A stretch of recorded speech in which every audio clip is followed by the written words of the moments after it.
So can someone can someone explain the rules behind this King of the Hill thing to me? Oh, basically what's gonna happen is there's a specific prompt. Mm-hmm. You're gonna choose it and debate it with someone else. If you win, you stay the King of the Hill, and you debate the next person with the same prompt or a different prompt until you lose, and then they become the King of the Hill. Yeah, and when you're King of the Hill, you can't choose the next prompt. People choose the prompt, and then they challenge you. And the person who wins the most debates, they win $30, and then the last King of the Hill wins $20. So technically, the person who wins that's debates, bullshit, dude. Why did y'all? How do we know like who gets to contest with the next person that won the debate? the person who wins the debate, according to judges' votes, is the King of the Hill. And then, I get what you're saying. So I guess like anyone can challenge them, but like new guests get to go first. Okay. Yeah, I was about to say just to stop issues like That's interesting. Man, why did y'all have to make it about money whenever I'm like fucking sleep deprived? I mean, we posted post about it like yesterday. I thought that was about the day of debates, not the fucking King of the Hill. God damn it. So the person who wins the most debates, $30. The person who's the last King of the Hill gets $20.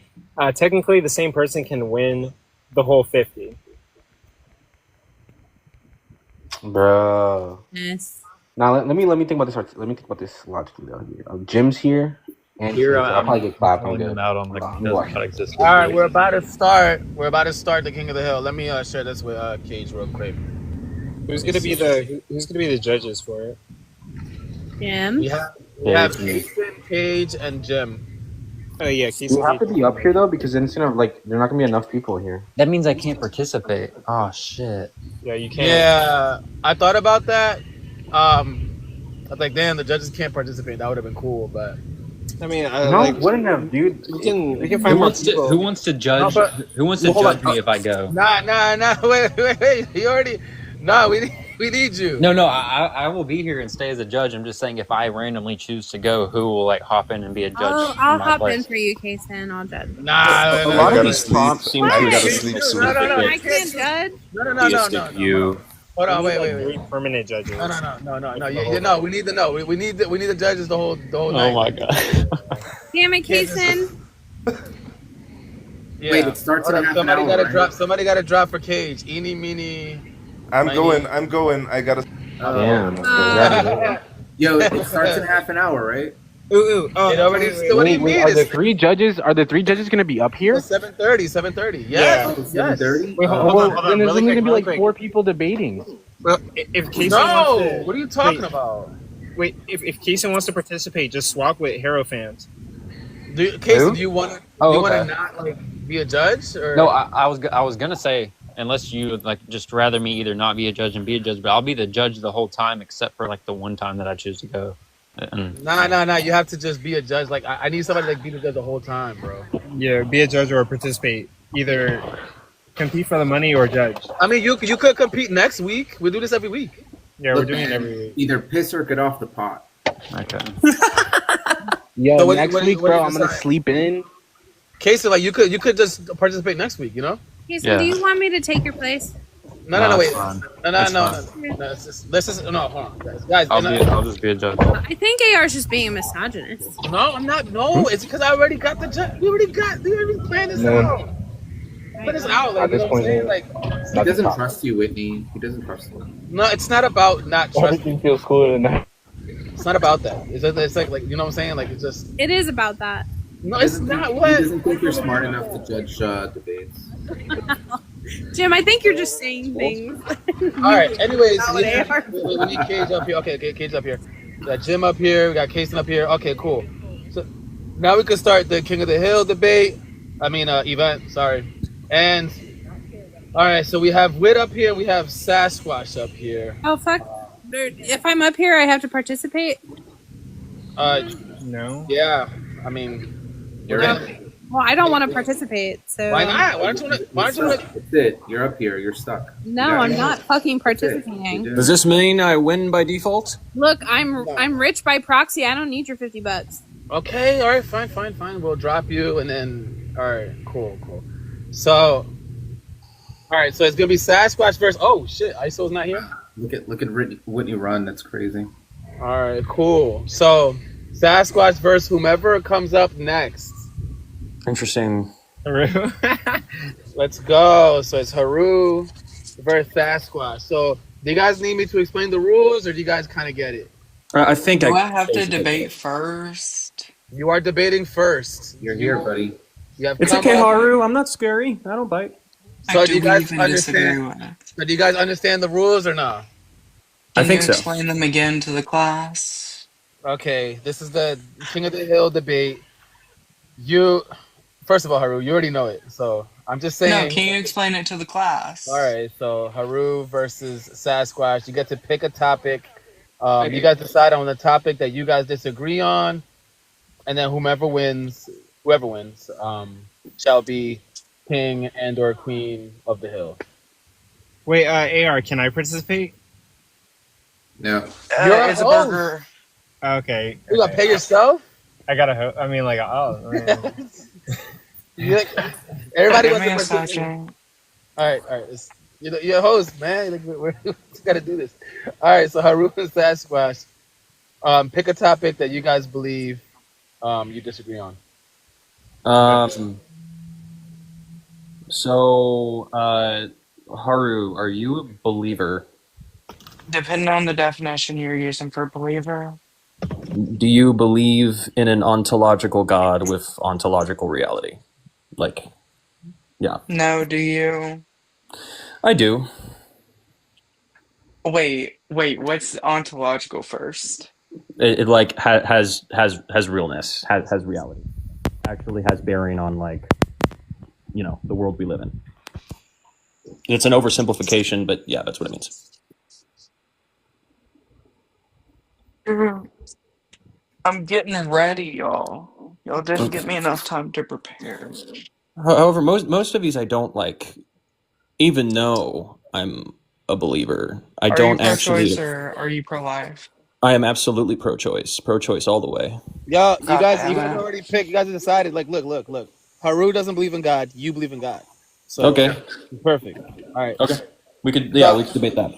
All right. Cool. So since you're the affirmative, you start, and we'll Do we begin. have time? Do we have timing? Do we have timing? Yep. 10 It's a minutes. 2-minute opener. 10 minutes. the No. affirmative. It's however long, but the time limit is 2 minutes.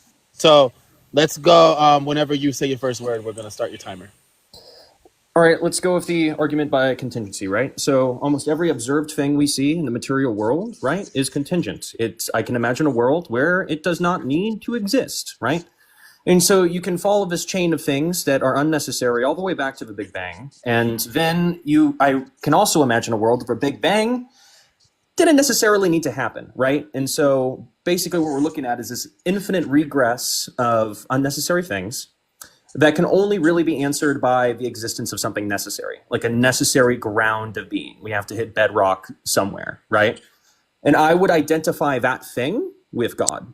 And not only that, but the universe we live in also has like a direction, right? Life adapts, it moves, it changes, right? And it's always moving towards better adaptation for its environment.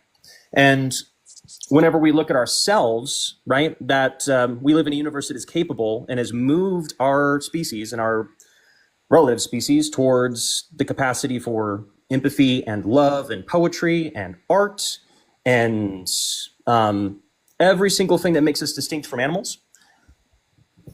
And on top of that, whenever we look at the world, right, every single thing we see is built up of simpler things on another level below it, right? So we have atoms coming together and becoming molecules, right? Smaller, simpler things, basically cooperating, integrating with each other and transcending. And that structure, I feel like, is very symbolic of how people often conceptualize God. Let's see. Also, okay, how about this? Another You don't have argument, to. right? You know, you Is don't have to use the full 2 minutes, right? You don't have to use the full 2 minutes. no, I mean, this is probably the last thing I say, right? Aesthetic depth is unnecessary for survival. It is unnecessary for reproduction, right? And it's not just unique to humans. We see stories of like bears sitting along riversides watching sunrises, right? And while there's a certain amount of subjectivity, Time's up. Time's up. Time's up. Time's up. You went over your 2 minutes. okay. Yeah, let Haru give a Yeah, rebuttal, so ask questions or whatever. so basically like with like the prompt that you were talking about of like a god like being necessitating to the like equivocation of the universe because it has to start from somewhere, correct? Well, basically, we need there needs to be something necessary, right? And I would identify that thing with God. Yeah, may I ask why we would need something necessary then? Because an infinite regress of contingent things is incoherent. Like how could we be So? here? Yeah, how so? Well, because essentially, I would fail to see how we could even like reach this point. Like, how could we traverse an infinite? So, if things go infinitely into the past, then I fail to see how anything. I fail to see how the present moment could even be real. Yeah, infinity is just like a concept that we use to like grasp stuff that we don't actually understand. It's just a mathematical concept that individuals use, and we're technically in the middle of infinity as well. So to like say that there has to be a beginning would like we don't know that for 100% certainty. Well, it doesn't have to be okay. My point isn't necessarily that there has to be a beginning. It's just that there has to be something necessary. There has to be something that always has to have existed. And I would identify that with God. I would identify that with deity. Other people would probably call it something else. It's not that there has to be a beginning. It's that there has to be something necessary to cause this chain. Yeah, and that could just be like it could just be like it could just be the randomness that we don't understand, and it could not need a necessity like character trait that we Um, use. in him we move, live, and have our being. I would identify that with God. Yeah, so you're changing the definition of God. Can you repeat that again? I never actually gave a definition of God. I've been pretty consistent this entire time, but the necessary ground of being is what I would identify with God. Yeah, wouldn't that just be a definition? Yeah, it's a definition I'm giving, a necessary ground of being, right? So, Yeah, but right before you like said that you never gave a definition, but you gave a definition earlier into the conversation. I'm pretty sure my definition has been pretty consistent. I've been working off the Yeah, same definition this whole time. Yeah, but about like 10 to 15 seconds ago, you said you never gave a definition for God because you did like give the definition of like a necessity character trait that would have to be at the beginning or like before the unnecessary character traits, which I don't understand why we would need a necessary character trait to like make unnecessary things or like to like be at the beginning before unnecessary concepts. So you would just not even affirm that we would need something necessary whatsoever. Yeah, why would we need something necessary? I just find okay. How about here's a question that maybe would highlight this a little bit better, right? So what to you makes an infinite regress of contingent things logically coherent? Yeah, because like an infinite would just be a mathematical concept that we use to ground stuff that we don't understand. There's not an absolute infinity, because 1 million could technically be infinite if we didn't understand what infinite meant. Okay, so I see that we're actually talking about two different things, right? So I understand that infinity is a mathematical concept, right? However, this conversation is about reality, right? We're trying to describe how reality works and decide whether or not a god is more or less likely, right? So whenever I say infinite chain of regress, I am actually talking about something ontological. I'm talking about something real, right? Yeah, so why would you like being adding to a mathematical concept to like ground reality for like the moral belief system that you're holding for what God would be? I never even mentioned a moral belief system, right? All I'm affirming in this is that there is a necessary ground of being that I would identify with God. And whenever I'm talking about an infinite regress, right, that's because that's basically what I see in the real world, right? That tree outside my window didn't need to exist, and I could follow that from its seed to all of its ancestors, all the way to the hot, dense state at the beginning of the universe, right? And that's kind of the wall where we can't see any farther. But I would contend that this whole chain needs something necessary. I add no other quality to that necessary ground other than the fact that it is necessary and must necessarily exist. That is the only quality I am giving it. I am not giving it moral character. Yeah, so why call like a common singularity that is like a mathematical phenomenon that we use to explain like at the common state of the universe? Are we equating that to God then? Because that would also be like the source of structure, right? As Stephen Hawking like asked, like what breathes life into these equations? What makes them real, right? So if we look at the world, it is intelligible, right? Like math is unreasonably effective at identifying the structures and patterns in the world, right? This necessary ground of being would also be the source of that. Mm-hmm. It would also be the thing that gives us the ability to perceive things like beauty, right? Like if that thing did not exist, or if a different necessary thing existed, then the universe would probably look very different. None of this would be possible. So yeah, I would identify that with God. So math actually doesn't have anything to do with beauty and that kind of stuff through like what you are speaking. Math is just something that we ground to understand the observable universe. Math actually has a lot to do with beauty. What do you mean? Like can you explain? Music. Yeah, take for instance like music, right? But like those gaps in songs, like those empty spaces, right? It's not random, right? It's not random at all. It follows a pattern.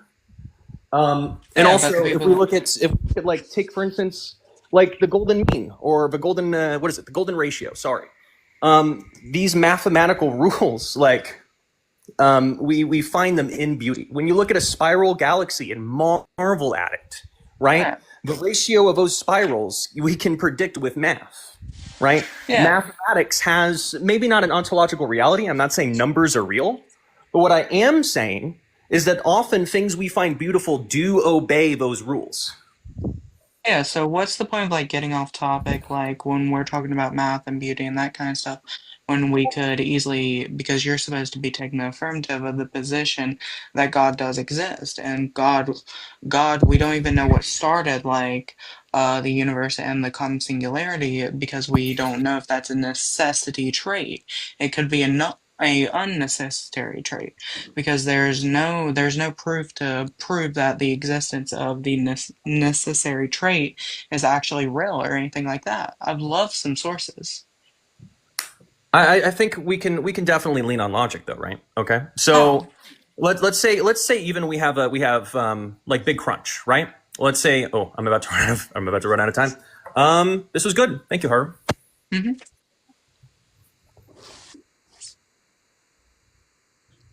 And AR, what do you think? That should be it, right? 2-minute opener for the affirmative, then 8-minute cross-examination, open cross-examination.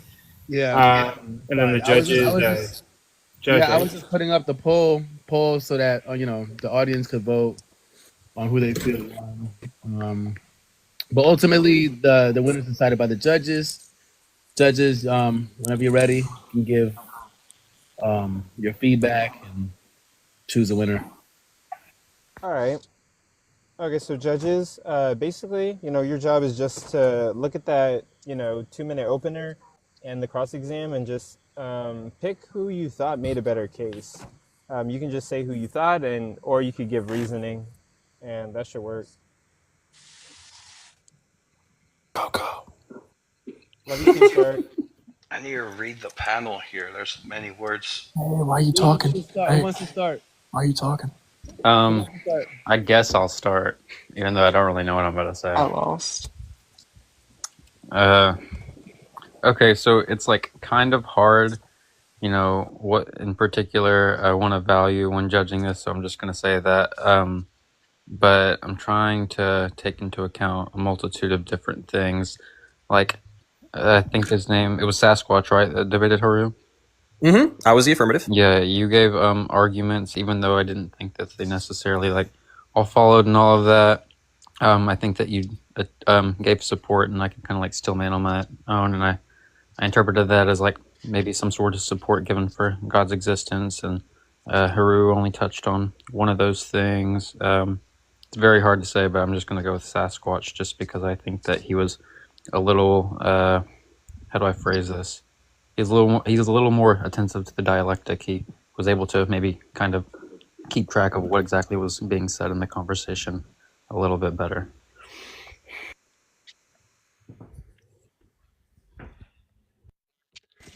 Jim?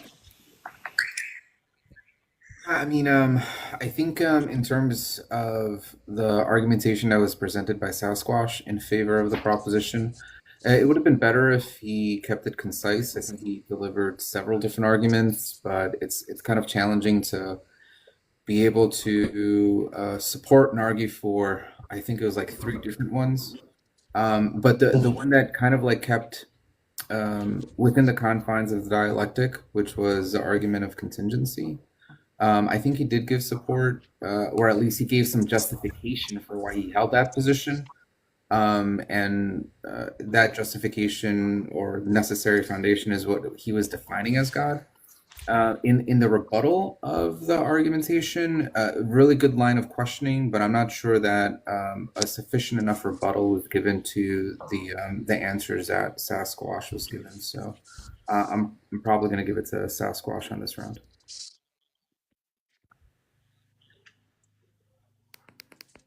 Page? Suppose that makes me next. I wrote down some of the points, but we'll just gloss over them.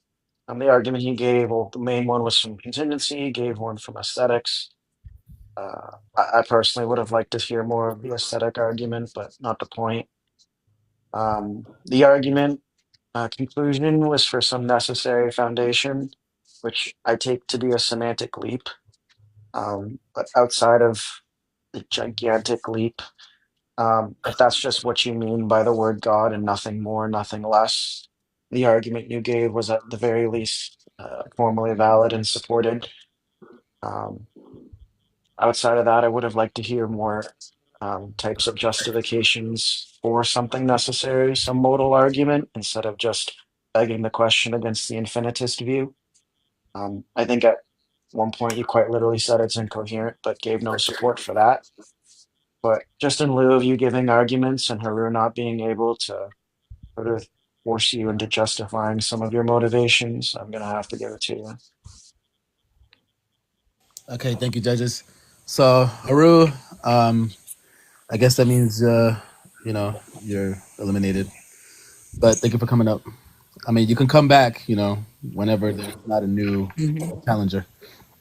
Thank you, though.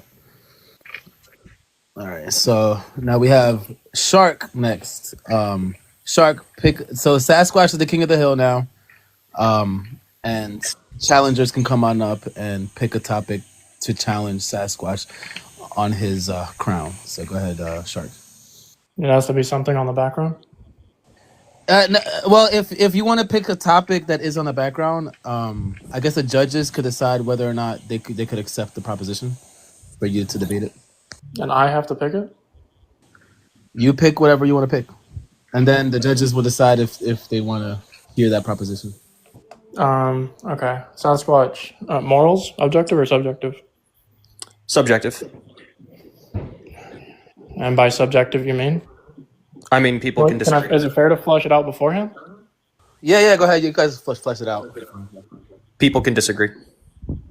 Yeah, I just want to make sure that, I don't know, that it's going to be a functioning conversation, because it's going to be like a 10-minute conversation. Yeah, flesh out the semantics beforehand. Yeah. So I'll just give you a rundown. I hold that morals are going to be grounded as a universal claim that are ontologically identical, and we are subjectively going to be pursuing through fallibility what we ought to do. So whether I would run natural law theory, rational egoism, something along those lines. I would argue that that's too anthropocentric, right? We have a lot. That's what? Sorry. It's anthropocentric. It's too human focused. It's too human centered, right? So just because there are things that work better for us as a social species doesn't necessarily mean that we're working towards something that's ontologically universal. Okay, yeah, I'll take it. I'll take that. Morals are objective. Okay, all right. So, so the proposition is morality is subjective. Oh, by the way, I should flesh out. You agree that objective, how I'm going to use it, is not going to be mind independent. That's gibberish to me. It's going to be like ontologically grounded. I'd agree. I'd agree with that definition. All right. Okay, great. So the proposition is morality is subjective. He's affirming it. Oh, damn, that sucks. Damn. Do you want to do? Okay, you could be the affirmative, and you could make the proposition morality is objective. If you want. I don't care. I don't know. That's fine. That's fine. Okay. I felt like I had the easy task. I didn't like that. Okay, all right. No, I mean we could do one or the other. It doesn't matter. Do you want it to be morality is objective, and then Can we split it? Can we do 5-5 for an equal weight view? it will be? What do you mean like 5-5? It's just one of them is affirmative, and then you're gonna have like a 2-minute opener. I hold that both of us are affirming something. I don't hold that negations are real. I don't even know what that means. We're getting too into the weeds. I mean, you I guys think can it's really important. each 1 minute. You guys could each have a 1-minute opener if you want to do that. Like it doesn't matter. Like either way. Yeah, but for the full 10 minutes, is it just cross? Is somebody in charge? It's just nobody's in charge. It's just back and forth.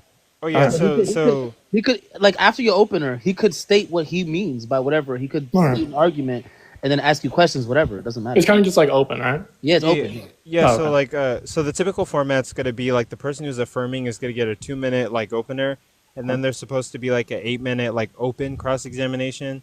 But I mean, like you guys could do like or AR. What do you think about like both of them do 2-minute openers and then like a 6-minute open cross examination? I would do 1-minute openers on. Yeah, I don't want to do two. It's too long. It's nice. It's too much. It's supposed to be quick.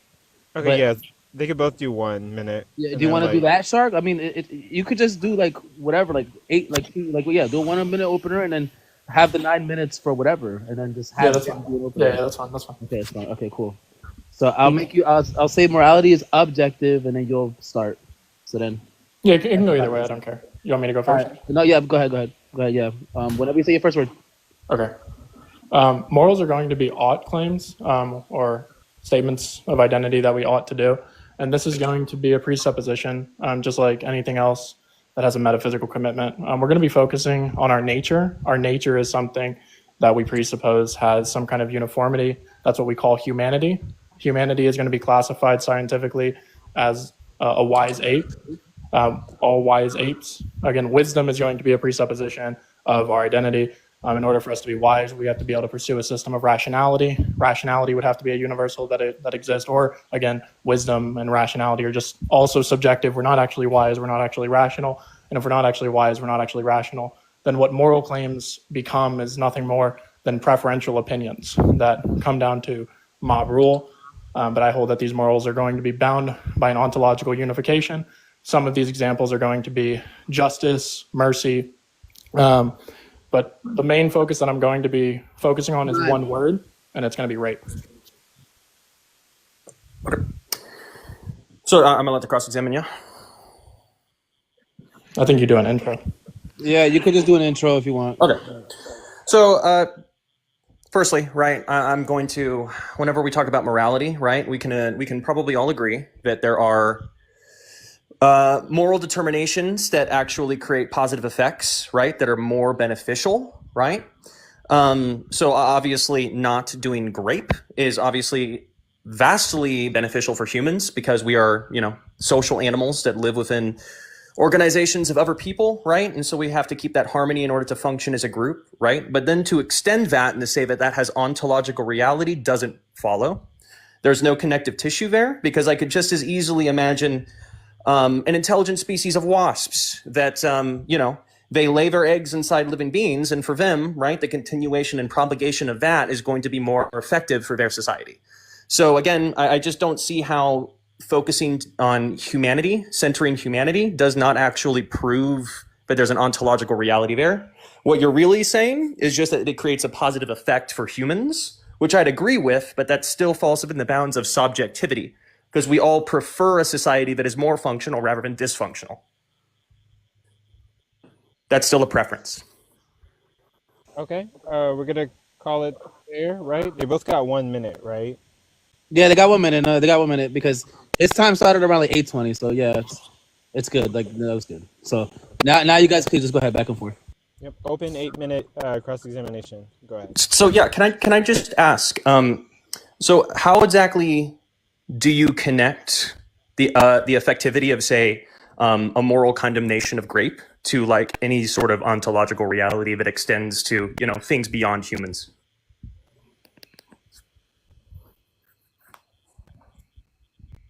Shark, that was for you. I didn't know I was muted. It could extend beyond human beings. So the focus is going to be on rationality, species that are coexisting with a state which is rational and wise. And so a species that is coexisting with rationality and wisdom has the ability to conceptualize past, present, and future.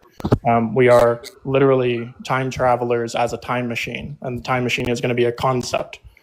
So for something like grape, you say that it's just going to be wrong because we're a social species, but someone else in your camp could just make the claim that because we're a social species and they're utilitarian, the more humans that we have, then the more utility that we're going to be able to have and encompass. So it's better to have more human beings. I would think the fact that people can make those claims actually falls into my side, which just proves again that it is a preference. But also, so you're talking about rationality, right? So would you disagree that two beings with different starting conditions who are both capable of rationality can disagree? Yeah, so what they're going to disagree with is like their brain activity, environmental factors, but the underlying reality that is connecting us metaphysically is going to be the same. So for like, if there's one single word that is actually wrong, which I think that word is rape, it's so scary that we can get banned from TikTok for saying it. So you start talking about fruits. It's really weird, right? That's how bad the word is. And it's not just because TikTok says it or it says that it's bad and we should censor it, but because we recognize that the individuals who perform this action are mentally unwell, right? Unless you want to die on the hill that individuals who commit rape are not mentally unwell. Well, no. So, all right. Are individuals, again, just to clarify, are individuals who rape other people mentally well or unwell? No, what I'm pointing out and what my argument has been, right, is that's too anthropocentric, right? That doesn't have ontological reality that could apply to every rational being that's possible in this universe. There are possible rational beings that exist somewhere else with different conditions and different societies that will come to a different conclusion that is just as based on reason as ours is. What I'm trying to point out to you is that just because it works for humans doesn't mean that it has an ontological reality that applies to every other rational being throughout the universe. It just doesn't follow. Yeah, okay, so number one is you're making presuppositions about the nature of rationality. I'm not doing that. What I am doing is saying that even according to your epistemology, it is objectively the case that all individuals who commit the action of rape are mentally unwell objectively. Okay, so how about this? Is that true or false? Hang on. No, of course I can imagine a scenario where that isn't true. Hang on, just to clarify, you can imagine. I just want everybody to hear the words that are about to come out of your mouth with clarity. You can imagine what? I could absolutely imagine a situation where that isn't true. Hang on, where what isn't true? Hang on, please be specific. I don't want you to be vague about this. Okay, how about this? If somebody, right, rounded up my entire extended family and put a pew-pew to their heads and said I had to, do that in order to spare them, I'm probably going to pick my family, right? Just to clarify. So like, I'll give you an example with like a neonate. So if you could like essay or grape a neonate to get rid of all essay, are you saying and admitting that you would essay or rape a neonate? No. But you just said that with the example of someone taking your family. We can just let's apply the same exact hypothetical, okay? But now the people who took them say that in order to free your family, you have to grape a neonate.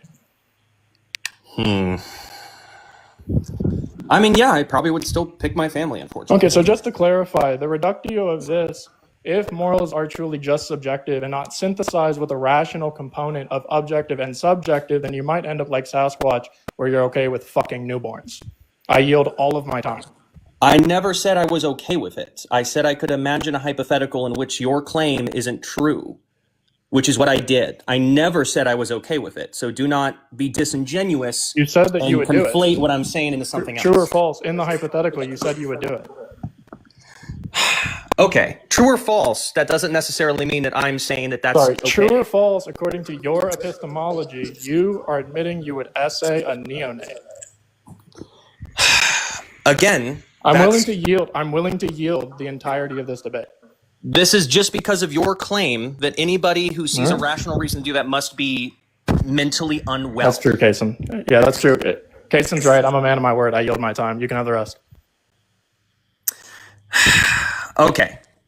All I was demonstrating is that your claim that objectively all people who find a rational reason to do so are mentally unwell is untrue.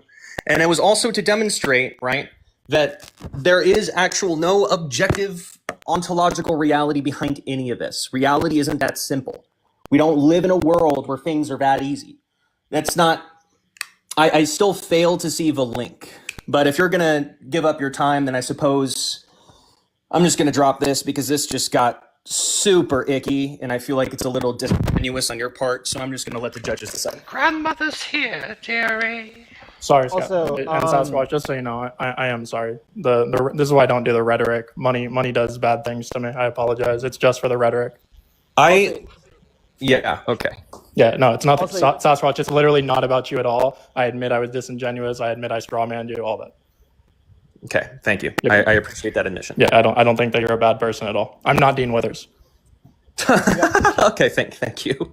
I appreciate that. Also for the record, I just want to say for the audience and people watching, sometimes in this debate, people are going to have to defend positions that they don't actually hold. Please do not antagonize any of the debaters. They might be put in tough positions. They are debating some positions that they don't actually hold. Please talk to the debater if you want to figure out what their actual position is on certain issues. Thank you. Well, technically they are like... Well, okay. Have you ever read Hegel about his synthesis model? Wait. What was your question, Chuck? Have you ever read Hegel about his synthesis model? So I have actually never read any of Hegel. Okay. I think you would like it. I think a lot of people would like Hegel because that's all I'm doing. I'm saying that similar to like gravity, we're explaining the systems, we're explaining the experiences through a fallible lens. But at the end of the day, every single time we make an identity claim, it's going to be we're saying that presupposition or that experience is going to be objective. I think the words are dumb, like objective and subjective. I think they're dumb. Yeah, it does seem like a little semantic game, but Okay, guys, let's try to get to the judging now. All right, so judges, whomever, it doesn't matter who. Who's going first? She said in the group chat. Who, Kaysen? Kaysen, you go first. Kaysen. Let someone else go. He's not here. Okay, Jim.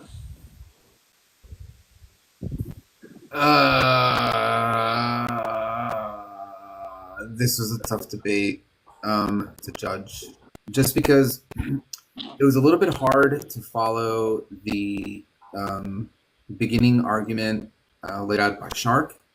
There's a lot of nuance and a lot of things that needed to be cashed out in the terms that he was using. So that was because it's limited. It was really hard to kind of like follow and kind of see what was the case that he was putting out for his moral propositions or for his moral position. I think that Sasquatch was able to articulate an argument on his side a little bit clearer. At least in natural language, it was understandable. In terms of the back and forth, I think Shark did have pretty good questions and rebuttals in terms of and reductios in order to try to discredit the other view. It's really hard, really neck and neck. I don't know, man. I'm gonna call it a draw on this one. Yeah, a draw is fine. If we end up with all three judges saying a draw, they can debate another topic. Yeah, no, he can, or because he won and you want other people to come up, the loser just drops down because I didn't win. I think that in order, like in the UFC, I think in order to get the belt, you have to beat the champion.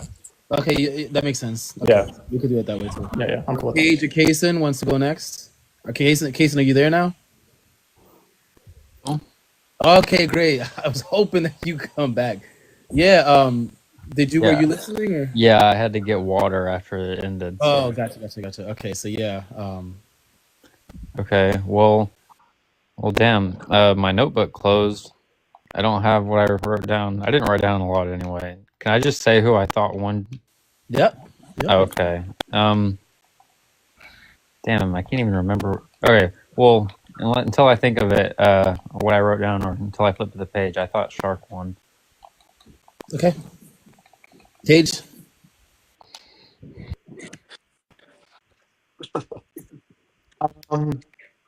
My notebook didn't close, and I did write stuff down. I took the semantic for objective to be ontologically grounding, which I'm assuming is just some robust object which gives relations or some truth-making relation to moral propositions. So that was the interpretation I had. And I was bastardly confused when we started using normative language to motivate metaethical commitments, normative language that can be accepted by either the realist or anti-realist. Now, Shark's argument in the beginning was sort of the conditional was something along the lines of if morals have no robust explanation or unity, then they reduce to preferences or mob rule. Sasquatch's opening was something like moral judgments have positive consequences, and those consequences only relate to humans, and as such, there's no reason to expect that they'd be robust objects divorced from humans. There's so much to say about both of these, but I'll keep it concise. I took it that Shark won, given he motivated his view for stance independence that was uniquely supporting stance independence as opposed to supporting both. I'm sorry, Sasquatch, and I want to be sincere. For the rest, I'll be honest. That made me feel icky. Sorry, Sasquatch. That's why I don't. That's why I don't do it. Yeah. You're totally okay. I kind of no, I can I can take my licks, right? No, I found myself cornered and had to defend something that was disgusting. I kind of did that to myself more than anything, and you just saw an opportunity and pushed on it. So I don't blame you whatsoever. But yeah, but this was good, man. GG. I will. It's all. This is just a game. Anything personal, I apologize. I want to affirm for everybody here, I do not approve of that ever. I was. Sounds like a universal claim, brother. Yeah, it is a universal claim. Absolutely, I will make that claim fully. Just wash that ick off me. Yeah. All right. Host, would you drop me down for algorithmic purposes? Okay. Thank you for coming up. Thank you for Absolutely. Okay. So. Yeah, so Shark is the new king of the hill. Also, I literally thought of what I said before, and people are actually arguing their positions, but just don't antagonize them. And Yeah, I push because I'm pushing people's epistemologies, like their personal epistemology. They will end up telling me what they think, and so yeah, I have to be I want nice. to make clear on behalf of, I guess, us three musketeers, the only reason we said you, as discussed, was because of your support for your argument, and I'm not referring to the terrible informal fallacies. Yeah. Right. So keep that shit on lock. I just ran rhetoric, right? Like I know how the game works. All right. Now Shark is the new king of the hill. Anyone can come on up and challenge Shark. Anyone. All right. We have 70 people here, and we don't even have a line. So Haru's gonna debate again. No, I'm not. Not against Shark. Wait, that's two. Wait, if an individual denies, that's another one. No, That's two. No, like I never chose a topic. Why did you come up? Wait, I'm not allowed to come up now? I mean, No, it's for judges. Thank you for coming up. we're doing an event, but sorry, only come up if you want to debate. Keeper, you want to take on Keeper. Shark? Oh yeah, hell yeah. Hi, Keeper. Wait, what? Keeper, you're the guy. You're the guy to beat me, man. Keeper, do you want to challenge Shark to a debate on King of the Hill? You win $50 if you win the most debates, and you're the last king of the hill. I guess the topic I'll choose is... If you win the most God debates exists. in a row, by the way, in a row. But yeah, Wait, it has to be in a row or total? Yeah, it has This to is be in a just row. theory It has to because be I in a haven't row. seen the other It has to be side. in a row because you have to that stay on much. top of the hill the longest. So if you're not on the hill the longest, then you're not. You know what I'm saying? Like it has to be in a row. Oh, okay. Yeah. I think he said God exists. Keeper, you want to? There's such mathematical precision in nature. No, Keeper. It seems like a signature Hold that on, is left Keeper. behind. Keeper. That's not how we start the debate. Okay, pick a topic from the list, and then if Shark disagrees with you, then you can have that debate. Okay, I pick God exists. Define God. Half energy, half being. What the fuck does that mean? All love. Heard it. I listen, chat. Just so you know, I want to Heard make it as fair, especially because I was a bully last round. I don't even know what he just said, and I accept it Why would you? How would goodness even exist? because he literally God's said God is nature wasn't half good. of something. Okay, all right. This is. What the fuck does that mean? Are we gonna have a 10-minute like debate of this? No, Okay. no, I don't think so. All right, I think this is gonna be a good one. This is not gonna be a good one. Okay, so the keeper is the affirmative. Yeah. Keeper, you have 2 minutes for your opener. You don't have to use the full 2 minutes. We'll start your timer whenever you say your first word. Okay, well, it's frustrating. I have memory issues, so I can't recall all examples of this, but I've experienced things that I call compound coincidences, where like back to back to back coincidences occur that are interconnected and they sort of communicate a message. Like for one example is one time I was doing a word search while talking to someone, and it had nothing to do with space or parents, and the first word I found was Space Dad, which is my cute nickname for God. And then later in life, when I was doing a word search again while talking to someone about this event with the word search last time, I uncovered, right when I was talking about it, I uncovered the word reward, like I would be rewarded for giving testimony of these experiences I can't fucking remember.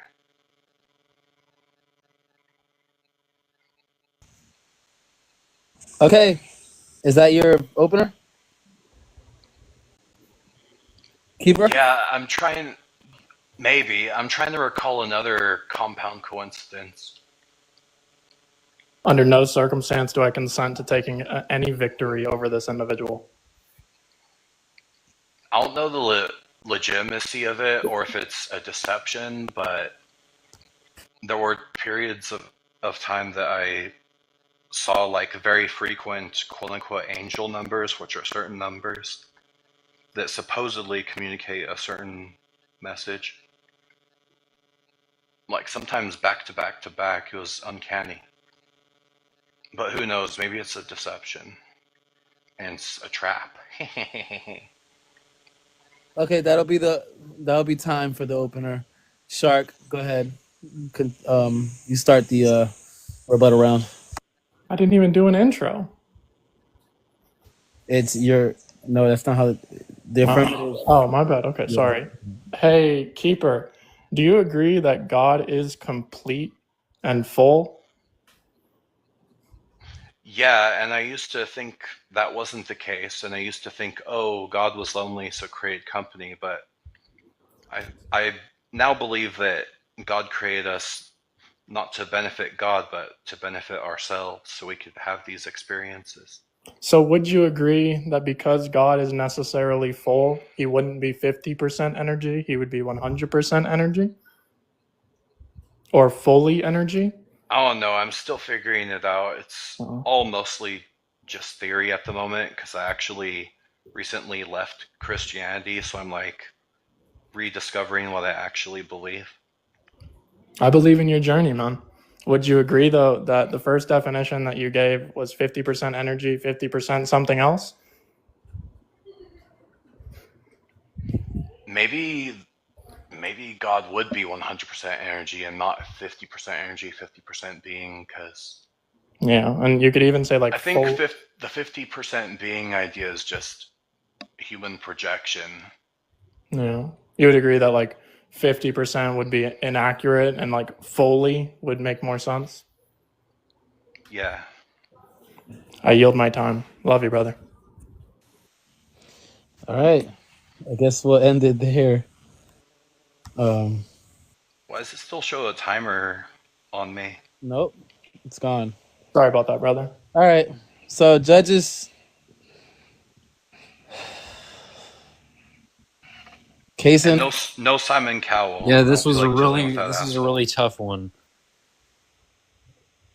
I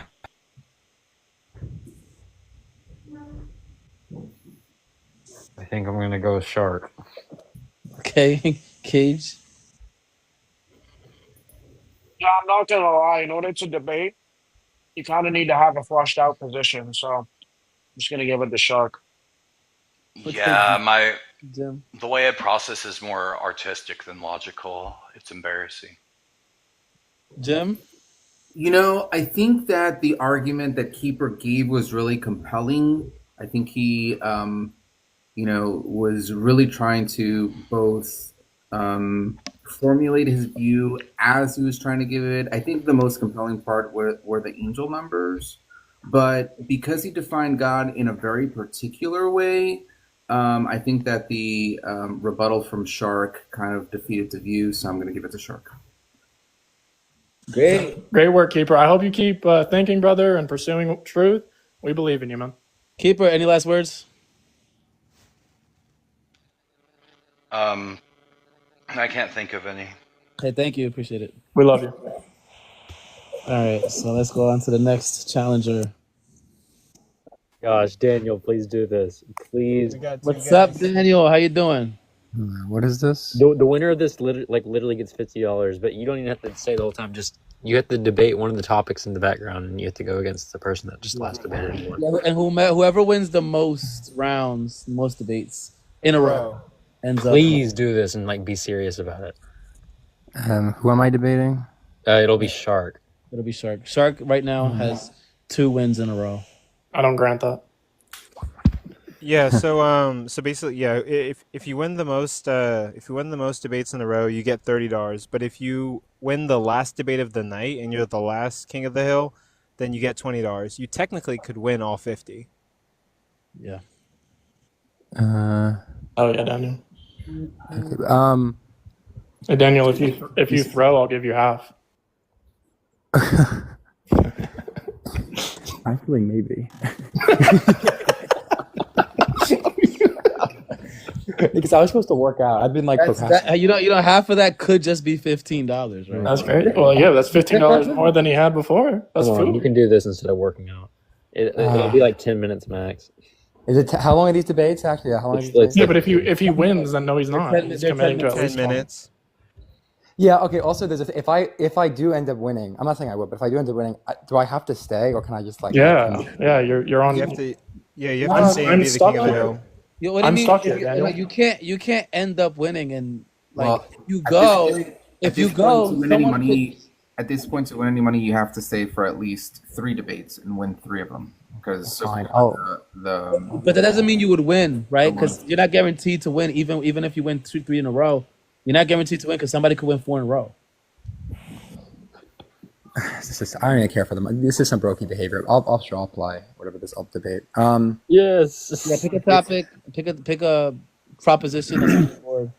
Yeah, Kason told me to do the God thing. The God doesn't. Do God exist? God. Well, yeah. I mean, I wouldn't be take. I don't. I'm an atheist, so I guess God doesn't. Okay. Shark, do you affirm that God exists? I do affirm that God exists. Okay. All right. So we're gonna start with you as the affirmative. We'll start whenever you say your first word. Oh, I'm starting? Yep. Oh, okay. How you doing, Daniel? God is the Word, and the Word is going to be what connects all other words. Words are going to be conceptual reference, which have a truth value, but are pointing to things that also have a truth value. So individuals might call this identity. It's just the greatest ontic, basically, because I'm focusing on your epistemology in comparison to my epistemology. Rational beings pursue a state which is rationally connected, and then we communicate those beliefs with words, and then we express whatever we think is the ontological connectivity as a word, right? So perhaps you think that that's the universe, perhaps you think that that's existence, perhaps you think that's reality, whatever. You're just going to be using a different name, and then you would be fleshing out the meaning. I think it's actually dumb that we didn't flesh out what you meant by God. I think it's unfair to you.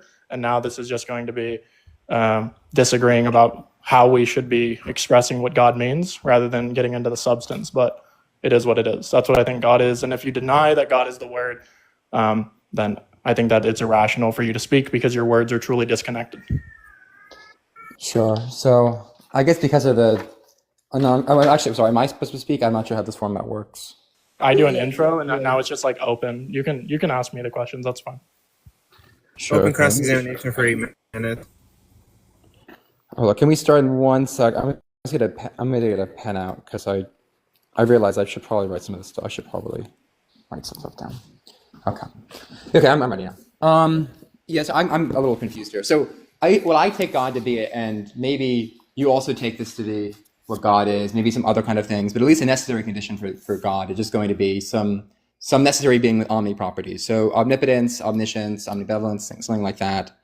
Do you take No, those because as necessary conditions? Okay. No, because I start with like a parsimonious. Like if it's not fleshed out, especially in a space like this, well then no. For God exists, I would just be using whatever is going to be semantically validating for my position to win. So right now, because you didn't ask me what it meant, we're only operating under my private language system, or it's going to be a presupposition of your language system, but you're not affirming the proposition God exists. So it's not about your language system. So for me, yeah, I'm not going to say it. Yeah, I wasn't saying it's about my language system. Gotcha. I just wanted to make sure that we were on the same page there. Because if you held it to have those kind of necessary conditions, I could critique that, but you don't, so that's fine. We can move on. Okay, so you say God is the Word. So I'm a little confused on what that means here. So you're saying God is a truth maker to propositions? Is he a proposition? Like what exactly is what's that mean? Yeah, it's going to be pointing to the greatest ontic. It's going to be the answer to what is here, how it's here, why is it here, the answer to the greatest question, the explanation to everything, basically.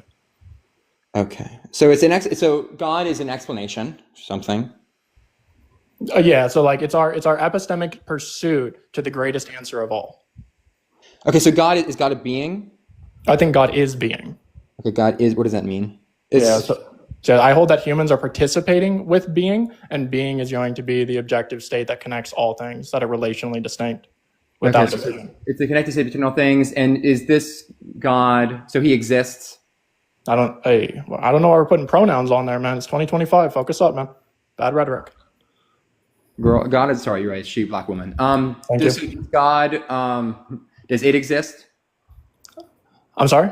Does God exist? Yeah, exist and real. Yeah. It exists and real. When you say real, you're doing some type of spatial temporal relation to it, either outside space-time, inside space-time. Real is going to be polysemic, where it's going to be jumping back and forth between universal and like physical or concrete. Okay, universal and physical. So you're saying God is going to be something which is in some instances universal, and you say universal to mean what? Well, not God. Space-time? No, real. Real here was the word we were going over. Okay, so real. So what real means? Yeah, so like real I could be expressing like justice is real, meaning that it's a universal that can be instantiated and also is conceptual. But real is also things that are physically instantiated within the universe. I just hold that the universe is identical with reality, and reality is where physical things are instantiated. But is God a universal that's being instantiated? God would be instantiated through Christ. So like when we're analyzing God as the metaphysical being, but all I'm concerned is God a universal? That's what I'm concerned with. It's parsimonious to say yes. Yeah, I can just say yes. God is the divine universal. Okay, God's a universal. God, and what is God about? So if I say think of it like this. I hold that the universals are going to be like perfect relations. So like justice is a universal, mercy is a universal, truth is a universal. I agree with those things too. I'm just confusing you. Say God. All of these things, justice, mercy, truth, and love are all ontologically identical to the being who is God. The God is just all universals. It's going to be the perfect relations that are ontologically identical with being, and being is necessarily relational as well. I don't even know what it would mean for something to be in a state of being and for it to be non-relational. I hold that nothing is something in isolation. And is it God going to be an agent? I don't know what that means. Define agent. Agent. I mean, I think there's a current common sense usage of what we mean by agent. So we think of humans as agents, persons as agents, being reason responsive to things like that, having some kind of awareness, subjective experience, something like that. I can answer it, but that question didn't make any sense to me. I hold that God is identical with intentionality. So like I'm participating with self-awareness, right? God is self-awareness. God is intentionality. So God is your intentionality and my intentionality towards things? I don't know what that means. Like if by my there you just mean the perfect relations that we are able to participate with metaphysically, yes. Look, I mean, I can intentionally do things, right? So I can intentionally raise my hand right now. I don't grant that, right? Like You don't think we have but no, potential actions? I don't grant that if God doesn't exist, because you're making a metaphysical claim that you're intending to do something, but you're not going to be able to tell me the mechanism that allows you to have an intentional state. Well, yeah, I could say what do you mean the mechanism? My brain. Do you control your brain? I mean, I think I am my brain, but you are. Yeah, I think intentional states. I mean, intentional states. There are different kinds of intentional states. Intentional states are just certain mental states which are about things. Do you disagree with that? I don't. Yeah, no, I don't even know what that means. Okay. So you're unsure what I mean by an intentional state. At least Yeah, This is why I something. think it would be beneficial for me to talk about my worldview and my language system, because I don't know what you mean when you use terms if God doesn't exist. Sure. I think there's a lot of terms. We only have like 2 more minutes left to flesh out these terms. Okay, so back to the other thing you're saying. So again, can you just give another spiel again of what you mean by God is the Word? Yeah, we can go like, okay, so all of us believe in God because we all believe in the Word, or we're so disabled we believe that there are things that are actually disconnected, or we exist in a state which is truly disconnected. To me, this is a mental disability, right? And so when an individual, let's say individual X, Y, and Z are all pursuing what they believe the greatest word is, the explanation, and one says universe, one says reality, one says God. Or you can even have another group where 3 of them all say God.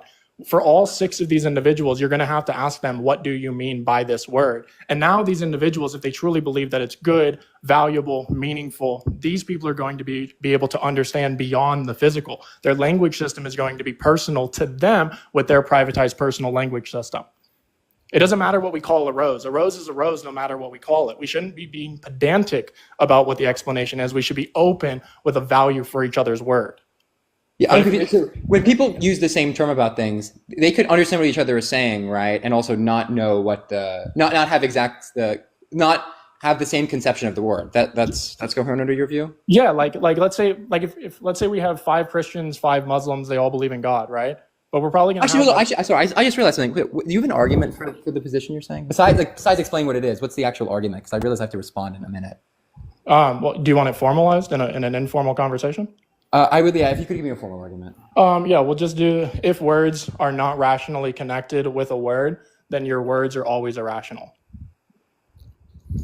Okay.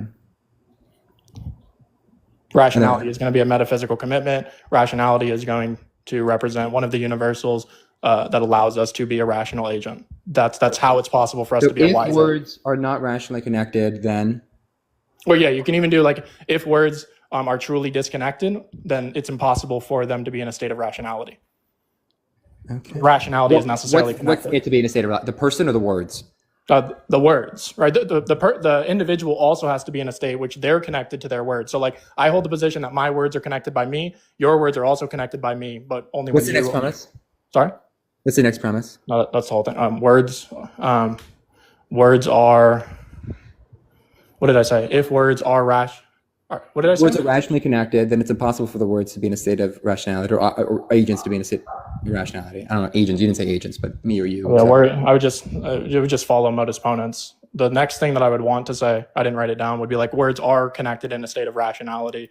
So then the conclusion would be the word exists or something. I would have to change P1, but.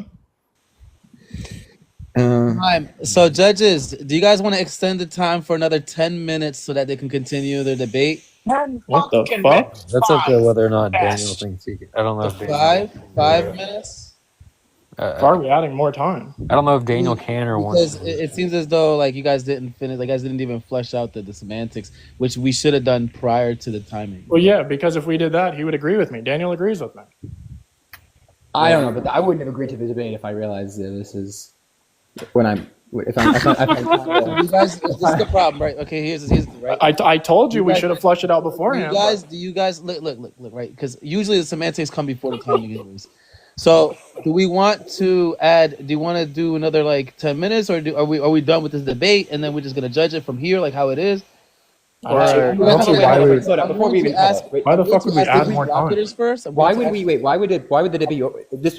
This was the debate. There's no like. Yeah, that was. This was the whole shit. That's why, Daniel. That's why I wanted you to focus on you asking me questions. That's why. I thought the whole point was you speak, and then there's a crossing. I mean, I don't speak.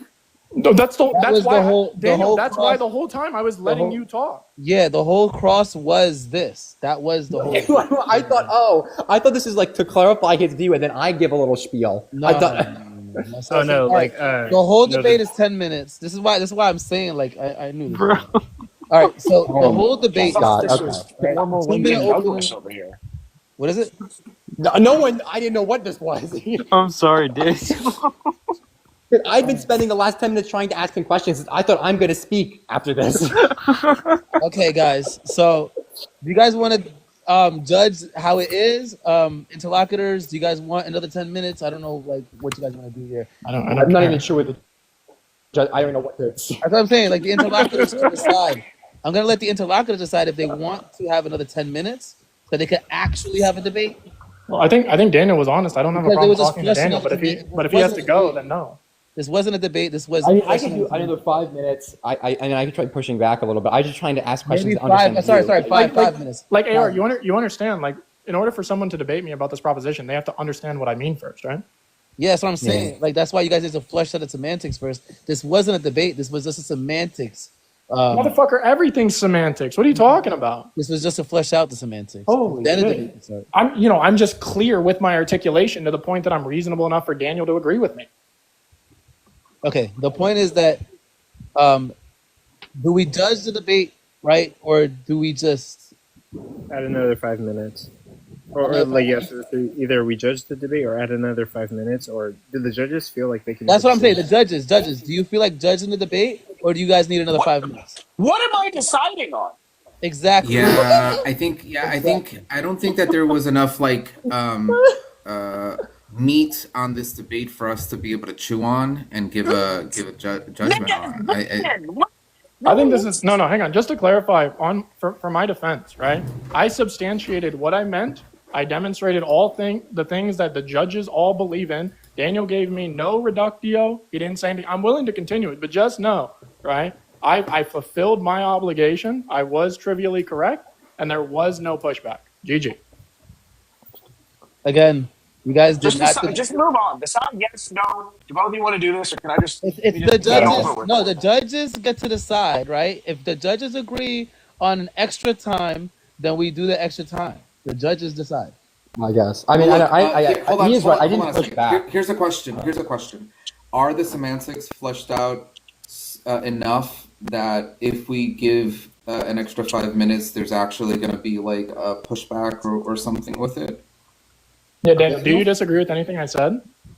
I don't understand what you said, so I'm kind of agnostic towards it. Okay, great. So you guys can flesh out the semantics now, and then the thing is, I don't know if in 5 minutes this is gonna happen. Here's the thing, though. At the end of the day, no. I'm saying we could flesh out the semantics prior to adding the 5 minute time. Yeah. What happens after the 5 minutes? He goes, no, I agree. Yeah.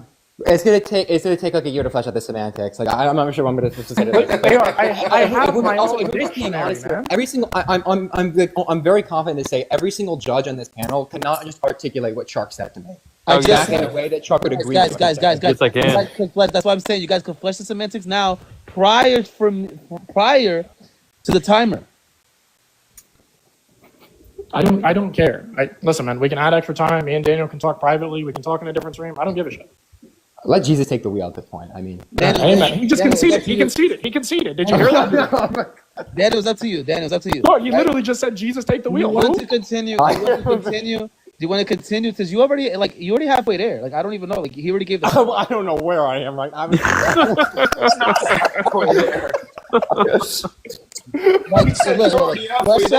Flush out whatever semantics, and then see whether or not you want to continue with the 5 minutes. Bro, how did Daniel even get in here?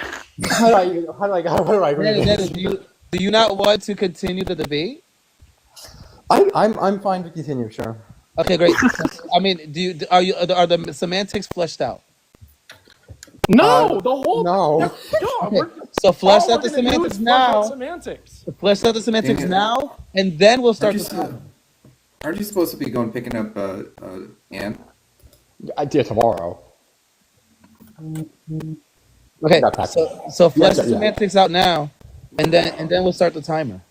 Okay, I just will make a preface to Shark because I feel bad in advance because I thought this was like me asking questions. If I'm mean, just know it's just for the debate. It's nothing personal. Okay. I really do. I apologize. So it's nothing. Wait, do you it's mean really, before really for the questions, or like what's about to happen? If we continue, what's about to happen? Okay. I'm not saying anything will happen, but if it does, like, no, it's really nothing. Yeah, personal. no worries. Okay. There we go. Okay. We just had Shark corner somebody in saying that raping his whole family is permissible. So I think after that, anything goes. Yeah.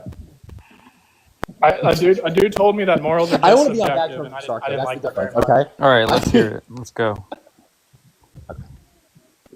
Okay. So, what's happening? I mean, you just spent 10 minutes asking me Daniel, questions. So if anything, I would be asking you questions. Ask him some questions. Ask some questions. Either of you, ask some questions. Flesh out the semantics, and then we'll be ready for the 5-minute debate.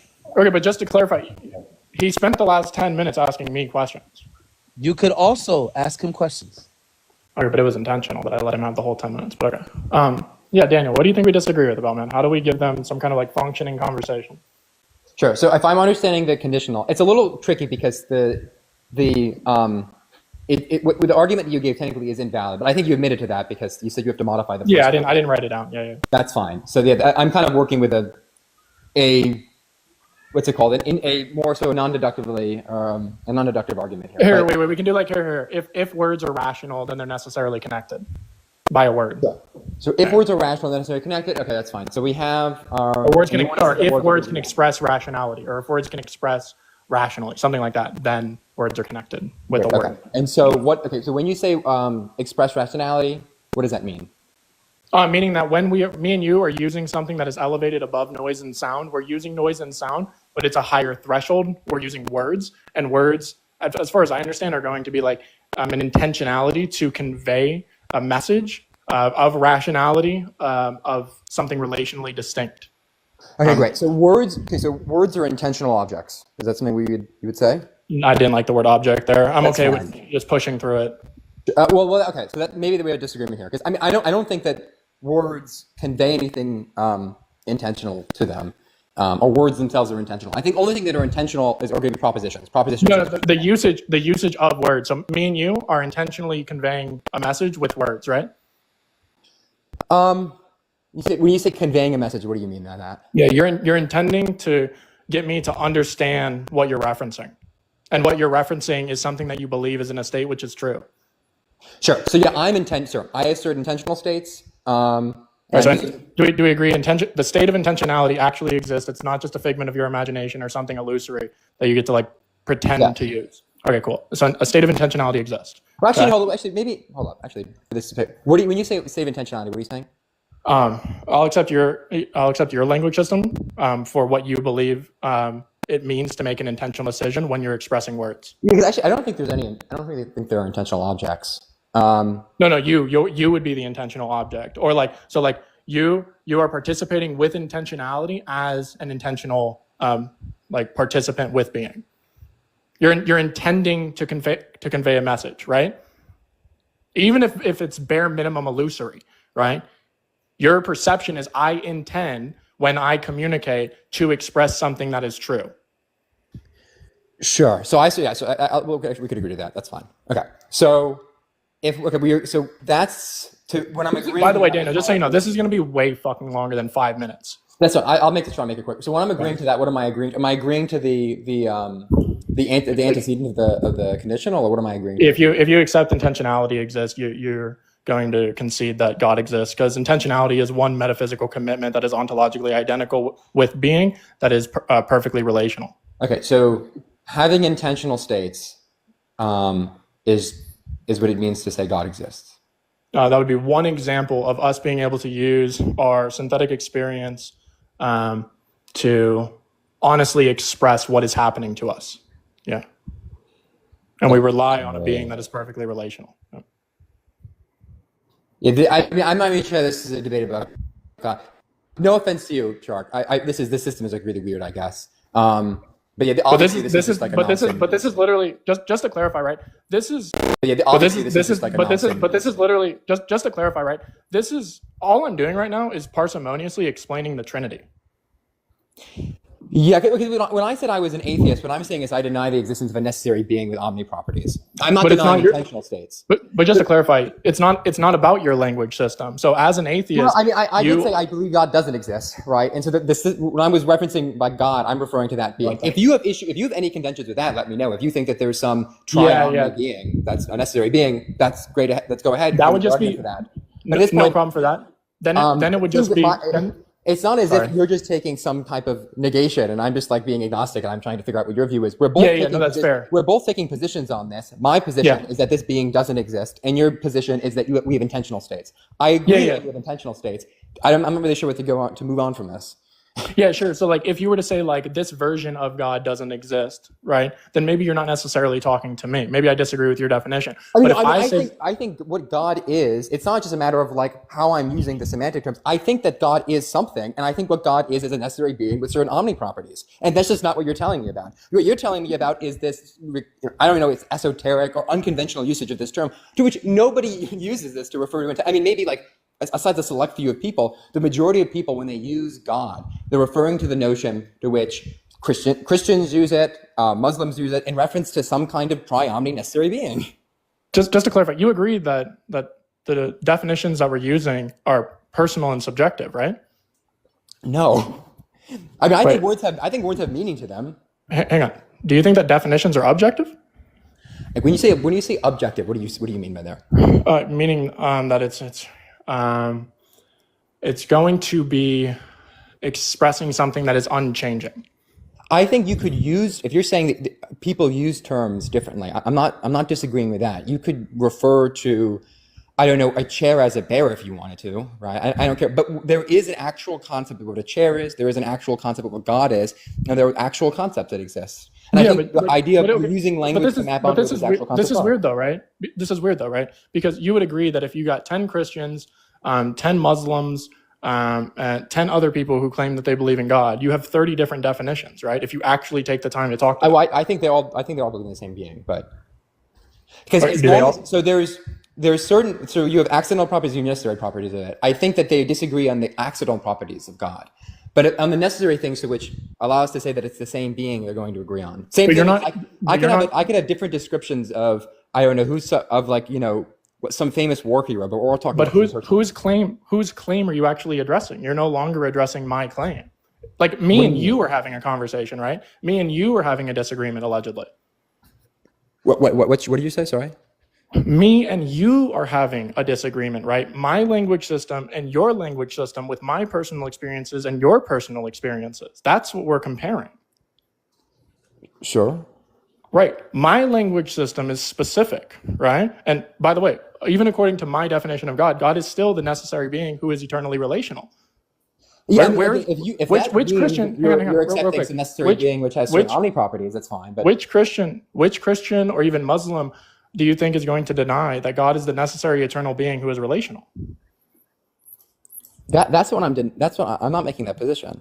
I'm not saying that there are certain necessary characteristics of God to which we're going to be referring to. Like it's necessary that if God exists, that there is some being with that there are intentional states, obviously, right? I don't think you're denying that because you're wanting to say that we have intentional states. But there are other necessary conditions as well, namely that he's a necessary being with certain omni properties. Just to clarify, according only to my language system and your language system, why is that a requirement? And according to who? It's not according to a language system. I just think that's what the concept refers to. According to who? It's not a subjective thing. Clearly, it's according to something, right? According to what it is. Like, why is water H2O? According to who? It just is H2O. No, hang on. That's what we called it, right? I'm asking you, and by the way, water is going to be something physical. When we're talking about something metaphysical, right? How are we, like, it's weird to me that we're talking past each other because I don't think you actually disagree with my definition. I'm not really sure what your definition is getting at, but at least what I take God to be is, maybe it is what you're saying, maybe it isn't. I'm still not really sure. But what I take God to be, like I said before, is some necessary being with these tri-omni properties. That's All what God right, is. It's not what I take it to be. That's what God is. guys, I'm gonna give you guys 2 minutes to flesh out the semantics, and then we'll move on to the Oh debate. no, this isn't like No, no. this is the debate. I'm pretty well This good. is listen. This is the debate. Like I agree with Shocker. This is. I'll give you guys 2 minutes to flesh out the semantics. And no, then this is the debate. We We're are not getting any debating further. right This now. is- No. I'll give you guys 2 minutes to flesh out the semantics, and then we'll go 5 minute debate. Me and We need Daniel to both continue agree we're doing this. debating right now. Yeah. Okay, fine. I'll put the timer on for 5 minutes, and then you guys could just continue on from here. Then. Okay, Daniel. Let's be good faith and linear. Okay, if I tell you X exists, the language system that we're operating under is mine as I refer to X, right? Well, when you take X exists, what do you mean? You're X actually quantifying over X? Yeah, whatever I mean by X, you have to figure out what I mean by X, right? I don't have to do anything. To form an understanding, to fulfill the telos of communication. To maybe if I want to get at what you mean by the term, sure, but Right. So not sure I should do if I say X, right, and Uh-huh. you want me to demonstrate or prove X, it's about what I mean by X, right? What you mean by no, because if I'm asked, okay, so the claim that was being said that is God exists, and I took the negation, you took the affirmation. What I'm caring about is not what your interpretation of God is. What I care about is the actual what God actually is. And I'm maybe confused. is If God doesn't but- exist, then how is God actually something? I don't think unicorns exist, but I think that there are definitions for what unicorns are. I don't think Superman exists, but I think Superman is Clark Kent. Right?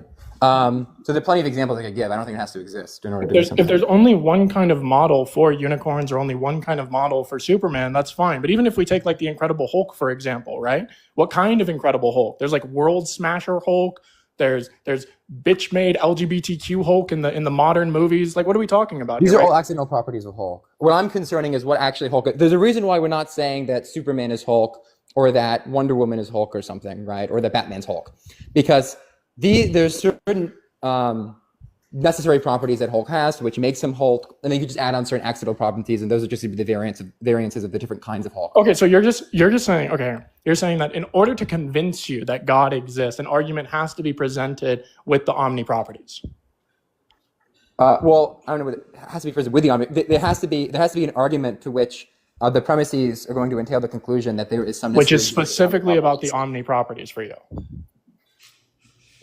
What again? It has to be one which the premises are going to entail the conclusion. With specifically with the omni properties. Yeah. So our disagreement is about the omni properties, right? I'm not really sure. I'm not sure what our disagreement's about. Okay, so like, let's say Christians. I and told you what I believe. I'm not sure if you agree with it or not. Yeah, no. Do you agree that Christians and Muslims define the omni properties differently? In certain respects, but as long as they're omni properties, it's fine. Okay, but what does that mean if they're saying that the omni properties are different? A Christian is going to say that God is even with omni properties. Yeah. Okay. So the Christian 9 out of 10 times is going to say that God is all powerful, right? But the Muslims are going to say that God is most powerful. Sure. There's a clear, real distinction there, right? But both of them are calling them omni properties. So again, it still comes down to the system. What's the real distinction there? The real distinction is that like some Christians believe that God can perform like logical contradictions, that he's not bound by logic, where the Muslims that I've seen hold that God is bound by logic. And this isn't even a Christian and Muslim disagreement, right? Some Christians think that God is bound by logic. Some Christians think that God is logic. Those are all. But notice all those things you told me are those are still going to be. So there's different views concerning what omnipotence is, but those are all instances of omnipotence. I could say it doesn't have to be something where the definition of some term or the concept here doesn't have to be so strictly or narrowly defined as well. Omnipotence is just. That's bullshit. Then it's not. Some all-powerful being within the that is consistent with all logically possible or metaphysically possible worlds. Sure, but now it's just coming down to your language system, which I'm okay with, right? I'm okay with saying that you think God is necessarily X, right? And I think that it's admirable for you to pursue an understanding if the eternal being, if it does exist, is or has these omni properties. This is the common usage of the term. Yeah, but I don't care about the common usage of the term when I'm having a personal, private conversation with someone who's capable of rational comprehension and expression. I mean, look, I think words mean things sometimes, you know. So words mean things. I do think words mean things. do words mean things besides the intentionality or interpretation? Well, the kind of things which they refer to are, I mean, what those things are exist independently of the words. I only have 20 seconds left. Do words exist absent intentionality or interpretation? I mean, yeah, you have sounds. I'm not sure what the question. No, sounds, noise, and words are relationally distinct. We already went over this. I'm not. Yeah, I mean, words. You could have sound. I mean, obviously, words are going to be sounds. So I'm not really sure what the Time. Good Oh game, my Daniel. god, this was. Oh, I don't know. All right, judges, do you think we have enough here to the side? I take that, everybody. I take it as a draw. Move on. Okay. Next judge, what do you think? I think Daniel won. Okay. Just Jim, what do you think?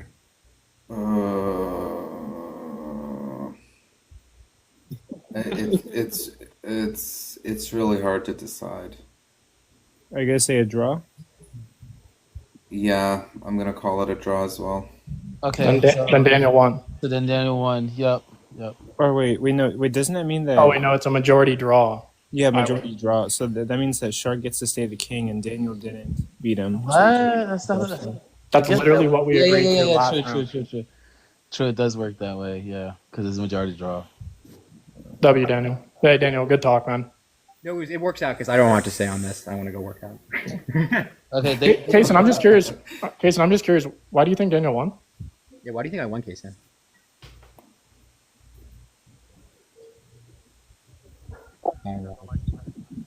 I can't hear him. Like, Daniel, do you think you presented a compelling argument? I mean this sincerely. No, I just think we were going back and forth. I don't really think it was much. I did this mostly because it was a debate. Like, obviously, if this was like some personal conversation and we weren't having a debate, I wouldn't have acted the way I acted, right? Oh yeah, no, I think you acted. All right, let's just, don't take this I as. think you acted any badly. Yeah, I don't think you acted poorly at all. That's fine. I didn't hear like a real disagreement. That's all. Okay, yeah. Let's go. Okay, so now, who was up for? I think Bobby G was in queue first. Shark, what's the definition of a soul? Of soul? Yeah. I don't think I have one. Actually, technically, a team was up here, but it's up to you guys. I thought Bobby G was first in the queue. I mean, I was, but if Shark doesn't have, I'm trying to see. I don't care either way. Yeah, I don't have a definition. I don't know hold to soul. Like, so I was soul, gonna say soul. Like, if you wanted me to like come up with one, it would be like an individual's essence or an individual's individualization, individualization, something like that. I don't know what that means. The thing that makes us unique. Like, is it like phenotypic? Is it phenotypical? Is it like some biological? No, I would hold that it's something like supernatural, metaphysical, immaterial. Yeah. I hold the soul eternally exists as a potential state in the mind of God. Do you accept that proposition? Do you accept the debate, Bobby G? Well, now we're just arguing for God. Huh? Now the conversation will be if God exists. No. Do you accept his definition for a soul? Why would that entail a God? I don't understand that definition. Good. I mean, he's saying, wait, Shark, you're saying that souls exist because like God exists, It's right? it's an immaterial identity. Yeah, it's metaphysical. Well, I think, but it's a different proposition. They exist because of God, but I don't think we need to talk about God for the soul. No, you don't have to. No, it's a soul. Yeah, the existence of a soul. Yeah, I mean, I could. I don't accept the definition, but we could go. I'll just take a negative. What would be your definition for soul? I don't have a definition for soul. You would have to accept his Hey, definition. what was the audience vote real quick for the last one? Oh, I didn't even put up the polls for that one. See, this is the racism. I don't think souls exist, so I won't have a. I was trying to like hurry this on because that one is a little bit long. This is the microaggressions I'm talking about. No, I'll put up a poll for the next one. What? I will put up the poll for Bobby G and you. I will put up a poll for both of them. All right, I'm gonna put up the poll as you guys are debating. I'll put up the poll for. He doesn't have a proposition. Yeah, I don't have. Her team can go. I probably look at something else because I'm down to defend. I'll have to debate against like. All right, let's go. Yeah. I'll debate you on Moroccans are better than Evo men. What is it? I swear. What did he say? I swear, if we have to give this $50 to Shark, no, I'm kidding. No, no. What Hatim? What did you say? Hatim? I think you said Moroccans are better than somebody. Hatim, do you have a topic that you want to pick from the board? Yeah. Sorry, I was making a joke to Bobby. My earphones are not working for some reason, so I'm just gonna put them to the side. AirPods are ass, man. Yeah. Actually, I just got a MacBook. Apple products are fire. The Okay, AirPods Hatim, are do you have a actually topic? dog.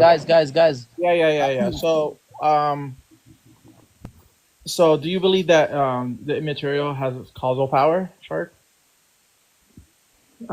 Does the immaterial have causal power? Yeah. All words Okay, have causal power. we can debate that. Okay. So the proposition is that the immaterial has causal power. Is that what? Hang on, by causal power, can we flesh that out real quick? Yeah, you should flesh that out. Because when I'm saying it, I'm saying that these words are going to be a part of the process in which things are instantiated. I hold that all things that are going to exist with will. Yeah. So causal power is gonna be like affect change or make change in reality. Does this include will? Will? Yeah. And how are you cashing out will? Causal powers. Will is causal power? Yeah. Like we can even throw like intentionality in there too. Okay, sure. Like think of like here, let's flesh out like a universal, for example. The universal for knowledge would be a knower knowing what is known. And I hold that these things are in an interconnected relation that are causing things. So if you say a universal to me, the reason the universal exists is because of their perfect relation that is being willfully instantiated. Well, it's like justice is, and then through their relations, things like love allow creation to occur, and then we can instantiate rationally how to implement justice and mercy and truth and things like that. Yeah, so I would say that the causal power comes from. So yeah, I would go against that and saying the causal power. Okay, so hold on, wait. So Hatim, do you agree with this debate? So the proposition is that the immaterial has causal power. Do you agree Yeah, with the debate? I'm the opposition on that. Yeah. Yeah, so he's the Okay. affirmative, so he starts. Okay, great. So Okay. Shark, we're gonna put a 10-minute timer on you, or sorry, you know what I mean. A timer on you, and then you start whenever you say your first word. Oh, okay. So I'm just going to make this like hella simple. The proposition is just going to be words are if words cause change and words are immaterial, then I win this debate. P2, words are immaterial and cause change. Conclusion, I won this debate. Is it my turn? Go ahead. Yeah, it's back and forth. It's an open discussion. Oh, okay. It's back and forth. Yeah, so the words are not going to be causal just by thinking them, or even if you do think them, right? The material there is going to be your neurons, which are firing off in a certain power pattern that's allowing you to think, that's telling your mouth to move, that's telling your diaphragm to speak. And then those vibrations in the air are physical, which reach your ear and reach your eardrum, which are physical things. Then allow the electricity neurons from the ear to relay information to the brain, which then interprets the information to the brain for you to even understand what somebody else is saying, or even hear them first and then understand them. So all of that are physical as far as I understand it. None of that is immaterial, except maybe like the concept of it happening. But the concept doesn't have causal power. It's the concept being instantiated in reality that's going to be the causal power. And that instantiation is all physical. It's physical? The words are affected physically, but no, words are not physical. Words are not physical. Do words cause change? No.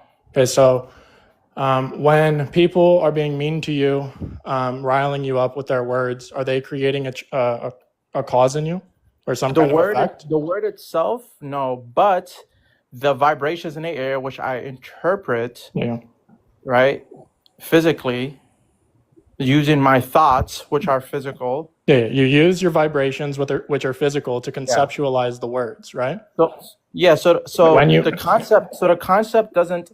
here, can I just real quick? So the concept. You So perceive. all right, my bad. Yeah, no, you're good. The vibrations, right? I'm doing right, right. There's a difference between noise, sound, and words, right? Right. So the words are going to be conceptual reference that your body is perceiving conceptually, right? So the concept of whatever word I say, monkey, right? Right? Now you have this concept, which you agree is immaterial, that is causing your body to react.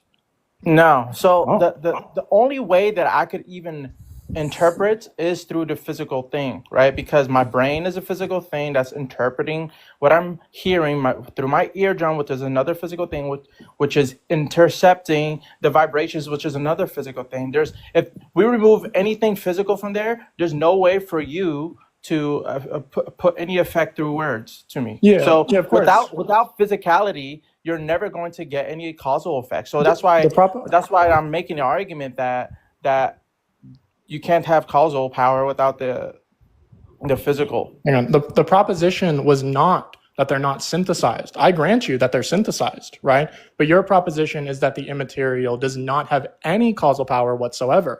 And I'm saying that with objective and subjective and physical and conceptual and material and immaterial, they are synthesized in a state which are causing each other to have effects. When you say synthesize in a state, what do you mean? They're working in harmony together.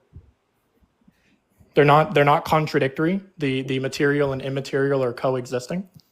Yeah, but you can remove the concept and still have causal power just with the physical. Well, that's a presupposition. I don't grant that. Yeah, look, imagine I don't even understand when you're shouting at me, right? I don't understand the content of what you're saying. You would understand anger. You would understand the concept. The content. Do you hear me? Yeah. Did you hear what I said? Are you talking like content is like behavior here? No, content as in the meaning of the words. Is meaning subjective? Okay. Is meaning subjective? Okay, or you could just say loud, right? Loud. No, what does meaning here mean? Like understanding the intention behind the words being said. Is understanding physical or immaterial?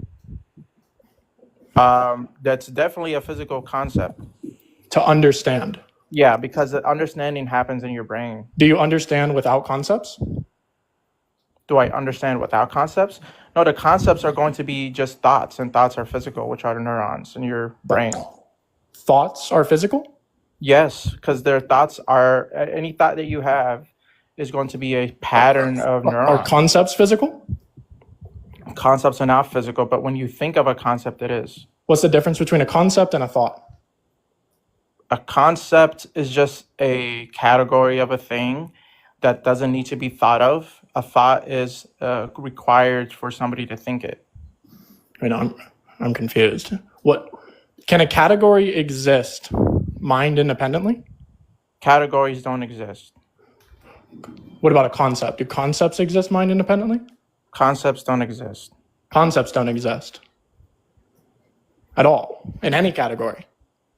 And thoughts are, and okay, if you say any category, that it seems like you're just saying are concepts logically possible. Well, I'm not. Yeah, of course, I'm not saying are they physical, right? Like the words. Well, obviously, if all you're saying are concepts logically possible, duh, of course. No, are words concepts?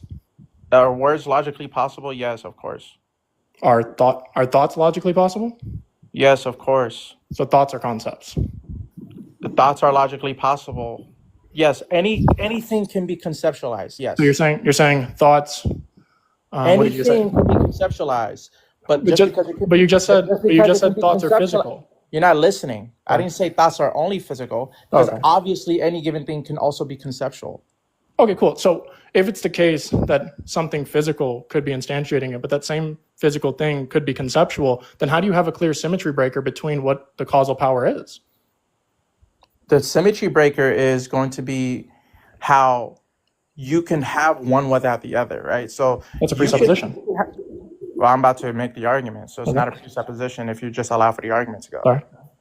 Yeah, so you can have causal power. For example, let's say you have 0 concepts in your head, right? You're like a blank slate, right? Somebody can still affect you in some way when you have like a loud noise, right? And the loud noise, right, can be from somebody's mouth affecting you. And you have no understanding of what the content is being said from this person's mouth. Right, but would you? Okay, sorry.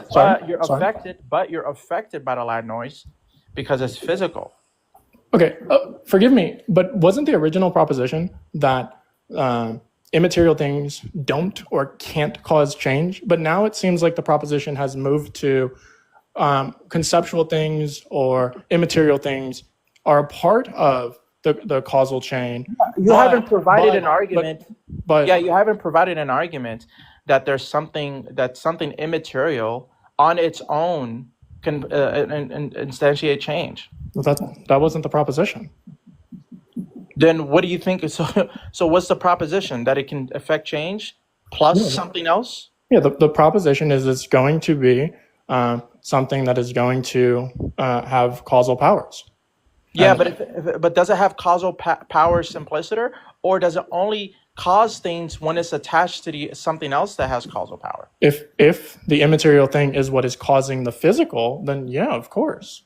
So the question is, does the concept on its own have causal power? That's the question. It can, yeah.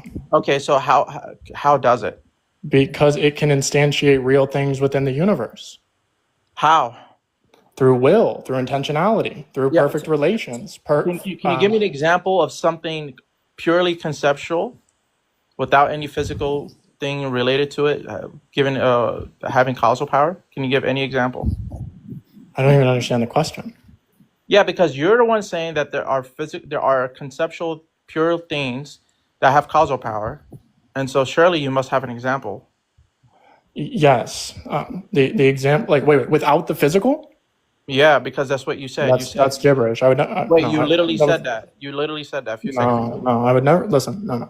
I'm saying, okay. The example that I would give you. Please run the clip back, guys. He literally said that.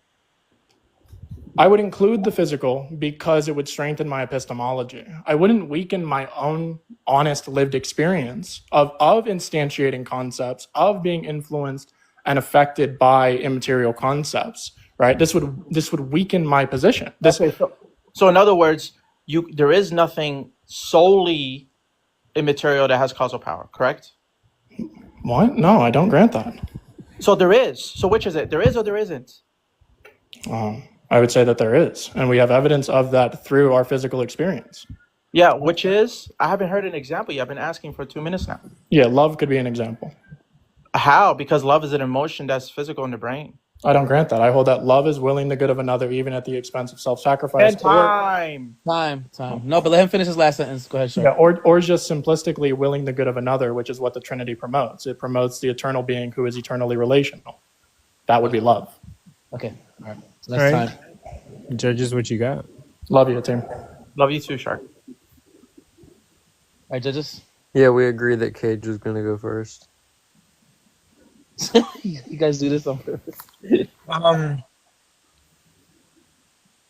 Yeah, I mean, I take it that the argument Shark gave was a little bit odd.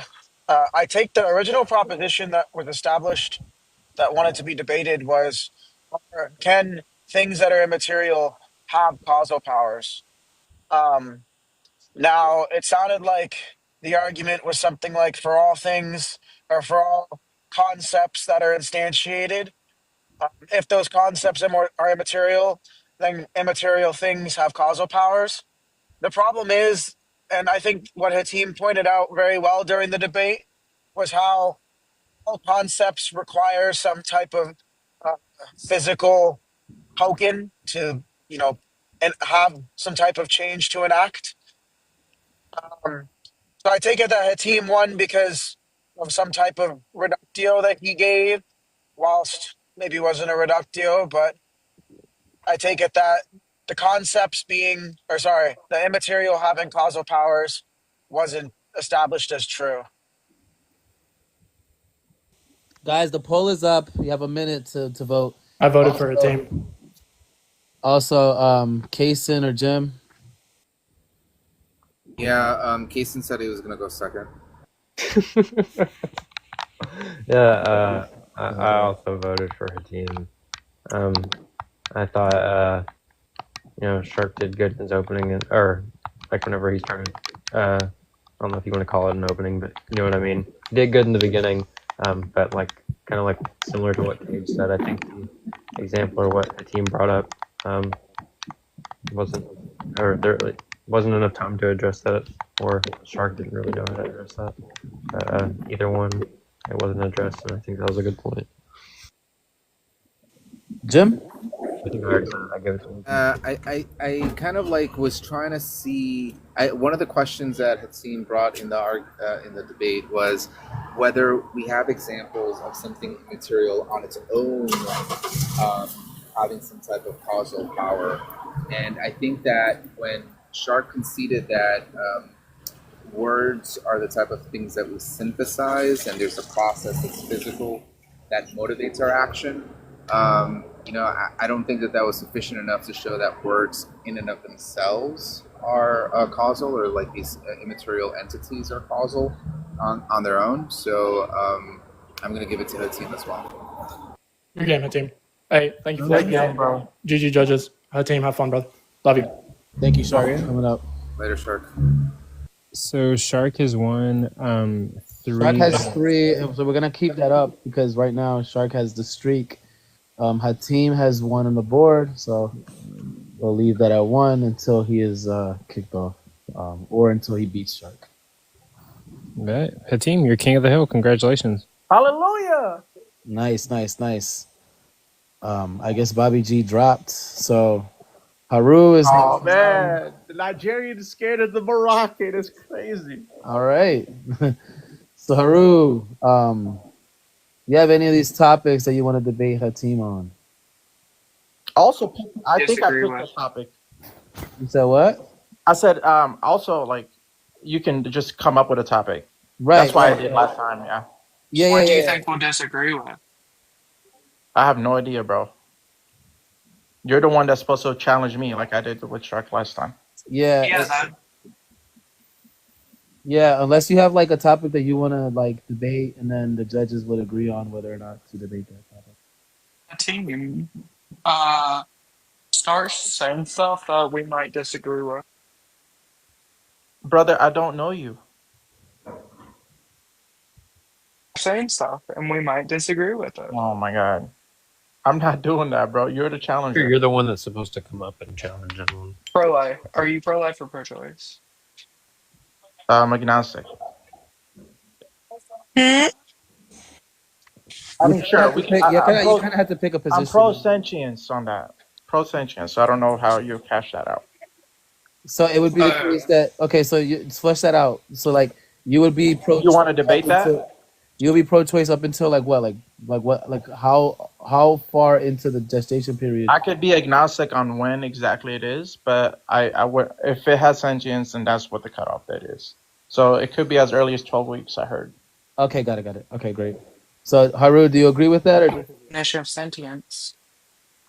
The ability to experience, have a I think it's have an experience or have a life that's worse or better. A definition, was it?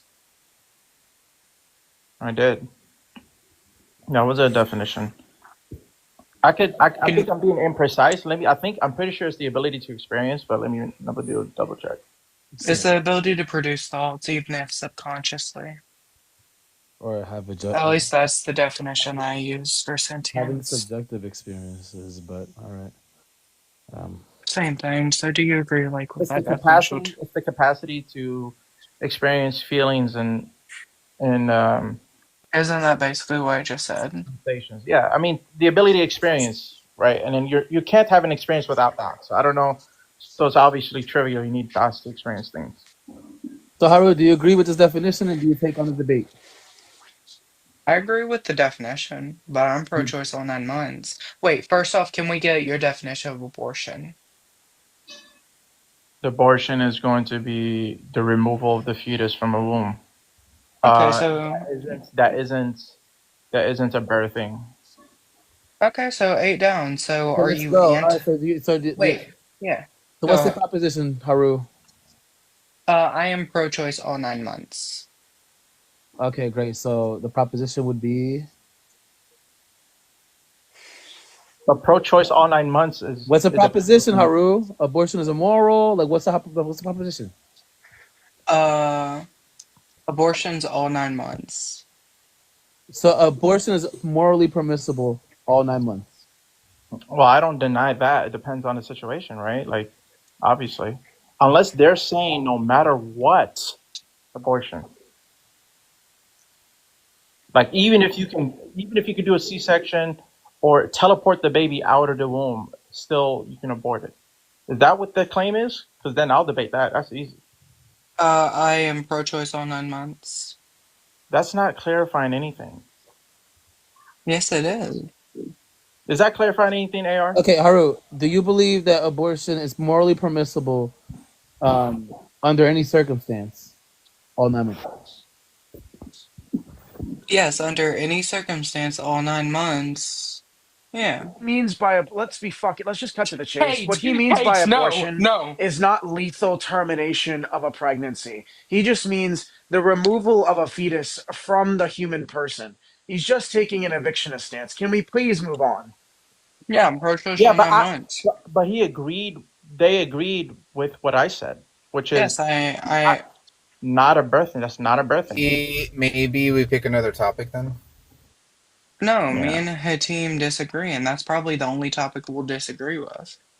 So What do we Hatim, disagree on? So wait, so no, because Hatim, look, Haru is saying that abortion is morally permissible all 9 months. What's the issue, Hatim? It obviously, if there's no issue unless they're saying Under any circumstance, it's morally permissible all 9 months. yeah, but Cage just gave a definition of abortion that contradicted the definition we agreed on, which The removal, said the removal of a fetus, bro. Like you guys agreed on definition already. no. I said a removal of a fetus that doesn't include a birthing, but she includes birthing in the or they include no, birthing. I'm going under your definition. So the removal, the removal of a fetus that does. Wait, can you define birthing before we go on? Birthing is going to be removing a fetus in such a way that they live. Wait, huh? He just means like after like C-sections. Like the C-section, like no, a C-section is not a classified baby as being birthing. born. Like you guys are not including a baby being born. We're not including. Yeah, it. so removing a fetus and the fetus living is going to be a birth. What? He's just literally saying that a woman's going into labor, they broke their water, and they was giving birth. That's what he means. Okay, do you agree with that, Hatim? If by any means the fetus being removed and living by intentional means. Haru is saying that abortion is going to be morally permissible under any circumstance through the whole 9 months. What's the problem, Hatim? It doesn't matter if they give birth. It doesn't matter if the baby's alive or unalived. Yeah, wait.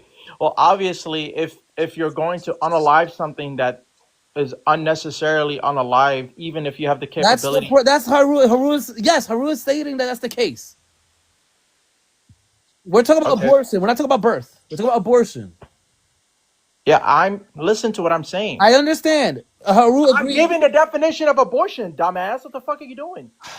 We agree that it's not birth. Abortion is not birth. I know, and I'm look, you asked me, do you agree with that? And I'm saying, look, specifically, the removal of a fetus that leads to the fetus living outside of the womb is what I define as birth. Yes. Team, I have a better definition. Can we agree? The termination of pregnancy via mechanical or non-mechanical means. Do you agree with that? I don't know what that is. Yo, Haru, he just wants to exclude birth. Excluding birth, that's it. Okay, then define birth. Excluding birth. I've already defined birth. I said the you removal. Define birthing. It's not the point. Yo, Definition of birth We know is the what birth removal is. of a fetus. The birth just means that the baby was full term and it came out alive. That's not what I define birth as. Okay, Oh, guys, we need to flush You this could be out and get the premature. debate You could be going premature because birth. we have a guest. We need to flush this out and get It the will debate be going. 1 minute. So, what's your definition of birth? Yeah, I've already gave it 3 times. Here's the 4th time. Birth is the removal of a fetus that leads to the fetus living outside the womb. I would disagree with that, like, Well, there's terminology. definitions can't be disagreed with. That doesn't make sense. What's your definition? What's your definition of birth, Haru? A biological process that a typical woman goes through to take a child outside of the uterus or womb without surgical or mechanical means. So you're saying a C-section is not birth? A C-section would be an abortion in their view. So You know A that, right? cesarean section is classified medically as an abortion. Right, which is why would I be against that? That's stupid. Of course. So of course I'm not having that dumbass debate. Haru, if you're saying if you're saying a C-section is abortion, that Hatim is not going to agree with this definition. Can we exclude C-sections from this definition of abortion? Fine, even if you don't want to be a medically like necessary. Can we exclude C-section out of the definition of abortion? Yes. Okay. Do we have a debate, Hatim? Yeah, if the debate is just the one that, if including birth, the one I gave, yeah. Okay. The definition of birth I gave, sure. Yeah. We can have Abortion that. without birth, without C-sections. We're not talking Yeah, about birth, so- we're not talking about C-sections. We're just talking about abortion. Yeah, so here's the argument. Okay, so who has the No, affirmative? I have the open. I do. So you have the affirmative. Abortion is what, morally permissible? Wait, I thought I had. No. Haru has. Do I not have the affirmative? No. Abortion is morally permissible. That's what Haru. I thought I had the. Haru, what's your I'm not proposition? against abortion. Haru, what's My your proposition is that abortion is permissible only up until sentience. I know, but Haru, do you have a proposition? Abortion is moral all 9 months. That's it. That's the proposition. Okay. Haru is the Do affirmative. you agree with that premise, Hatim? Before we go on. Obviously, I don't agree with it. Okay, I'm so we debating disagree. I'm debating against it. So that, no, I'm saying he agrees. He agrees with the debate. Let's go. All right, cool. All right, go ahead. Wait. Let me turn on my light a little bit. Let me take off these glasses. They're This is making gonna me be dizzy. interesting. All right. Go ahead. So You the- start whenever you say your first word. So the definition, like preface that I'm using for the terminology consent, would be the informed notion of making a decision that can be revoked at any point in time, because consent is all going. With the definition, like preface of abortion, like that we are using, it would just be the removal of a fetus that does not include a birth. So I personally believe that individuals can consent to another organism to revoke the materials of nutrition getting taken away from their body from another organism at any time. And I personally believe individuals can consent to get an abortion at any time because that organism is actively taking resources. The way that I would grant moral permissibility would be you have to have 2 of these criteria to be morally like thought of in my moral perspective: past sentience, present sentience, and future sentience, or the potentiality for future sentience. I yield the rest of my opening statement.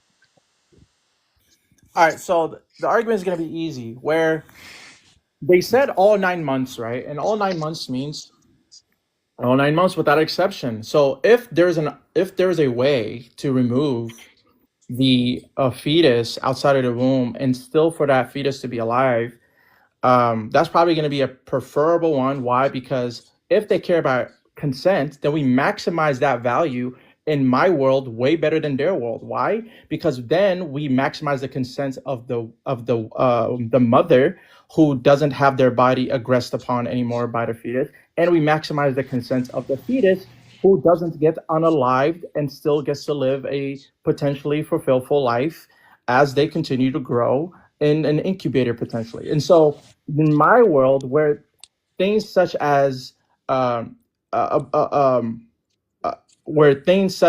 removal of the fetus via C-section or some type of removal that still allows the fetus to live, even in the far future, where we have advanced technology, where it's easy, potentially easy and painless, right? In my world, I'm allowed to say, yes, we can have that.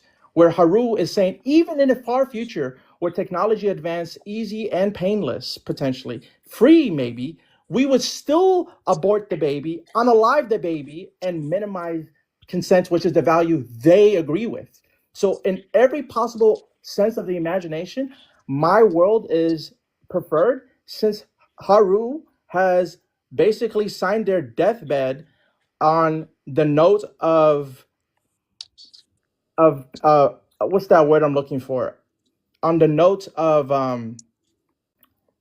the value of consent. So because my world maximizes consent, it's the easiest one in debate in the world. Yeah, do you believe babies have consent? Yeah, but do I believe babies have consent? I do believe you can Yeah. violate the consent of a baby. Yeah. No, do you believe babies, the organism of a baby has consent? Because what you were doing in this conversation was like you're Yeah, pleading I to do. I emotional do. logical fallacy because you're referring to the fetus as a Yeah, baby. babies have consent. Yes, babies have consent. Yes. Yeah, so would you say 3-year-olds have consent? Yes. Everybody. Would you Everybody has say consent. 5-year-olds have consent? So you would Everybody has say, consent. so Everybody who's okay. a person. Everybody with sentience has consent. So are you saying an individual that can't make an informed notion has consent? So are you saying an individual like of like this moral like thing could consent to intercourse? Because you said like consent. Yeah, just because you can consent to some stuff doesn't mean you can consent to all stuff. So Yeah, the vernacular. Yeah. I can consent as a 3-year-old on what I like to eat, right? Hey, mommy, I want some cereal, some Apple Jacks instead of Frosted Flakes. Doesn't mean I can consent to uh, Smex, because Smex is going to have some long-term consequences that I'm not aware of, versus short-term consequences of eating food is much easier for me to grasp. Yeah, that's assent, not consent. Remember that. Because All right, assent means it's not not like having an informed notion. it's not like we fleshed out what the terms mean, so I don't know what you mean. No, because assent would just, I'm surprised that you don't know this. Assent would just be the informed notion of like the uninformed notion of making a choice. Consent would be the informed notion of making a choice. But the reason why I Yeah, but personally believe, obviously, okay, cool. So what I mean by consent is just um like somebody has uh some preferences, or they have some desires, or they have a will, and something being done to them without their will being in agreement on would be a violation of consent. That's all I mean. so, okay, so if an individual that was 3 that didn't have enough like emotional maturity to make any decision, they could consent to stuff.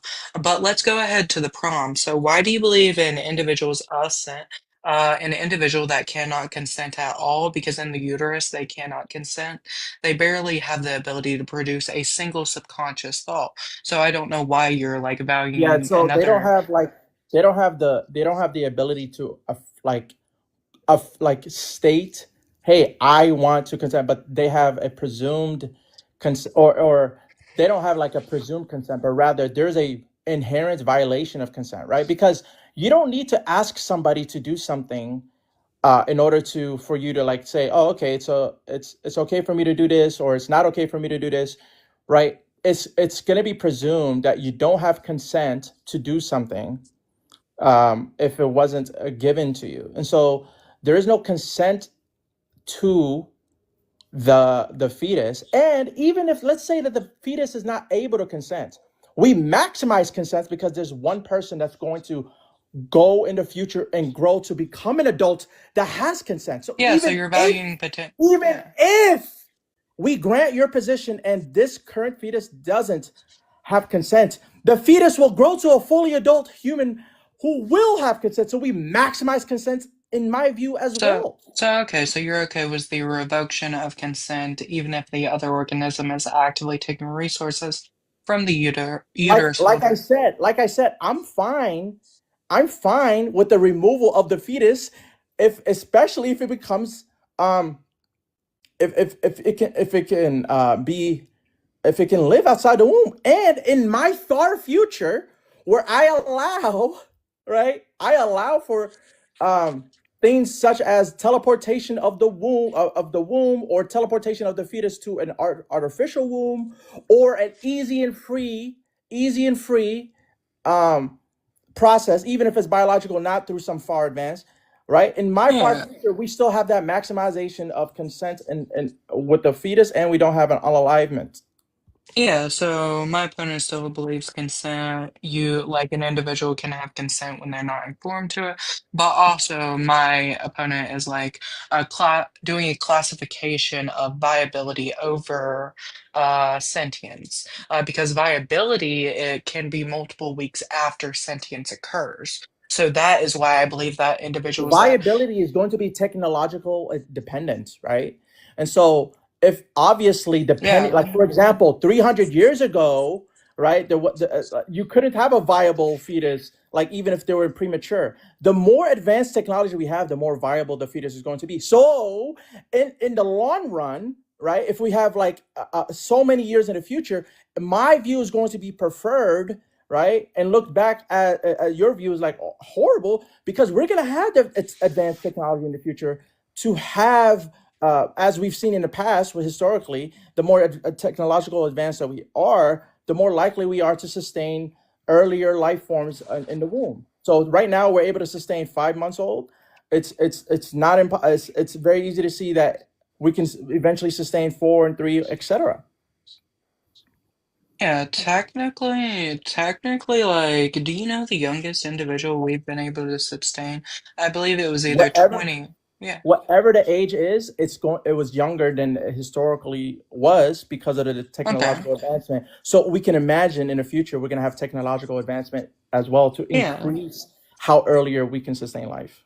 Yeah, all I want to say is like my opponent hasn't gave me the chance to speak because every single time I try and speak, they will interrupt and rebuttal in the middle of my sentence, and then they will do a pleading to emotional logical fallacy because doing a they were pleading to like an emotional standpoint because they were classifying the fetus as a baby, because I don't see the point of using logical fallacies, but the reason that I believe that is because individuals do not have cannot consent to a bodily process. They can consent to the removal, though. I guess just to close off the sentence, in both of our worlds, we both have removal. In both of our worlds, we try to maximize consent.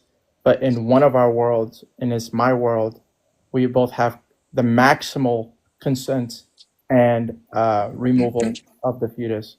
Time. Actually incorrect. That's it, guys. It's time. All right. Judges, gonna put the poll up for everybody.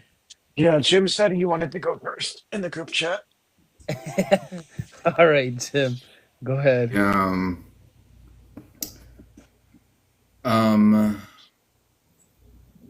Man, these debates are like, the few minutes that we have are really hard to be able to cement some pretty good argumentations here. But given the limited time and kind of like the agreed upon terminology, I'm gonna have to give the debate to Hatim.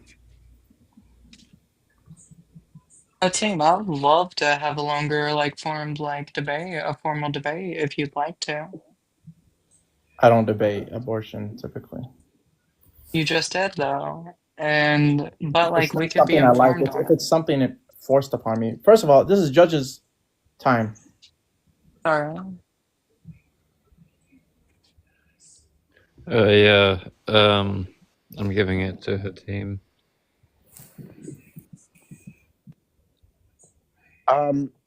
Yeah, I have a lot of statements, but I'm not going to make all of them. I'd love to Like, hear them. but fuck up, Peru. Like I said, there's a little bit hard to judge when the intentions aren't sort of drawn out. But I am actually going to give it to Haru in virtue of some of the points were made, like maximizing consent, where consent is discussing the affirmation, the informed affirmation to an act, not just the ability to give the informed affirmation in an act. I thought that was important. The second thing I thought was important was the type of argument is X is wrong if and only if X cannot consent, or maybe X does not consent. And then we went on further to concede on the point, say, well, even if it can consent later, but also the main point between that was then we were sort of committed to saying babies can make informed decisions or deliberate decisions. I thought Haru reductioed that view poorly, but it certainly was enough to trigger my intuition. So that's why I disagreed with Jim in Kaysen. 2 for 1. GG's, Haru. Hey, Kason and Jim, can I hear your notes if possible? They'll DM it to you. No, they won't. So Haru won that. No. Yeah, definitely. Yes, the audience vote and All right. The audience vote, I didn't see it. The audience vote. Nah. yeah, So it we was have 60-40. nah. Also, AR, are you screenshotting the poll results? The votes? No, Yeah. I'm not screenshotting them. Don't we should, so we could post it for content. We should, I guess, but there were like 6 votes. Like nobody's like. Do we have another individual in the request? Nobody in the request wants to challenge Haru. Not Haru. She didn't win. Yeah. Her team. I need that $50. You're not. I need one more. Oh, no, Team, 2 then more. let's debate it again, since there's no individual. I'm not doing that. I mean, audience, do you want to hear that? No, I'm a challenger, and there's no one up on the panel, so you can't ignore a challenger. So, Hatim, you're forfeiting your streak then. We can debate whatever, but no, I can choose. Somebody come on up. If nobody wants to see this debate again, somebody come on up and debate Hatim on a certain topic. Up here. You could be a theist. Our judges are unbiased. And that 2 of your judges. Okay. Team, you affirm the proposition that personally pro-choice individuals have the mental capacity to consent to intercourse? Personally pro-choice individuals? Yep. Have the mental capacity? When you say have, are you saying in general? I'm saying that they actually possess it, that they reach the threshold in which rational beings agree that this individual is no longer a child or severely mentally disabled. Say that one more time. Here, I hold the position that people who are personally pro-life have the mental capacity of a child or a mentally disabled person to the point that they can't consent. And how are you defining that? Consent is going to be, you want just a short answer or the long answer? Well, I want to know how you qualify acting like a child and mentally disabled person. Yeah, because adults, right? Yeah, I hold that consent is going to require prudence between 2 or more moral agents that have moral and causal comprehension of the responsibilities that will follow with a pragmatic revocation clause. And remember, consent is revoked pragmatically, and all individuals. Sorry? Pro-choice, you're talking about people who are pro-sentience? I'm talking about individuals who are okay with the individual who they're having intercourse with having an abortion. An abortion prior to sentience? It could even be after. Yeah, prior to sentience, yeah. Okay. Like both parties are healthy. Yeah, like I hold that it is irrational for you to have intercourse with a woman who would have an abortion, besides for medical and grave exceptions. Who would have an abortion? Yeah, who would be willing to. Like let's say that you find a woman and you're talking to her and you ask her, hey, if we have intercourse and we do the boom boom and you're healthy, the baby's healthy, are you going to agree to keep the baby? I hold that consenting to intercourse necessitates assent to parenthood. So and you're saying they would be irrational even if they abort prior to sentience. Yeah, definitely. Yeah, because you're consenting. Your consent requires the rational comprehension of your moral obligation after you put a moral patient into a state of dependency. Also, can we unmute Yaya? Oh, Yaya's back. Sweet. Okay. Well, I think sentience is a requirement to have moral consideration.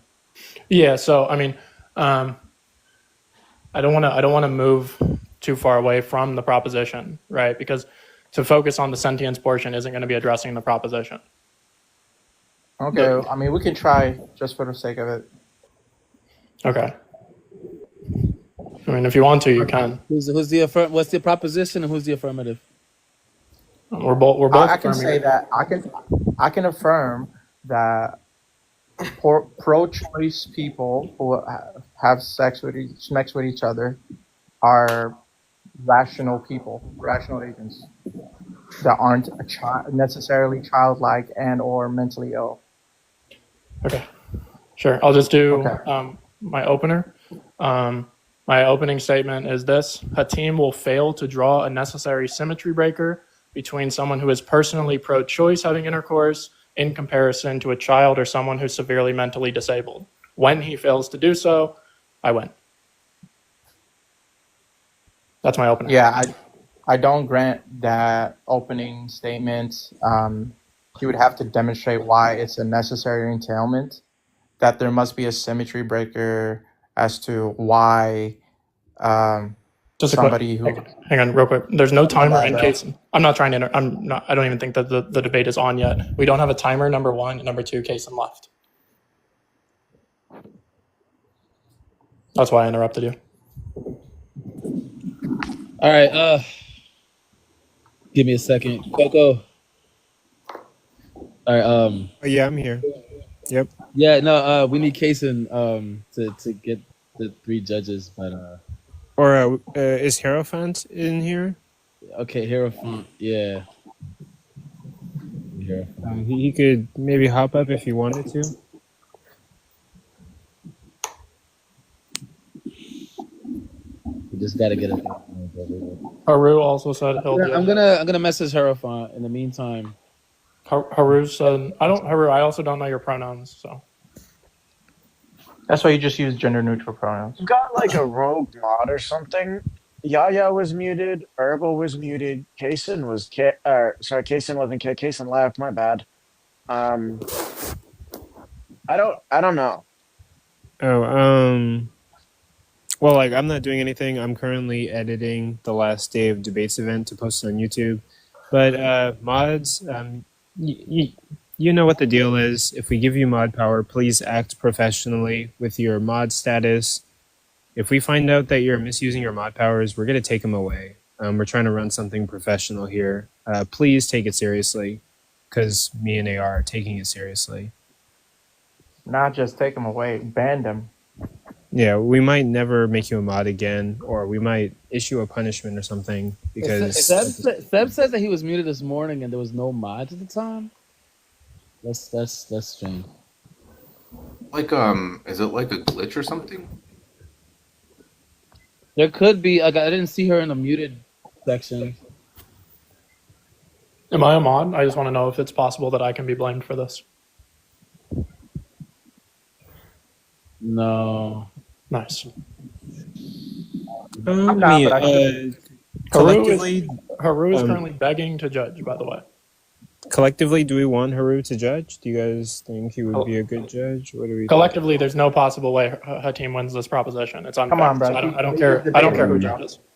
Considering Haru, and we talked about formal fallacies earlier, and for every fallacy I listed, Haru got it wrong. Okay, we got the judge. Oh, Jason's back. Okay, so can we just start the 10 minutes? It already started. We got the judge. It's fine. Okay. Can we just start the 10 minutes? All right. So who has the affirmative is okay. So what's the proposition so that we can understand? Well, he would be affirming the proposition that personally pro-choice individuals have the mental capacity to consent to intercourse or coitus in a manner that necessarily excludes children and severely mentally disabled people, and I affirm the opposite.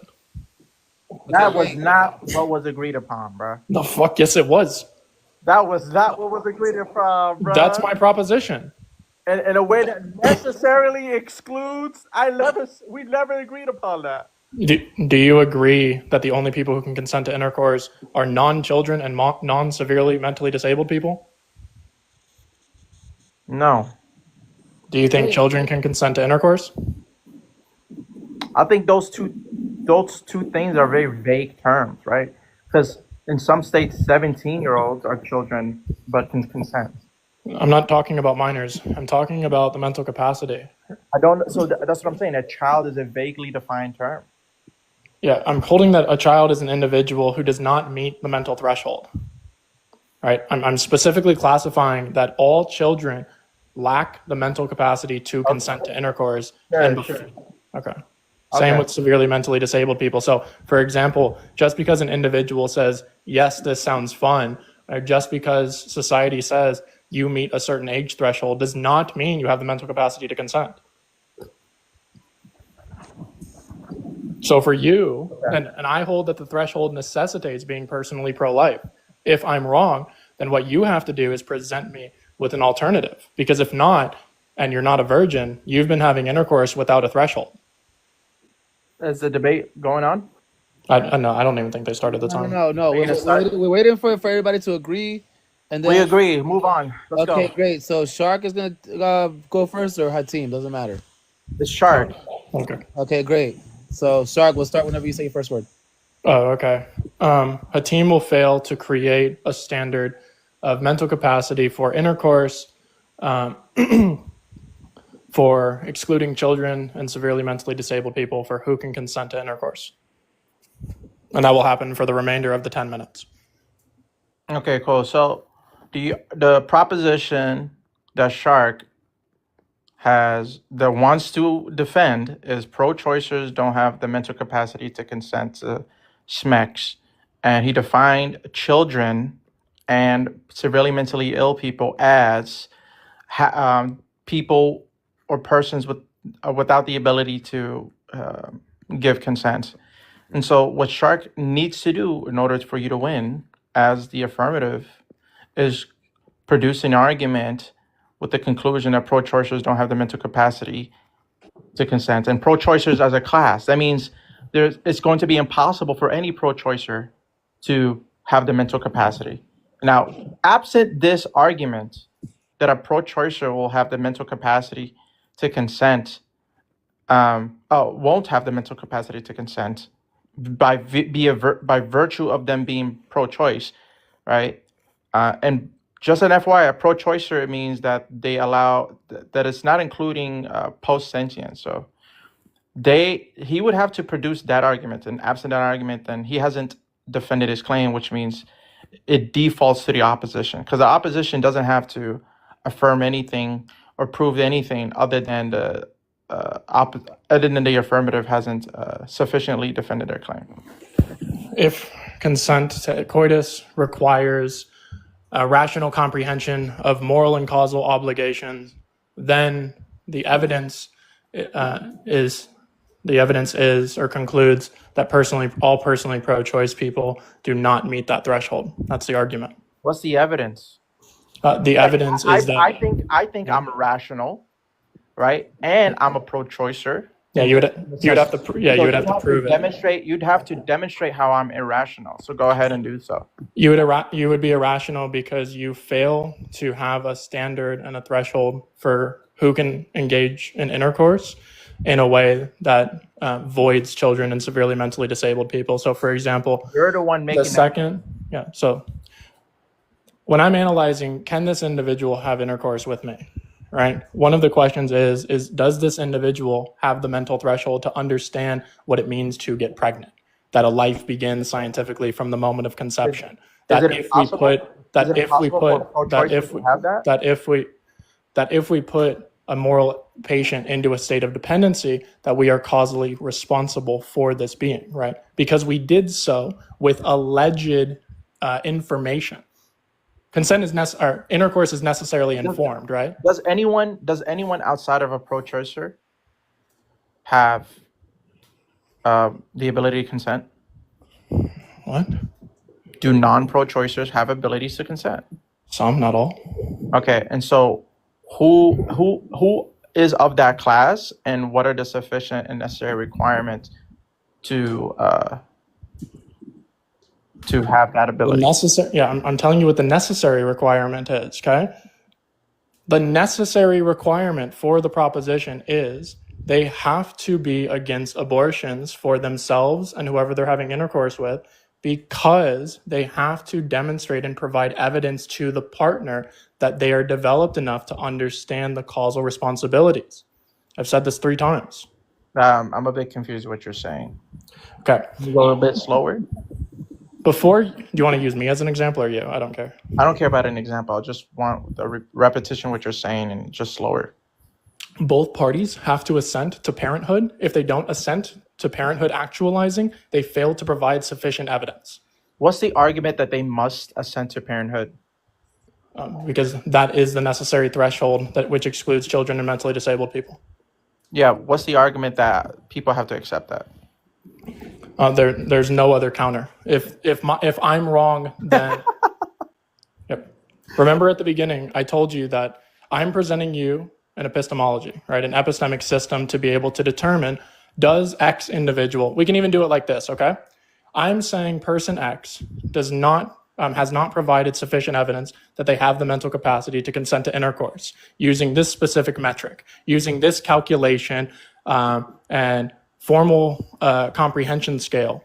And then when I ask Hatim, hey Hatim, what's your epistemic system to ensure that whoever you're having intercourse with has provided you sufficient evidence? What's the argument that we need an epistemic system? Because right now we use right now we're using a pragmatic system of having an because if you don't older, so okay, wait, I want to say this respectfully because I like you. Just know I could be rhetorical as fuck right now.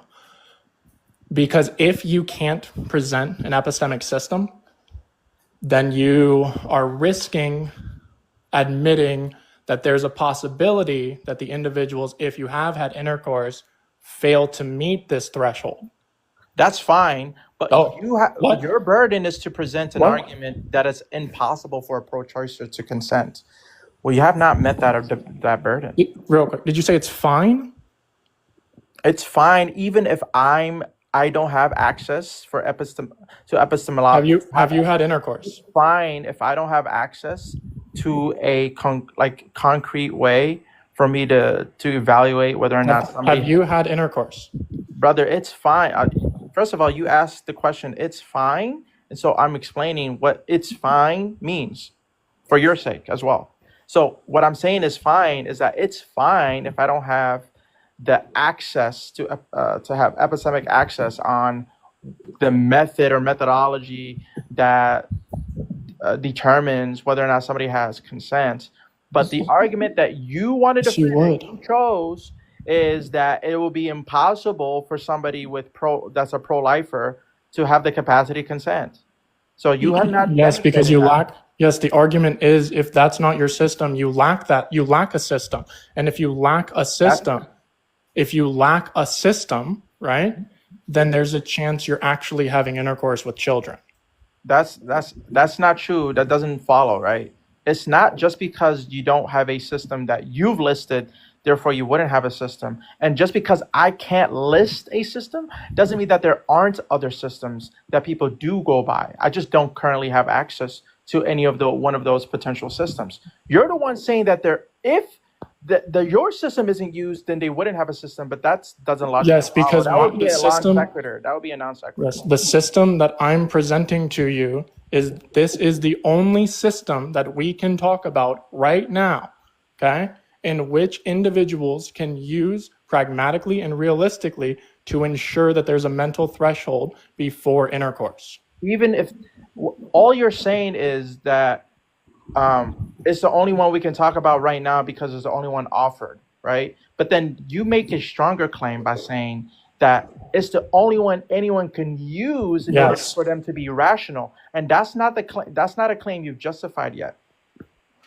The justification is that the personally pro-life standard, not including the social government involvement, by the way, is the system that I'm saying we can use. Let's just do this. Do you agree in my system, we have a metric to measure mental development? Sure. Okay. Within this system, do you agree that measuring mental development is necessary before having intercourse with this person?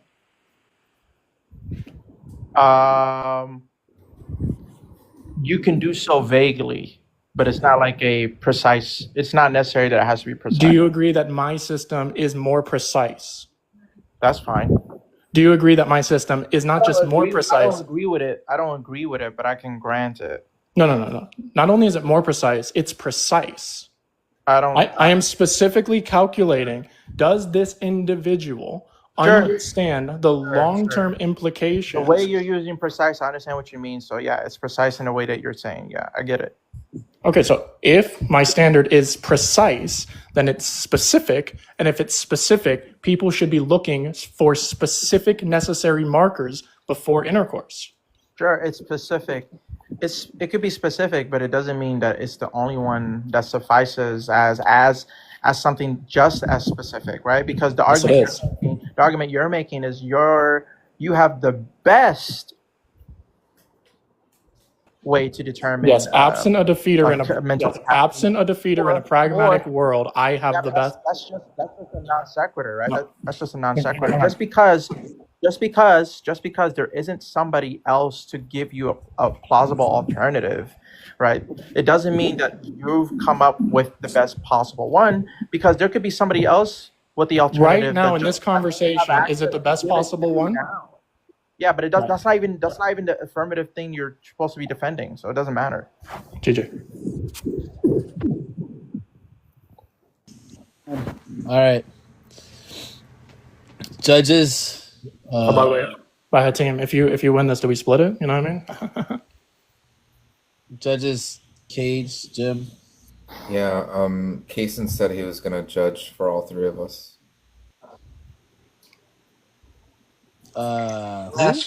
Kaysen just left alive. Here. What? We all agreed that Kaysen would. All right. Well. What the hell? All right. Well, Well, I looks guess like I'm Jim. Kaysen now. No, Jim said he would take it up if in case something happened. It's fine. The team, I definitely demonstrated the proposition. We have you two. If we need a third one in order to like break a tie between you two, we will do that. And right now, you guys can judge. Go ahead.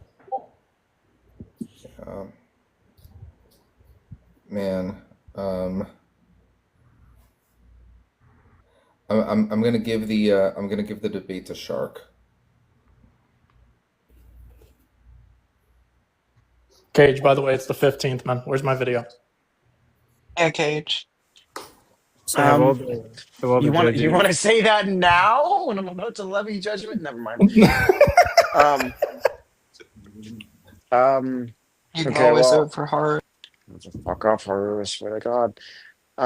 Yo, what's up with Hatim? What's up with this dude not making polls when I talk to him? Literally making a poll right now. I'm telling you, he's racist, dog. I'm telling you, it's a microaggression.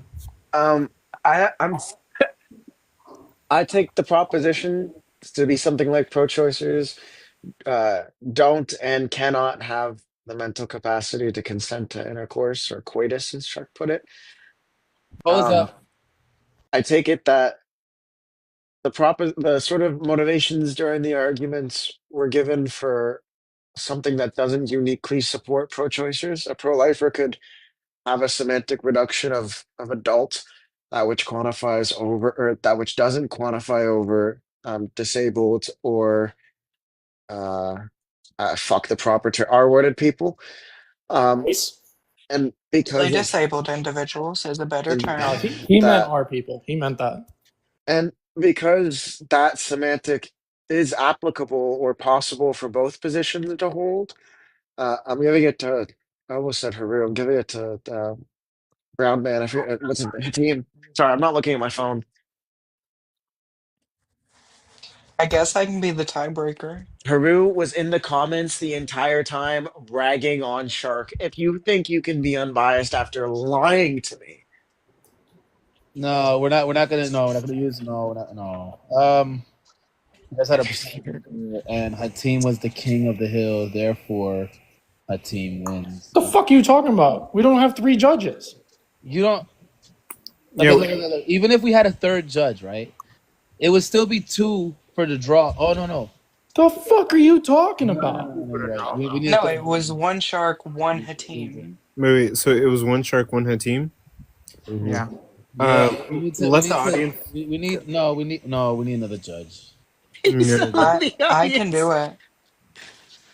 the audience could be the tiebreaker, but never mind. No, forget Listen, that. listen, Hatim, do you care if Haru votes? I don't care. Yeah, no, of course. You do care or you don't care? I can't fucking hear you over this sighing. My fault. No. I'm trying to figure out something right now. Give me a second. Is there anyone in the audience? Say if you would be a good judge. Mitch. I am a good judge. Mitch. Okay, Mitch. What do you think? Comment below. What do you think, Mitch? Haru was in the comments like screaming, "That doesn't follow. He already said this. This is over here." Like, Haru is clearly can be biased towards unbiased. sharks. He literally said, just looking over the chats. As much as I hate it, Flenser, let's go. It's not quick though. It's not quick. You're gonna be up here. as much as I hate to do this, Shark.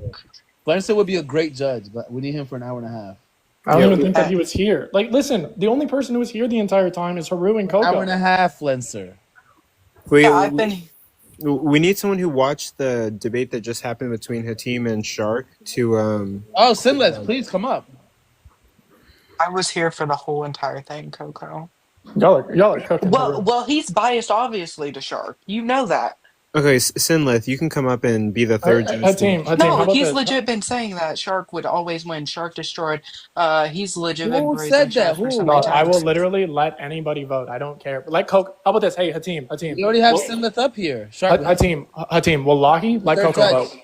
vote. Wait, I mean, like I was editing, so like I wasn't really paying attention. Sinleth is here. Sinleth, did you watch the whole debate? Yeah, I did. And you promised to be unbiased on this in judging this debate?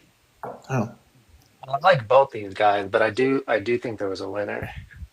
Okay, great. I believe it was a team. Can you please announce the winner? Can you please announce the winner of this round? Yeah, I think that Shark presented his argument and he grounded it with like causal obligation, things like that. I don't think that a team attacked anything substantively in Shark's argument. I think Shark's argument went through. Okay, so you think Shark won? Yeah, that's my money. Shark takes it. I think a team won. Oh, listen, just so we're clear, Hatim, I was willing to let Haru vote. I don't think that makes sense what Sinleth said, by the way. Huh? I literally did substantively dispute everything he said. Yeah, that's exactly why I was going to vote for you. I But also don't grant the panel decided not to let me vote. So, Hatim, it's your fault. All right, whatever. I dead ass was gonna let. That's 4. I mean, It's not 4. No, it's not 4. It's 1 in a row. This is he didn't. You're right. He's on the hill again. So Yay! I've destroyed it. Hold on, bro. Wait, can I drop a team? Hold on, bro. All right, You gotta get Kaysen back. My OG judge. got me. No, I'll vote. I can be non-biased now. Because I didn't agree to Sinleth judging. Oh, do you want to? I mean, like, is it too late now, or like, what do you think? I mean, that's it. Like, it's like we needed a judge. Saying he was gonna go get some. Kaysen texted me his phone died, and I told him that we already found a judge, and he said he's gonna go get some coochie. And I'm not joking. I'm being dead ass. Wait, hang on. Say Wallahi. Say Wallahi. He said coochie. So. Oh, he didn't say coochie. He used a more white man's word. All right. Whatever. All right. Can I explain how? Wait, before we continue, I feel like the judges need a. We needed a judge for the whole time, not just for that one moment. Sam, they want you to keep judging. Yeah, for an hour and a half. Could you do that, Sinleth? You're doing this for another hour and a half? When does this end? I trust Flenser's judgment. At 10:30 Central. I also don't have a problem with Flenser's judgment. Yeah. But y'all have a problem with me judging. Wow. I fucking said you can you can judge. Then ask them why I can't. Flenser, can you judge for an hour and a half? What's that got to do with me? Not for the hour and a half. First of all, why is it Shark 3 versus Shark 1? Hey, because Shark be swimming. Because Shark 3 is that's the amount of times that he won in a row. So now he has to start over again. You guys, I remember you were saying that you guys didn't. Okay, could you come out for the 45 minutes then? But Fletcher, were you here in the past? How 20 minutes? I don't know. Yeah, it's been about I've 20 been minutes. here for the entire. We already judged this round. Sindleth already judged. How? I didn't agree. Look, you guys asked me. I was All going right, to just vote start for you, debating. but you decided Just not you're to wasting let me time. vote. Go. Wait. Fletcher, AR. okay, It Fletcher, do doesn't you make agree any to be an sense. unbiased judge for? Did you Absolutely. Did you hear the debate for this round? No. Okay. I heard the very last part. It doesn't make So sense. what we could do is we could just call it a draw, right? No. I mean, if I just base it on the last like 2 minutes, I'd say Shark won, but that doesn't mean anything. Of course it doesn't. Right. That's what I'm saying. So do we not agree with the? Oh, I meant Hatim. You already said it, man. There's no takesies backsies on your No, win. I wanted to see if his reaction would change. There's no takesies backsies, He'd man. be like, oh, that's right. That's right. All right, 2 minutes. That's all you need. Let's just. Of course, my Okay. Let's take. The team says no. Let him Let's just vote. Let him vote. Guys, okay. So let's just make Shark king of the hill now. Okay, that's fine. It's okay. It doesn't take that long to redeem yourself, Hatim. All right. First of all, it's total wins, right? No. No, streak wise. That's what you had said before. I said no. I said wins in a row. I specifically said wins in a row. Shark. Wins in a row. Shark. Can I just communicate with Shark for a minute? You, I wanna go to 10 the minute next round. one. 10 minute. Where's the dumbass theist that I could go back to back and wreck him? All right. So what's next? Who's next? I don't know. Anyone who wants to challenge Shark. Debate a topic. Hatim. And this is good because then you get to pick a topic. Wait, her team's Well, going it's again? not her team's turn. I think Haru wants to go, AR. Sorry, Haru. Yeah, Haru has to take it. I just have something to ask Shark before we go. No. Bye, Wit. Shark, I love you. I love you, team. I'm sorry. Team, depending on Shark's answer, I might draw. Oh, okay. Oh. So Shark, do you want to be with memes? I don't know what the fuck that just. I don't know what that meant, but I took it as. You know how you're probably the most skilled debater in this whole entire thing? I don't grant that. I don't grant that. Can we just move on? Potentially. I was legit gonna ask. I just want the proposition. So Shark, basically what scenario I'm thinking of is like on the last debate of the night, I can like debate you and then you just concede. God. You're wasting time. I will read the full paper, and I will. Yo, I Haru, will stop. That's not what we're doing here. Okay. Oh. Do you want to debate Shark on one of these topics, or you get kicked? I have a topic that isn't up here. What is it? What's the proposition? See if Shark even accepts that. Eating a burger is vegan. Oh my god. Can I have somebody, please? Wait, what? No, I'm not accepting that proposition. Okay, so give us a proposition, Haru, from the board, since Shark rejected your. No, Shark. Do you agree? No, Wait, no. He rejects that proposition. Please pick a. It doesn't matter. Could we go back and forth? No. It The doesn't matter individual. when it comes to a homemade proposition. But if it's a proposition on the board, Shark has to take it. Can we go back and forth in presenting propositions? Like Haru presented a proposition, I said no. Now can I present a proposition? No, he's okay. No worries. That is a challenger. Yeah. Well, let me read the board.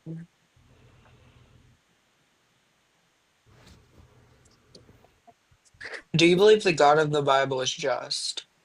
Define just. It's under your definition. I think it would just be trivially the case that God would be justice. So it would just be trivially the case. Yeah, then under that definition, we would agree. Okay. So wait, Haru, you believe the God of the Bible is just? Wait, do you believe the Earth is 4.5 billion years of age? Wait, so Haru lost that mini debate? Is that right? No. Yeah, I think that's what happened. I'm giving scenarios. Do you believe the Earth is Do you believe the Earth is 4.5 billion years of age? I've never studied it.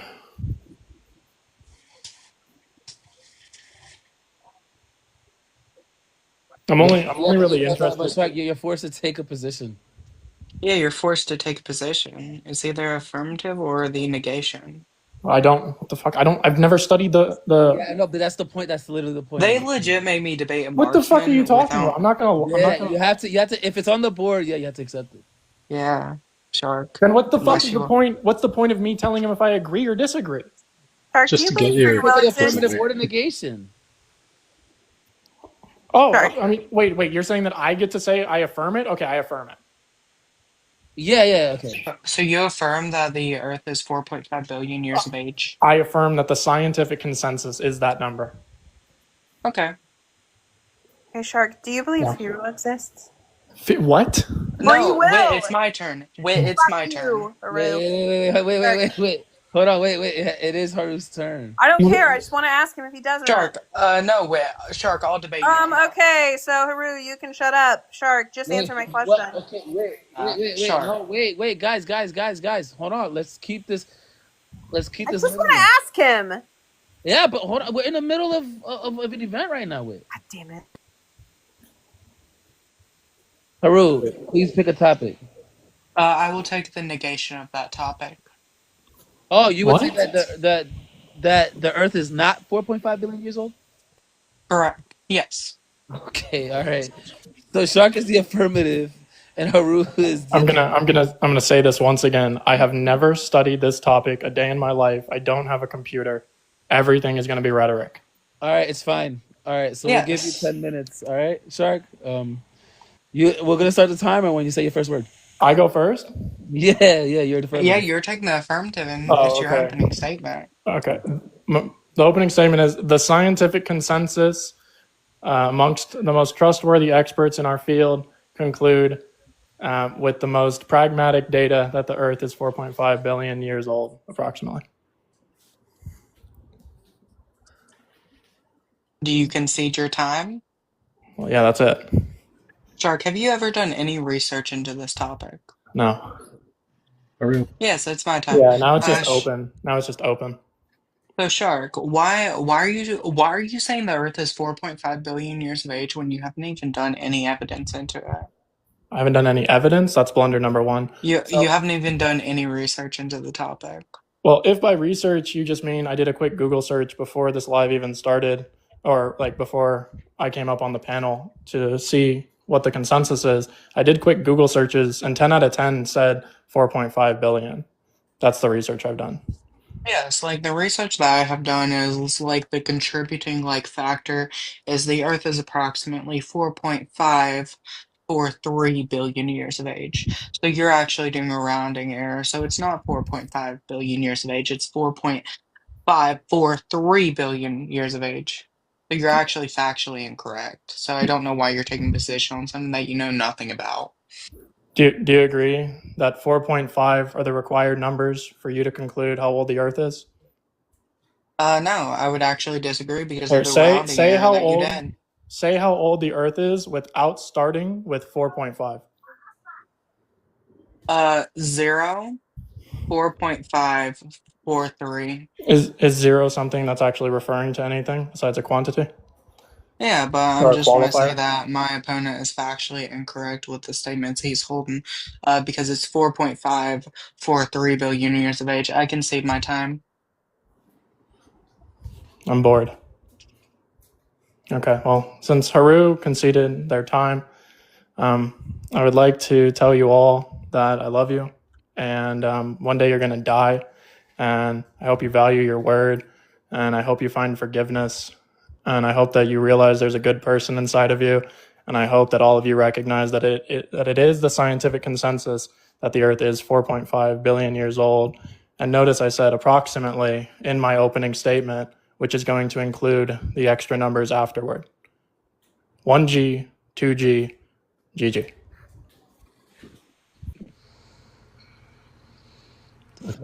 Is that it? Like, are we gonna end it? Yeah. Everybody That's can it, see the man. time. Haru just wanted to do the 4.538 or whatever the fuck it is. But in my opener, which is recorded, I said approximately. I specifically said that. Okay, well, we're gonna let the judges interpret that. I Look, I believe. mean, I'm just gonna get this over with.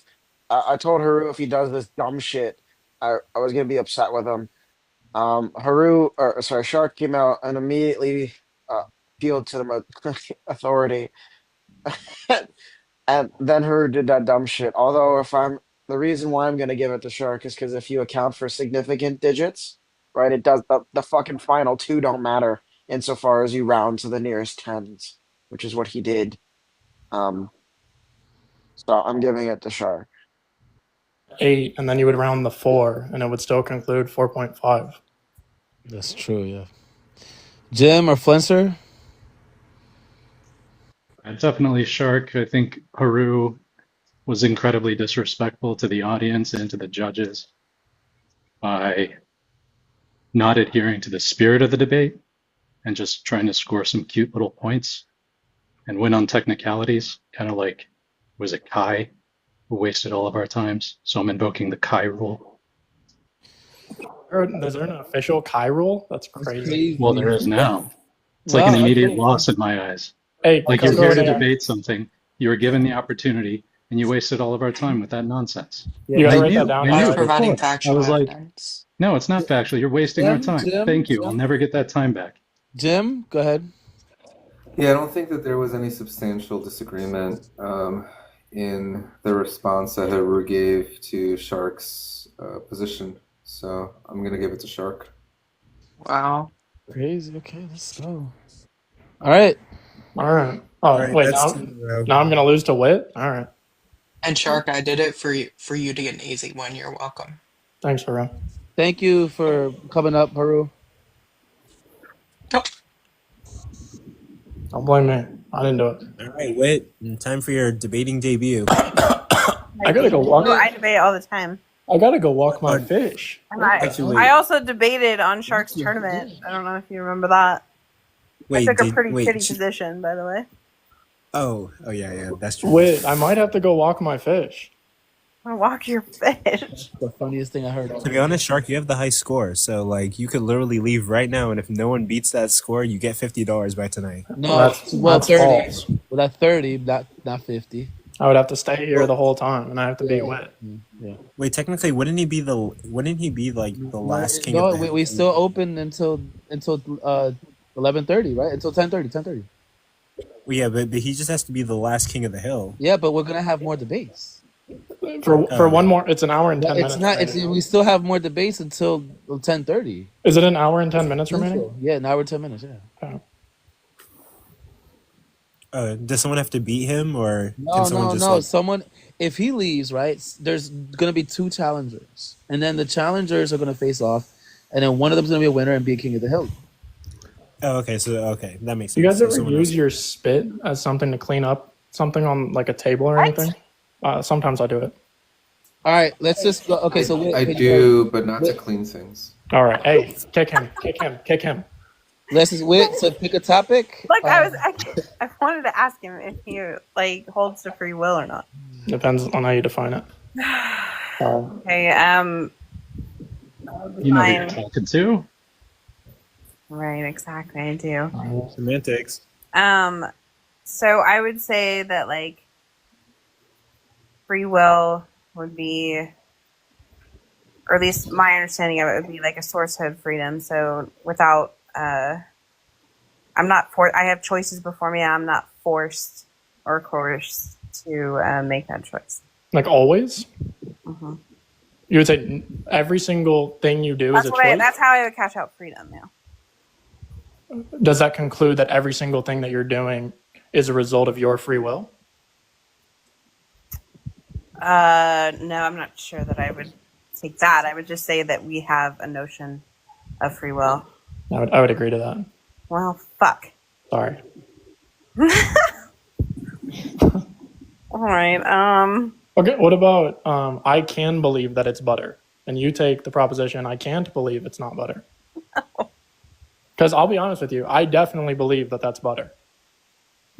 It just depends on what you mean by butter.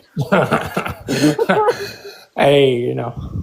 Hey, I don't know any other. If only there was like 15 propositions on the board, what? That's what the fuck I'm looking at.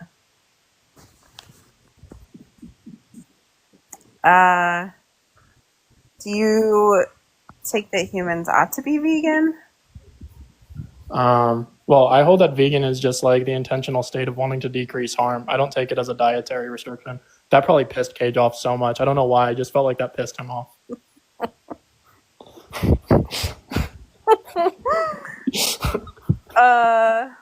Threw my fist in the air diabolically.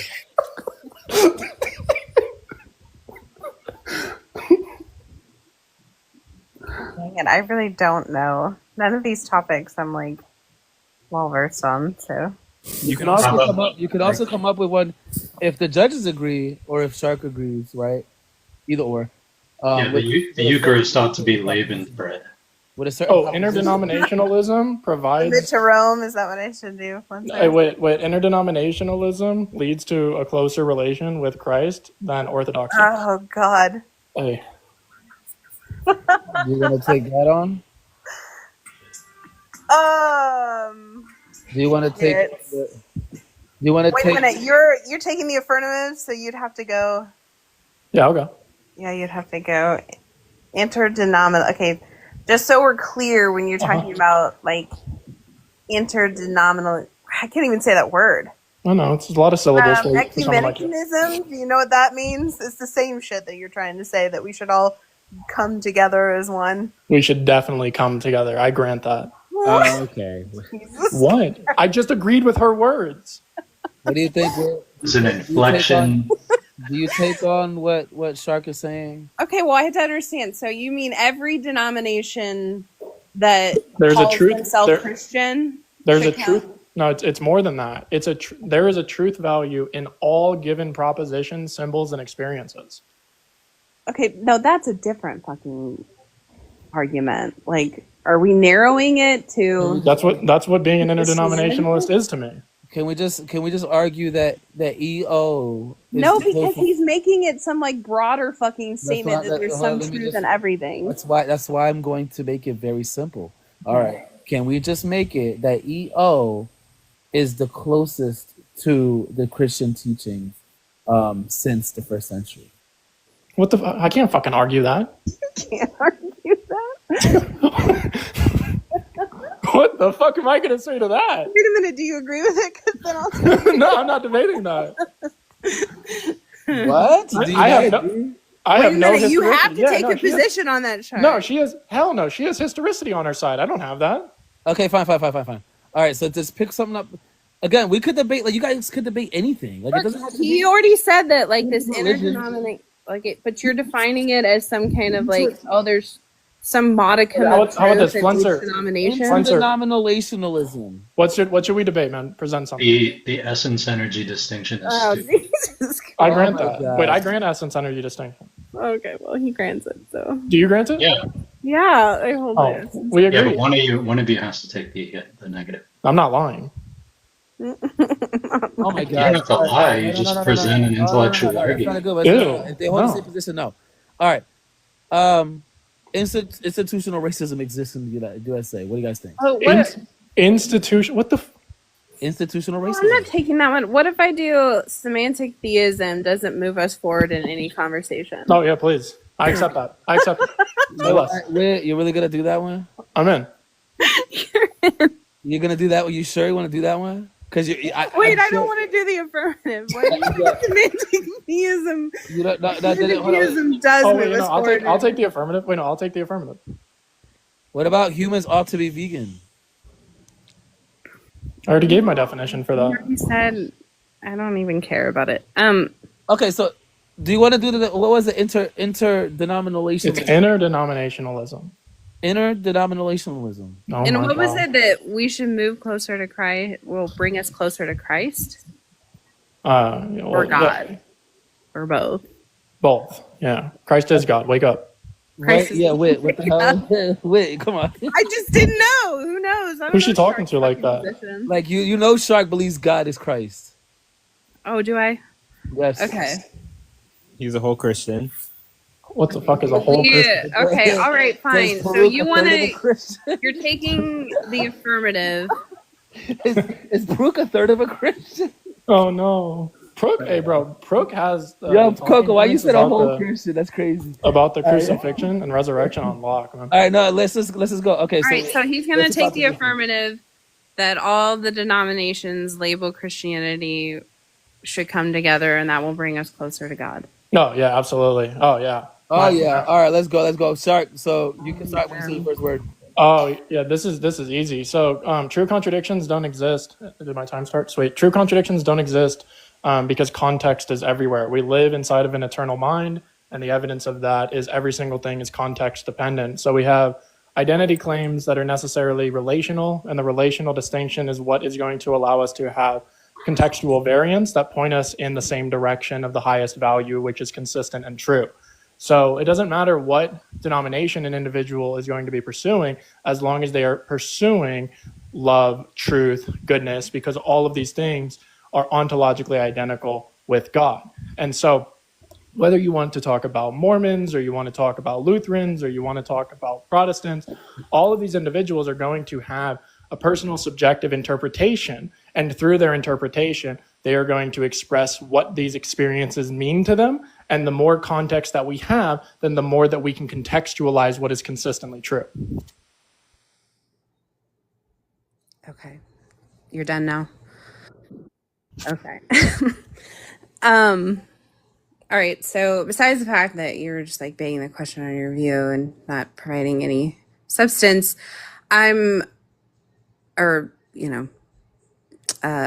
justification for that substance. I'm wondering, when you say that God is ontologically the truth, what you mean by that. Ontologically, in this context, is just going to be representing an unchanging universal. So God, in this context, is going to be what being is. We're going to be referring to, like, we're questioning our being by analyzing something within and external to us. And so our starting point is, what is being, or what does it mean to be? Okay. So when we talk about God being like an is of identity of truth, would you say that when it comes to identifying that truth, and we have a denomination that would say that, God, i.e. Christ, is just merely a man, and another denomination saying he's a God-man, right? Or he's actually the Father, but no, he's the Son, and those two denominations, would you say that like both of those things are representing the truth? If it's the case that Christ is something, then what we would pull from that is the union that Christ is something. So I think you gave 3 or 4 examples. The context of all of them is combined into Christ is something. They agree with the identity Christ is something, and then through context, we can analyze what the something is. Yeah, something's that's just vague. I don't know why, like, we could say, you could put in any kind of filler in there and say, okay, Christ is Winnie the Pooh, right? But that doesn't necessarily then say that that's the truth. So I don't know how you're substantiating such a claim. Through a system of honesty. So individuals have access to a system of communication. We can be honest, we can be dishonest, and we can lie. How do we discern between that dishonesty? I don't understand. Like, how do you discern between what is honest communication and what is dishonest communication? Consistency. Breaking down the semantics to ensure epistemic consistency. So where most people in the debate space are cherry picking philosophies and epistemic positions. Stick for consistency. Sorry? What's your measuring stick for consistency? Is that a universal or is that subjective? I think it's going to be both. So I think that what's subjective about it is our experience with consistency. Objective here? Objective is just going to be like unchanging universal. Okay, and subjective is? Subjective is just going to be like an honest experience, like a preference, a perception, something like that. Okay, we can just go with an experience. Right. Subjective is a personal experience. When it comes to the totality, right, of Christianity, i.e. the Bible, the tradition, the church, the history, the saints, you would say that if someone, right, has some kind of honest experience that Christ equals the Winnie the Pooh, you think they're honestly representing the truth or Christ in this statement? Yeah, I think they absolutely can. The argument that you're trying to affirm is that by bringing ourselves closer to God, right, I need to yoke myself to something that's just quite obviously not true. I think that I could prove that, though, right? So you agree that probably exactly. I think that I can prove that if an individual is honestly expressing a sincere belief that Jesus is Winnie the Pooh, then I think that, yes, they could be correct. And I think I can prove, yes, they could be correct. And I think I can prove why that's the case. Well, I think, for one, we're not trying to prove whether that's the case. We're Well, trying I am trying to prove why it. I show. Okay, yeah, but you're trying to prove, and what you've affirmed is that I need to yoke myself to that lie, and therefore it will bring me closer to God. You have to yoke yourself to that line? I'm confused. Yeah. No, meaning that I have to like affirm such a thing, right? No, not necessarily, right? I don't know what you mean by interdenominational. So let's say Jim, and let's be honest, Jim is the type of individual to affirm this. But Jim, let's just say that he affirms that Jesus reminds him, or Winnie the Pooh reminds him of Jesus, right? And he's being honest about this. He's being sincere. I think that honesty is personally infallible through our awareness and expression. And what we're trying to do is trying to contextualize the consistency of this claim. So, for example, if Jim is reading Winnie the Pooh and he says, Winnie the Pooh is constantly full of wisdom. He takes little nuggets of the symbolism here and there, and he thinks, and we're just going to start with truth. Winnie the Pooh is the truth because of how wise he is. He can read something that to everybody else is so simple, but to Jim, it's just full of wisdom. And then we jump to Proverbs 120 to 128, I think it is. And then we recognize that Christ is wisdom. So we're using a different identity to explain what we believe wisdom is. And so now we met in the middle. When I ask Jim, right, if he affirms something like this, right, and then when we look, right, that in the grounding of our faith and in the scripture and the understanding of that, and I say, well, look, this wouldn't be correct, You would deny that. Would you deny that truth is wisdom? I don't know if we're getting away from the topic. I think, would you say in this sense that honesty, right, in the conceptualization of honesty at this point, that like correcting someone when they're wrong about something, right? I don't know what wrong means here. I think that it's like, we'll do Flunser since I just used Jim as an example, right? Okay. Let's say it's either the case that Flunser is repeating something that is incorrect formally, right? So let's say that he says on page 3 of this book, it says X, right? And then I have that book and I go, actually, look, it actually says this. He's honest about his interpretation, but maybe now we have some kind of understanding that his memory isn't as good as he believes, okay? This is how you're measuring honesty, because in this sense, like, you could sit here and say, well, look, maybe he just has a different word for something like, truth in Christ and all these things. But if you're just going to be semantically vague about what you mean by that and then give me no conception and just fill in words, then we're just in a boundless. No, but it starts as vague. But what we believe starts off.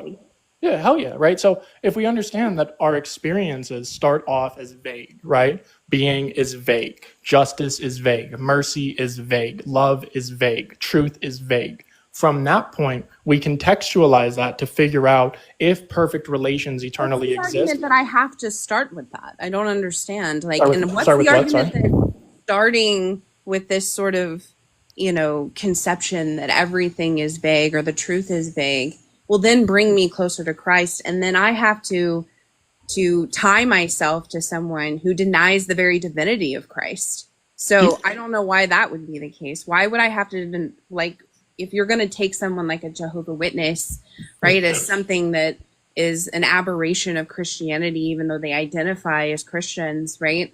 Why should I tie myself to people who literally deny the divinity of Christ? That wouldn't bring me closer to Christ. That would literally do the opposite. Because an honest experience of a comparative worldview strengthens. I don't care if you have an honest experience. That doesn't mean it. Like, people honestly interact with evil spirits. That doesn't mean that that's bringing them closer to Christ. So let's say that if an individual is truly interacting with evil spirits and then they talk to somebody about that, right? Maybe they believe in evil spirits, maybe they don't believe in evil spirits, but either way, the baseline is, do you agree that an evil spirit is also vague? That all metaphysical identities I don't agree with that. And I would say that if we wanted to bring ourselves closer to God, right, and bring them away from such evil spirits, then we need to stick to the truth of who Christ is and not to the denominations that deny who he is. I think that we can't. If we are not open enough to value the historicity and the context of as many denominations as possible, then we will be missing the context of an honest experience. GG, you got cooked. GG. Time. I'll vote for you in the poll, by the way. Time. All right, so I'm gonna put the poll up at the same time. The judges, please, anyone, doesn't matter who, go ahead. I would say, I think rhetorically, Shark took the victory on that. He's a very polished communicator, especially around this particular idea. But I think Witt's reductio was particularly devastating about an evil spirit. So I think from a kind of an audience perspective, I think it's pretty hard to swallow that something like experience of a demon and thinking that that's Christ somehow bringing it closer kind of took the victory for her. You interpreted it? I think that's the reductio that she tried to run, and I think that was what was effective. I missed that. I didn't catch that. That's not what I meant at all. No, that's what she meant. Gotcha. Yeah. Yeah. I won't make them more biased. I understand.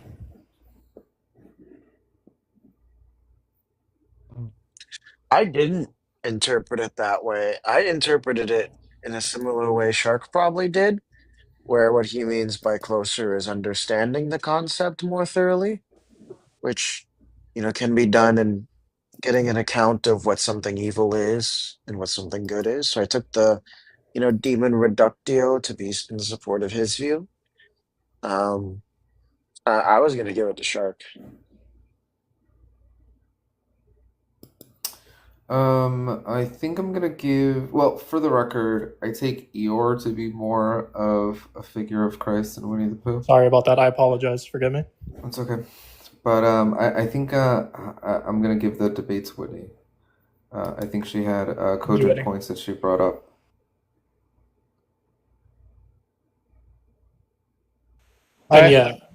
So wait, what did I misunderstand that Cage followed? My point, right, is I think Fenster asked Cage something. Okay. I don't care who answers. I see how you interpreted it as, her saying, okay, well, if what you mean by closer to God is getting growing your relationship to the figure of God, whether that's Jesus or whatever, and as such, you want to, understand more about those figures specifically. I interpreted it as, well, getting closer to the concept of God, not some individualized relationship, which obviously if I learn, like if I'm in Christianity and if I come to the table and I say, hey, I think this is evil, then that's helping us get closer to the idea of God, because God is not evil, right? He's all good. So it's just helping establish those parameters. Yeah, Flenser, the way that I intended it is that, let's say that you're encountering an evil spirit, right?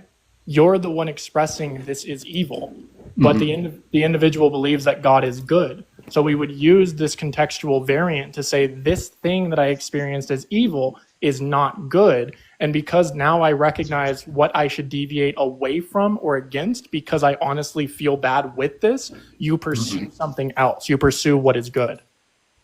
Okay, I thought she was saying, responding to your claim that all subjective experiences have an element of truth in them. Yeah, it does. Yeah, the truth the truth value is distinct from the truth itself, where we are pursuing the truth itself through the experiences that have individual truth values. So, if God is good, which is me and Whit both hold this position to be true, and I or Whit tell you I experienced an evil demonic possession, then it would make no sense for me to say. Like what I meant by it, it's one thing to affirm that you had an honest experience of it. It's a whole other thing to affirm, right, that your honest experience of it, and then you saying that this is like some kind of, being that brings you closer to Christ, and that affirmation of it, right, which some denominations, right, could have some kind of, and you can take Pentecostal, like, right? They do the thing where they shake on the ground and they think they're having some honest experience of this, Well, I don't right? know. I don't know. I don't know about State that. of burlesque. No, just listen. When they do these sorts of things, right? And then I say, oh yeah, no, that is something I need to affirm and say is the correct. That will bring you closer to God. I'm saying it won't, right? So you're making some kind of like under your view, you're saying I'm not even sure you gave me like a measuring stick for how I go about honesty and dishonesty and wrong and not wrong. You affirm that true contradictions exist. So Right? I just No. you know, Oh, I thought he no. said they No. don't exist. No, the true contradictions wouldn't exist was the original thing, and Oh. so your honesty, right? Wait, your honesty is self-evident to you. Flenser's honesty is self-evident to him. You should be following your honesty with empathetic, rational consideration of that which is good and true. That's not the argument. The argument That isn't was my like argument. okay, no. The argument isn't like, hey, That's the measuring should I stick. approach- okay, fuck off. Sorry. I'm saying like the argument isn't like how I should approach other denominations, right? Like we can say we can approach those things in love, right? But in correction. And we shouldn't affirm such heresies. So your argument is that by denying the truth, i.e. that Christ is God, we're getting closer to him. No. No, that's not the position. If Yes, it is. if an individual, okay, let's say you're talking to a Muslim, right? Let's say you're talking to a Muslim. Both you and the Muslim affirm Jesus existed, right? Yeah. Perfect. So now we have something that you guys agree on, where you guys are connected, but then some context has you guys separate. So you guys are connected in one sense, and you're disconnected in another sense. And now you guys can focus on either one that you want. Either you can focus on what it means for Christ to exist, or you can focus on what it means for Christ to not be God. No. Now I just feel like all you're saying is that we should have cordial discussions about, you know, Yeah, or we the should be. differences Yes, in we our should be. religion. We should be That's having. what you meant by the whole thing, and it's We should be okay. having cordial conversations with an honest consideration for our private, personal language. That's a way bigger thing. Like you're broadening the whole conversation. It doesn't matter. I fucking won. So You won. Yeah, Flenser misunderstood. So you won because of a misunderstanding. That's fucking insane. Yeah, I thought she was running I thought she was doing something like, well, this sect Flenser, I believes literally that a said you can be demon is that God. is, well, Flinser, you're right, because that's how I interpreted this conversation. It wasn't like, hey, we should all just like cordially talk to each other, because that's what he meant by it. Right. Well, I thought it was just an extension of the Jesus is Winnie the Pooh, but you were taking it in like a dark just use direction. that. Wait. But the symmetry breaker. Hang on. The symmetry breaker is me and Whit both believe that Christ is wisdom, right? Oh, yeah. Yeah, but you don't. But like, if she was worshiping Jesus as a four-sided triangle, like, Okay, so what do you have there? Well, I would be curious how she's contextualizing that. Why she Like, don't worry, believes that. it's a divine mystery. No, Oh, I believe all okay, sorts then- of crazy stuff. Okay, yeah. So then she would just be what she would be saying is God is a divine mystery. And then And I you would make say that's- everything vague, and nothing has a boundary, and we can't just like No, everybody no. can just say whatever they want about who Christ is. As long as I just say he's God, we're good to go. Well, it is the case that people can say whatever they want. The goal should be for them to Nobody's making that argument. The goal should be for individuals to express what they honestly believe is good based around their value system. Pick this loser off the panel. I'm just Man. But all right, hey, Gigi, what? okay. Thanks. Lancer, I'll never forgive you for this. That's okay. Well, you just didn't voted for me too, right? You can go after him. Yeah, I Jim did knows give I'm you. never- I did give Jim you knows I'm never rhetorical forgiving points, him for this. And I talked about how The rhetoric. articulate yeah, you you were. I feel like I had some rhetoric, right? Nah, yours was ass. You won because of a misunderstanding. Wow. She did. I feel like I did a pretty good job of keeping you on point. Like fuck off. You did good. Love you. Later, everybody. So, All right, wait, we're gonna split the money now, right? So All right. That was our agreement. Like 10 As minutes agreed ago. to before, yeah.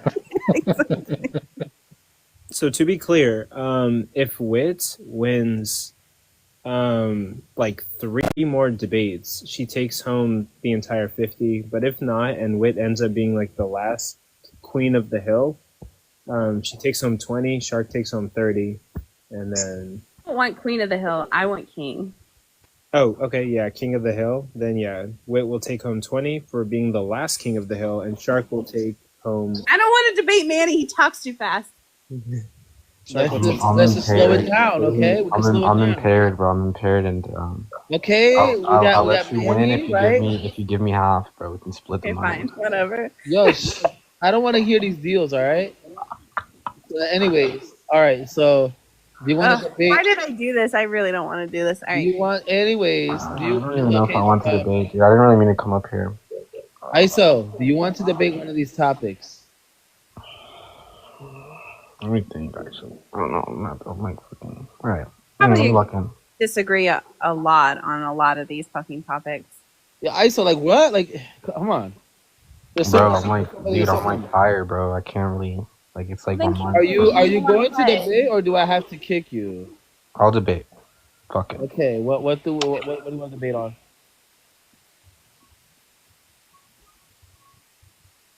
If you pick abortion, I'm gonna hurt you.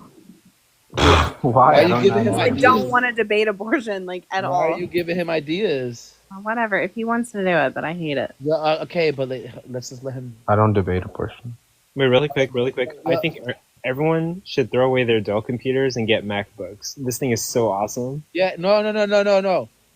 MacBooks or right, you could get a what do I have here? It's called the MSI. The MSI GF63 is a gaming laptop. It's fast as hell. It's just one or the other, honestly. But yeah, those two, dude. Discovering Mac products is crazy. Dude, okay, my entire life I've been using Dell products, and let me tell you, like they're cool as fuck, right? They're good, nothing wrong with them, right? But I recently got my first MacBook, bro. Are we in a commercial right now? Let's just get to the. We're in a commercial. For only $19.95, you too can own. All right. Anyways, let's get to the substance. So, ISO, go ahead and pick your topic. I don't know. All right, go on. Yeah. Bro, it's so easy. Like, come on. Wait, you get to choose it, bro. You get to God, like, come on, bro. Like, what are we doing here? You get someone else come up here. All right, you get to choose it. Wait, I'll let you choose it. Why am I? What? Yeah, bro. Fuck it. You're the challenger. Go ahead and choose. I'll let her choose it, bro. You're the Is that okay? Oh my god.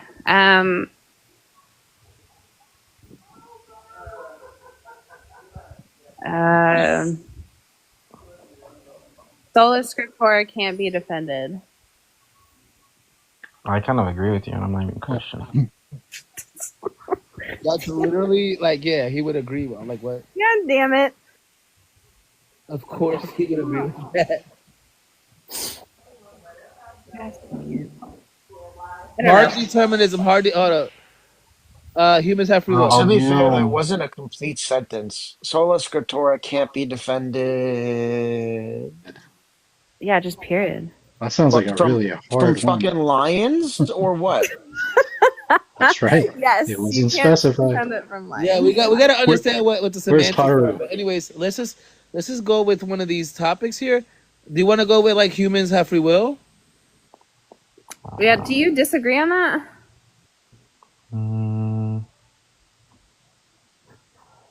Sure, I'll just debate that. What? I'll just say I'll disagree. Oh, you disagree with humans having free will? Yeah. Wait, do you agree that humans have free will? Yeah, I do. Okay, all right, we can start. You have the I have to do the opening? Yep, because you are the affirmative. Humans have free will.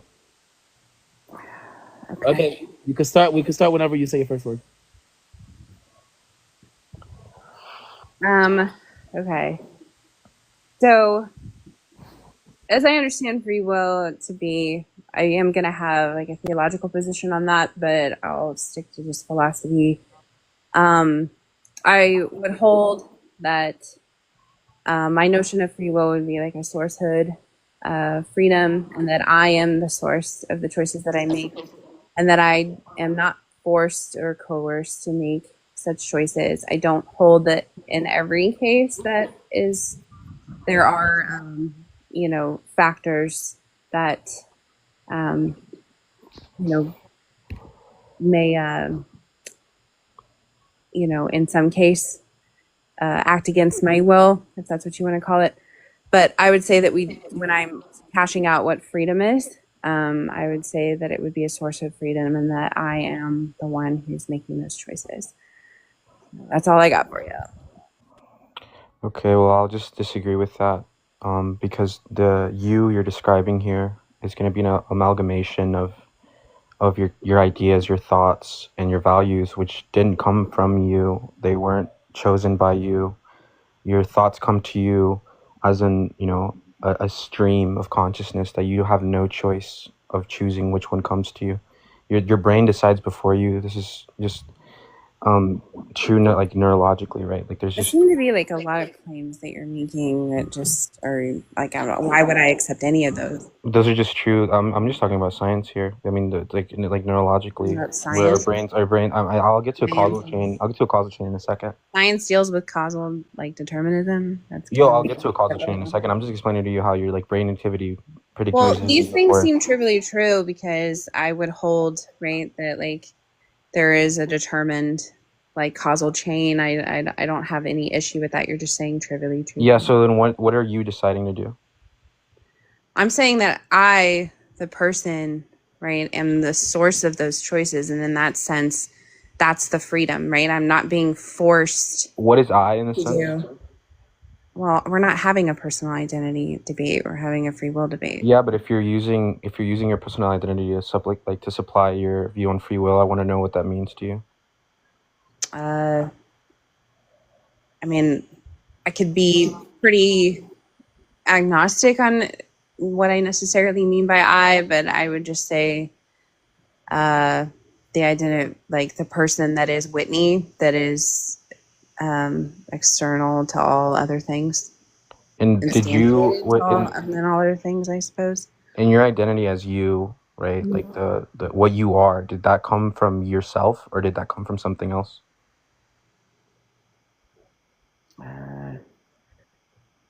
I don't know. I don't know. Yeah, you wouldn't be able to say that it did come from you because these things came about through the causal chain, right? Your genes, your environment, Saying your things upbringing. that aren't an issue on my view. I have no problem with causal determinism. Well, if you're saying that you are the thing, right, that is creating your will, right, but you, right, your identity as I never said that I didn't created come my from own will. yourself. I say I possess. I have one. Or do you disagree that that you have a will?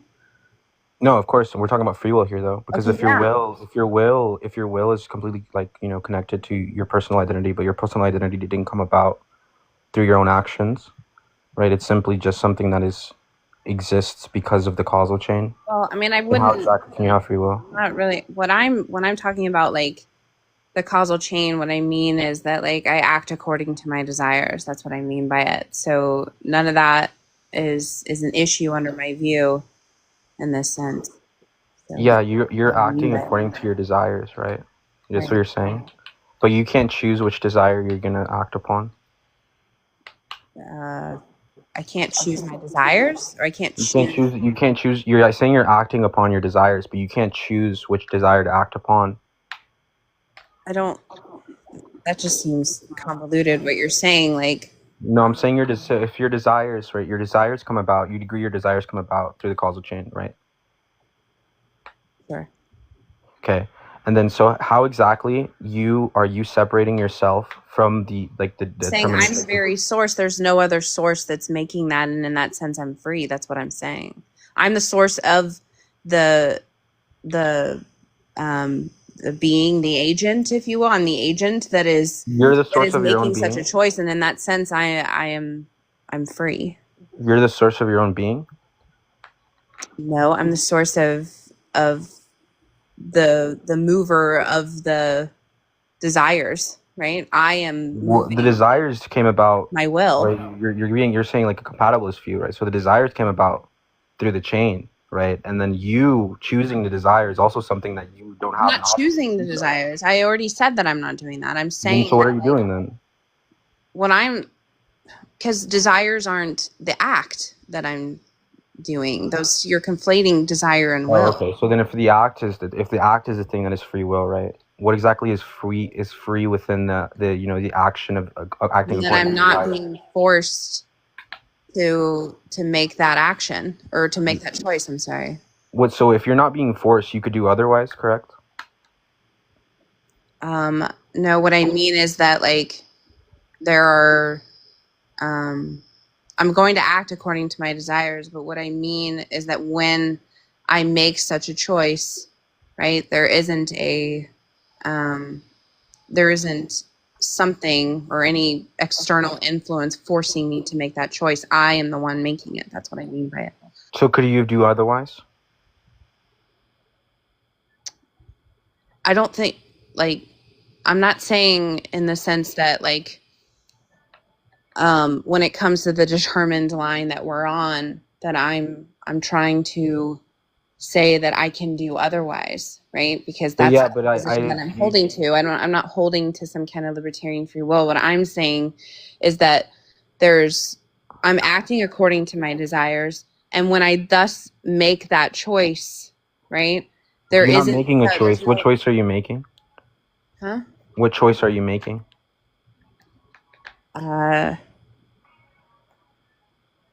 What choice am I making? The one that I'm desiring to make. Yeah, but again, you already agree your desires don't come about through you. You're not choosing to act upon your desires. You're simply acting upon your desires. Yeah, I feel like you're just not understanding the words that are coming out of my mouth. I am, right? But I'm wondering. No, I don't think that you are, though. The part of this comes right? Clarify, or you just want to keep going?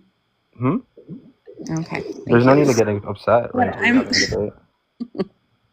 So I just, like, what I'm saying is that, like, however I cash out, like, the person or the I in this sense, right? I'm the very source of it. There is no other source that is thus making this choice. So you're not. In this sense, I am free. Let me get this straight. You're not the source of you. You're not the source of your action. You're not the source of your desire. But somehow you have a choice within the matter. How does that work? Because we're talking about free will here, right? That's to say that you had a choice within any of these events, but you didn't, because none of them came from you, or you had any option to do. What I mean, look, you think that choice, like, when I'm making a choice, right, that in some instances I'm making choices external to me. What do you mean external to you? What I mean is that, like, I'm choosing things external to me. I'm choosing to act that isn't, like, within me, is what I mean. Your desires are within you. You're within you. No, okay. So, like, I have vanilla and I have chocolate, right? Okay. Like, there's vanilla and are the vanilla cone and the chocolate cone external to me? Of course, but your attitude and stances towards those two things are going to be coming from the chain itself. And what I'm saying is that, like, the person, right, the source of that me is the source of that, is the one making that choice, right? And in that sense, what I'm saying is that, what choice are you making? You haven't explained. I'm just asking here. I'm asking where the choice is in this view. I'm just confused. Yeah. It doesn't seem like you're making any choices about anything. Yeah, I mean, those choices are still going to be something that is me. I mean, those choices are going to be things that are external to me. What are the choices?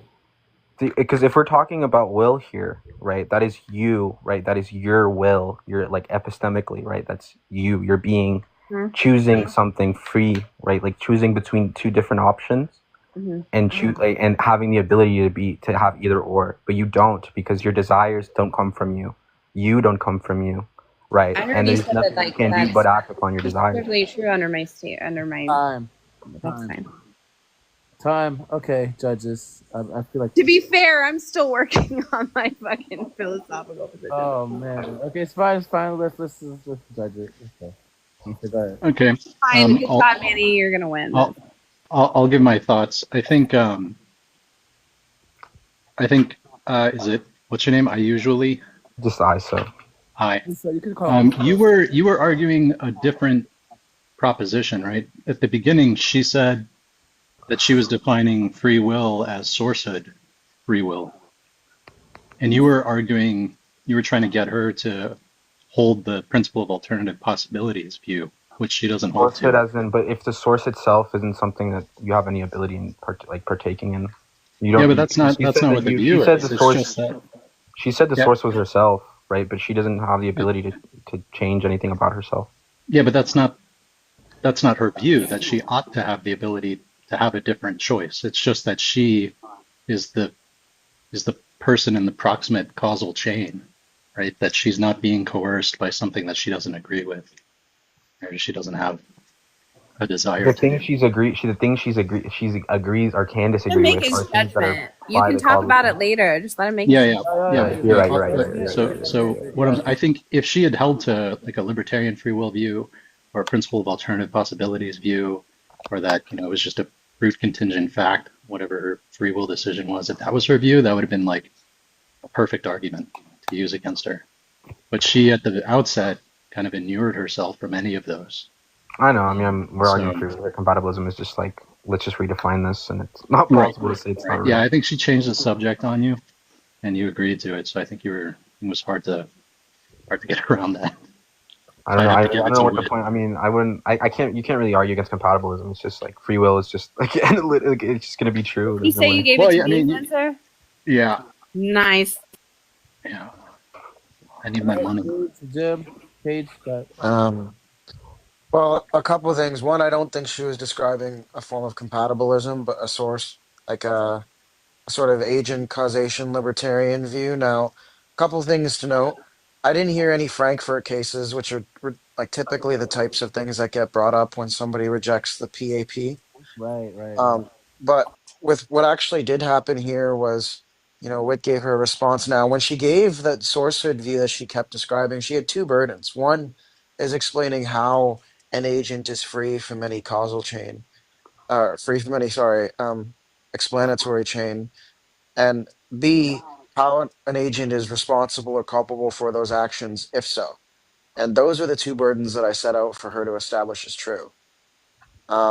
First thing is, he went in and sort of strawman the view about PAP and so on and so forth. But then he did ask a good question, which is like something along the lines of what explains your decisions, or something like that, or what causes you to choose this over that. Now, I mean, I take the view that agent causation like reduces down to event causation with respect to explanatory relations, but that wasn't explored, unfortunately, due to what like Flenser said with the whole misunderstanding going on. As for the debate, I mean, I don't take it that he proved it as false, but I also don't take that she met her burden of proving both constitutive members of the claim as true. Mostly because the motivations were more for like a compatibilistic account that you could use to motivate PAP or source. So I'm kind of agnostic on who won here, right? Yeah. So, but if I had to give it to somebody, and you guys are gonna make me, I am gonna give it to Witt because ISO's intoxicated / on something such that he strawman several times and it pissed me off. All right, go ahead, Jim. I think if I was EG, I'd just be embarrassed right now. I would delete this app and just never come back. Yeah. His inability to track the conversation and give a good response to sourcehood freedom is just terrible. I mean, I don't even know what's the freedom there though. That's like well, I guess we just can't talk about it. We'll talk about it later. But I'm actually curious what we'll freedom talk is about out. Yeah, I'm gonna give it to Whit. Holy shit, we could possibly win the whole thing. I'll debate you again about something else and probably lose again. But you have to give me half. I really felt like I did because you know what? I've only just recently learned about sourcehood freedom, so I was like, "Fuck, bro! Like, I don't think I have enough like substance to come after this." And he was really getting me on some trip, and I was like, "I don't know." I don't know. I mean, Okay, so thank you for coming up. Appreciate it. We're gonna get to the next people. We only have a few minutes left. Hey guys, I gotta run. I'm way over the 45. Later, Flenser. Love you, man. Okay, Thanks for letting me judge. Thanks for the win, Splinter. I'll get you your money if I win. Now, Shark, is it all 101 Dalmatians or what? So let's actually go to somebody who wants to actually debate Wit. We have 2 more debaters to go up against Wit to see whether or not she wins the whole prize.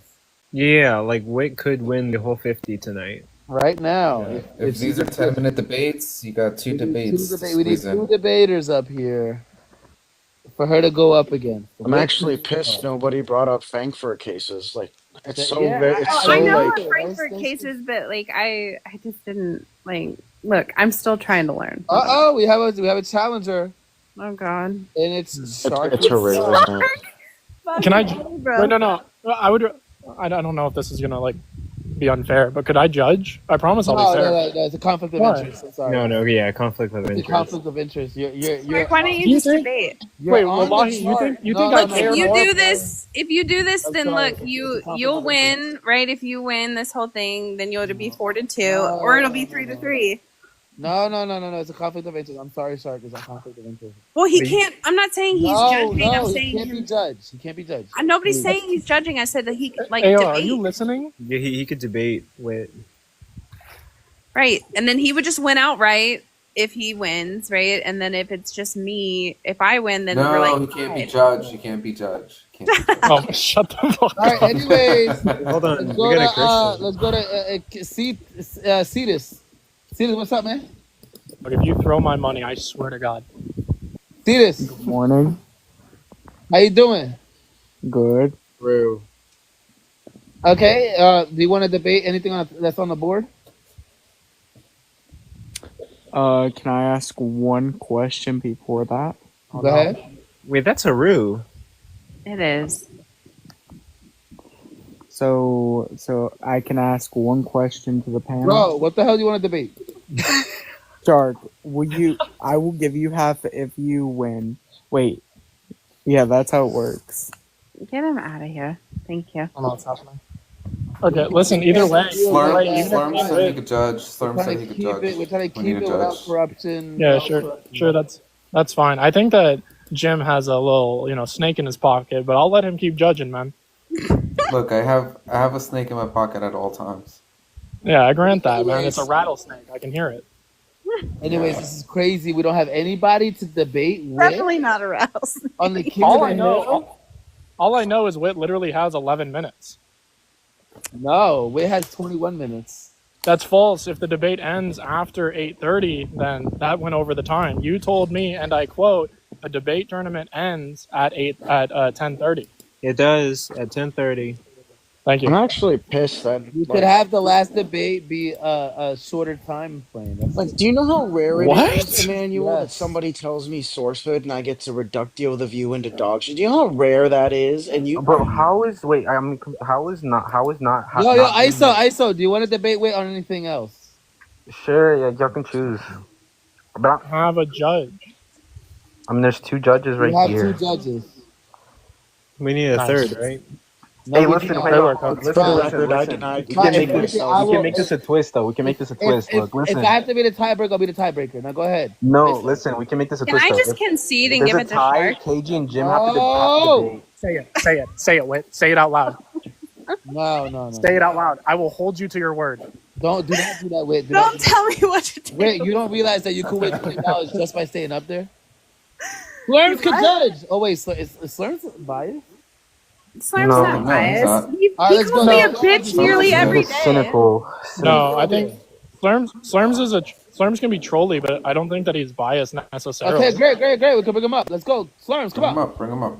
Bring him up. Wait, Bring him I up. invited him up. I don't know why he's not coming up. my money and lineage is on ISO's head? Yeah. So ISO, pick a Yeah, topic. but why? Seriously, I have to beat Manny again. Yeah, it's okay. No! Wait, don't Okay, get sorry, cocky, bro. sorry. Don't drink some coffee, bro. I'm Sorry. not being You could cocky. also, Shark, you could also debate. Yeah, Shark, you can debate. What's the proposition? I don't know. Any proposition that you disagree with. Anything I disagree with her on. Peanut butter is better than grilled cheese. Oh my God, that's not a debate. Anyways, ISO. You said anything. No. We're doing a debate. For clarity, who was it proposed that I may have a bias towards, like in favor of? I didn't know. I was It's asking. not me. It was a question. That's Nope. the funniest thing AR's ever said. It was a question. I didn't claim anything. I was saying whether or not you could be unbiased. Okay, so if Slurms, you promise to be unbiased for all these judges? Worm's looking for the opportunity. So sorry. Yeah. Embarrassed. Slurms, you promise to be unbiased for judging all of these debates. Yeah, so me saying I can judge was a promise of being Okay, unbiased. fine. That's okay. Because ISO. So do you want to debate any of these topics? Look, either one at this point, whatever. Hey. Let's just go ISO. Do you want to debate any of these topics?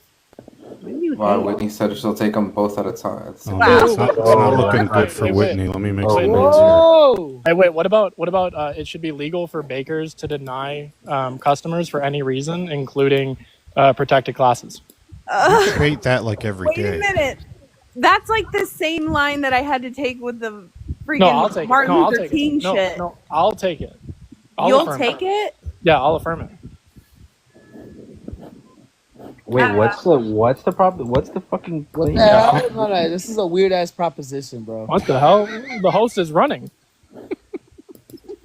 Anyways, go ahead. What the fuck? Y'all can debate that. I don't The proposition is it should be legal for bakery. I'm just using bakery or a baker as an example. That they should be allowed to discriminate whatever on services race, they want, basically. based on whatever they want. Bakers specifically? It's just an example. It could What is literally be going anything. on? Can somebody Bakery, say the that's topic, it. please?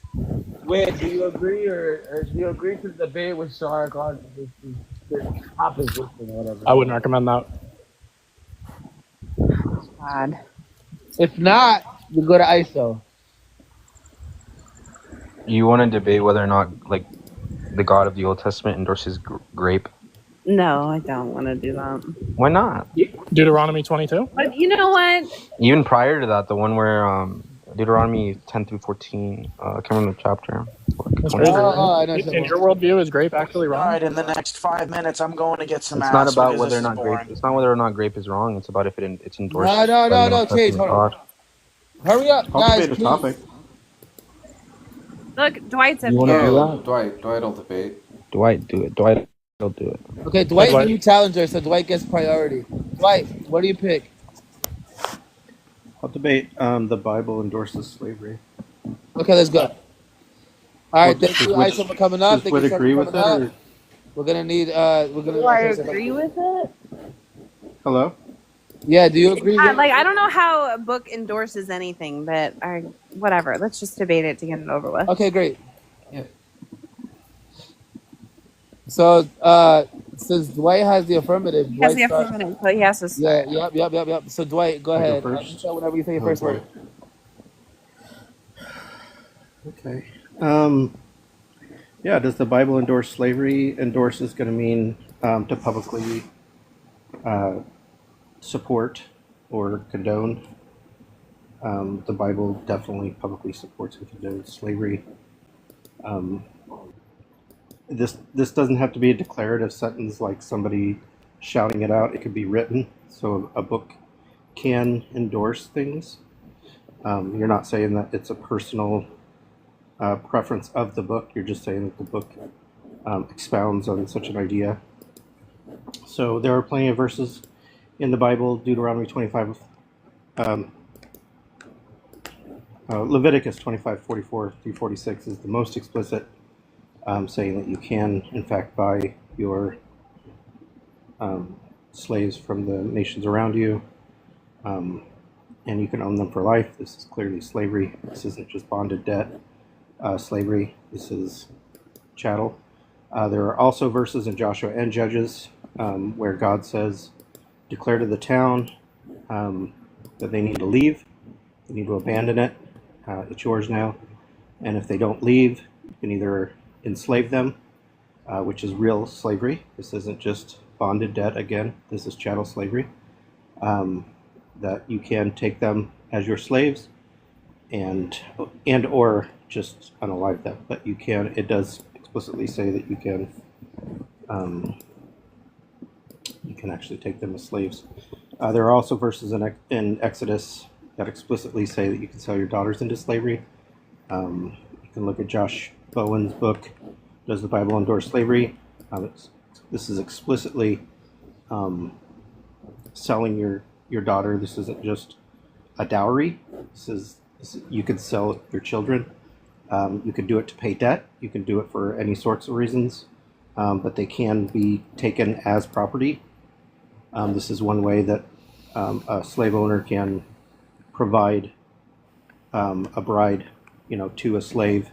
Oh, finish up your sentence. Okay, that's it. And then for the rest of the time, you guys do open cross-examination. Okay. What up? What up, Dwight? So, look, I feel like there's many reasons that I can ask. Obviously, you know me about interpretive principles, container of the canon. I'll just state my position in a broad sense, right? We see the Old Testament and an overarching theme of the Old Testament being that the law does not save us, right? And we have the Mosaic laws. We have at least an account of how the tribe of Israel dealt with such issues. The tribe of Israel dealt with such issues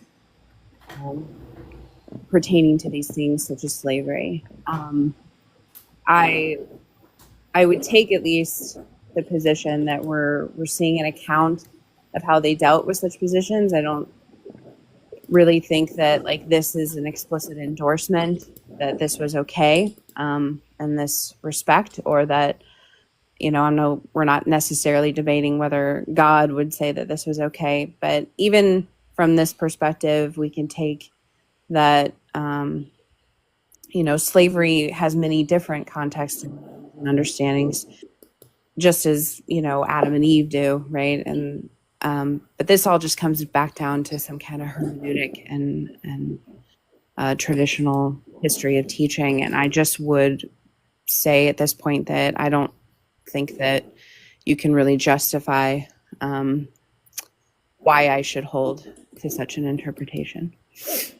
So did you I hear you say that this was one way of Israel dealing with what did you say exactly? This is how Israel dealt with these issues? Yeah, I think that it's an account of that, right? At least of how they dealt with the institution of slavery. Right. So when you talk about a hermeneutic, essentially it sounds like you're conceding that this was even if it isn't. I'm not saying it has to be God is endorsing this, right? That's not the point of here. But it sounds like you are agreeing with the topic that this is how the Israelites dealt with it, and they did enumerate it right in these laws, just as we see in the Hammurabi codes and other places. They also wrote down these laws similarly. Right. So the whole debate prompt is whether the Bible, which is why I said I'm not really sure how a book can take a stance on anything. But I would say that if your argument is that the Israelites engaged in the practice of slavery, then I would largely agree with you. I wouldn't agree that if we're taking the Bible as some kind of if you're just saying this is indicative of what Christianity would endorse, then we would have a massive disagreement on that. Right. So we don't really have a big disagreement. Is that?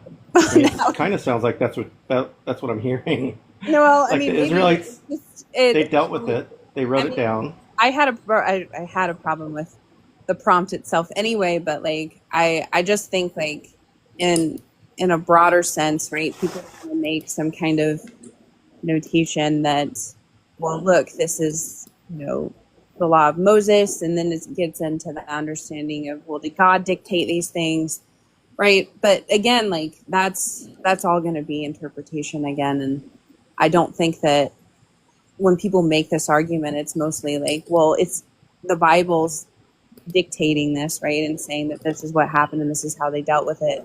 And that's a larger endorsement that Christianity thinks slavery is awesome, right? And I just don't think. Well, I don't think Christianity has to. I do think the development of being against slavery developed after the Bible was canonized, but we see it in the early church fathers. I agree with that, but but that doesn't change what the book says, right? This isn't really about interpretation. It's just about whether or not the book does, in fact, openly Yeah, I mean, I think it endorse shows or that. openly Yeah, allow it. sure. Right? I mean, yeah, I think that it shows that Israel engaged in the practice and dealt with how to do that. Now, you can go about and say that, I mean, I'm going to concede that Israel's force-centered. Right? So I don't really have an issue as far as that goes, but I think when people make this argument, it's just a larger notion that, like, because Israel engaged in this and that God didn't stop it in the way that I think he should and deal with it, and therefore Christianity loves slavery or something. That's typically how it goes. Oh, yeah, that's not So that's yeah, not how I'm dealing with it, though. yeah. So would you agree that saying that you can do something is approval of that action? Like saying that it's okay God for you to do lying and X is cheating? approval of X? Are you saying, like, by permission that means I approve of it? Like I have By allowing it, an attitude when you in a when you positive way? can. I'm just saying, if you allow it when you could ban it, right? Let's take it away from slavery for just a second. Let's just say you could read book X, right? And some authority that has the right or whatever to say no, you can't, or yes, you can. They say, yeah, you can do that. Is that approval that you can read it? Not approval of the book or the contents, but at least approval that you can do it. Yeah, I don't think that in every case, right, when you talk about like an allowance of something, that means that you approve of such things. I mean, you can take, I think in some ways, but specifically, if you could disallow it, is what I'm saying. If you could disallow it, yeah. From my perspective of God and humanity and how He works with us, I would say that, like, and I'm not making some kind of like chance or impossibility notion. I'm just saying that I tend to think that this is, that it wouldn't be that that God would intervene in such a way, I guess, if we're going to take that.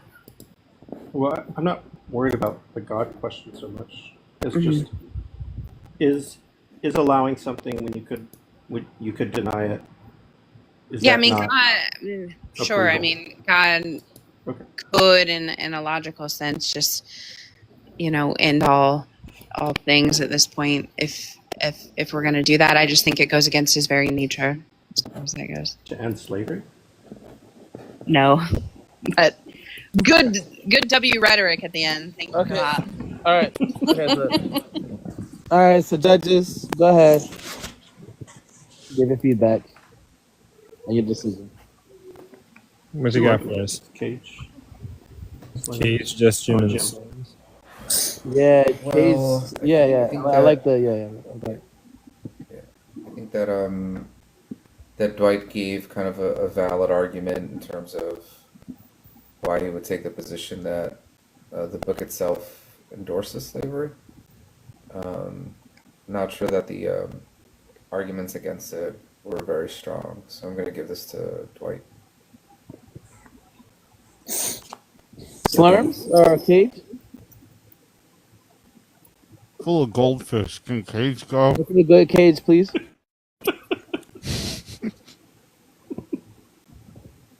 Is Cage there? You there, Cage? He did say he was gonna go get some ass. Yeah, I was just gonna say. I don't want Cage to get ass right now. Maybe he's in mid-stroke right now. So Yeah, I just finished the goldfish, so I can.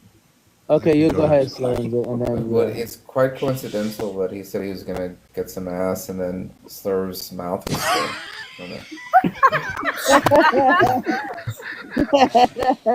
What exactly? Yeah, something's going on right now. I don't know what's going on. Yo, could do a wellness report. Right, so I'm actually tempted to.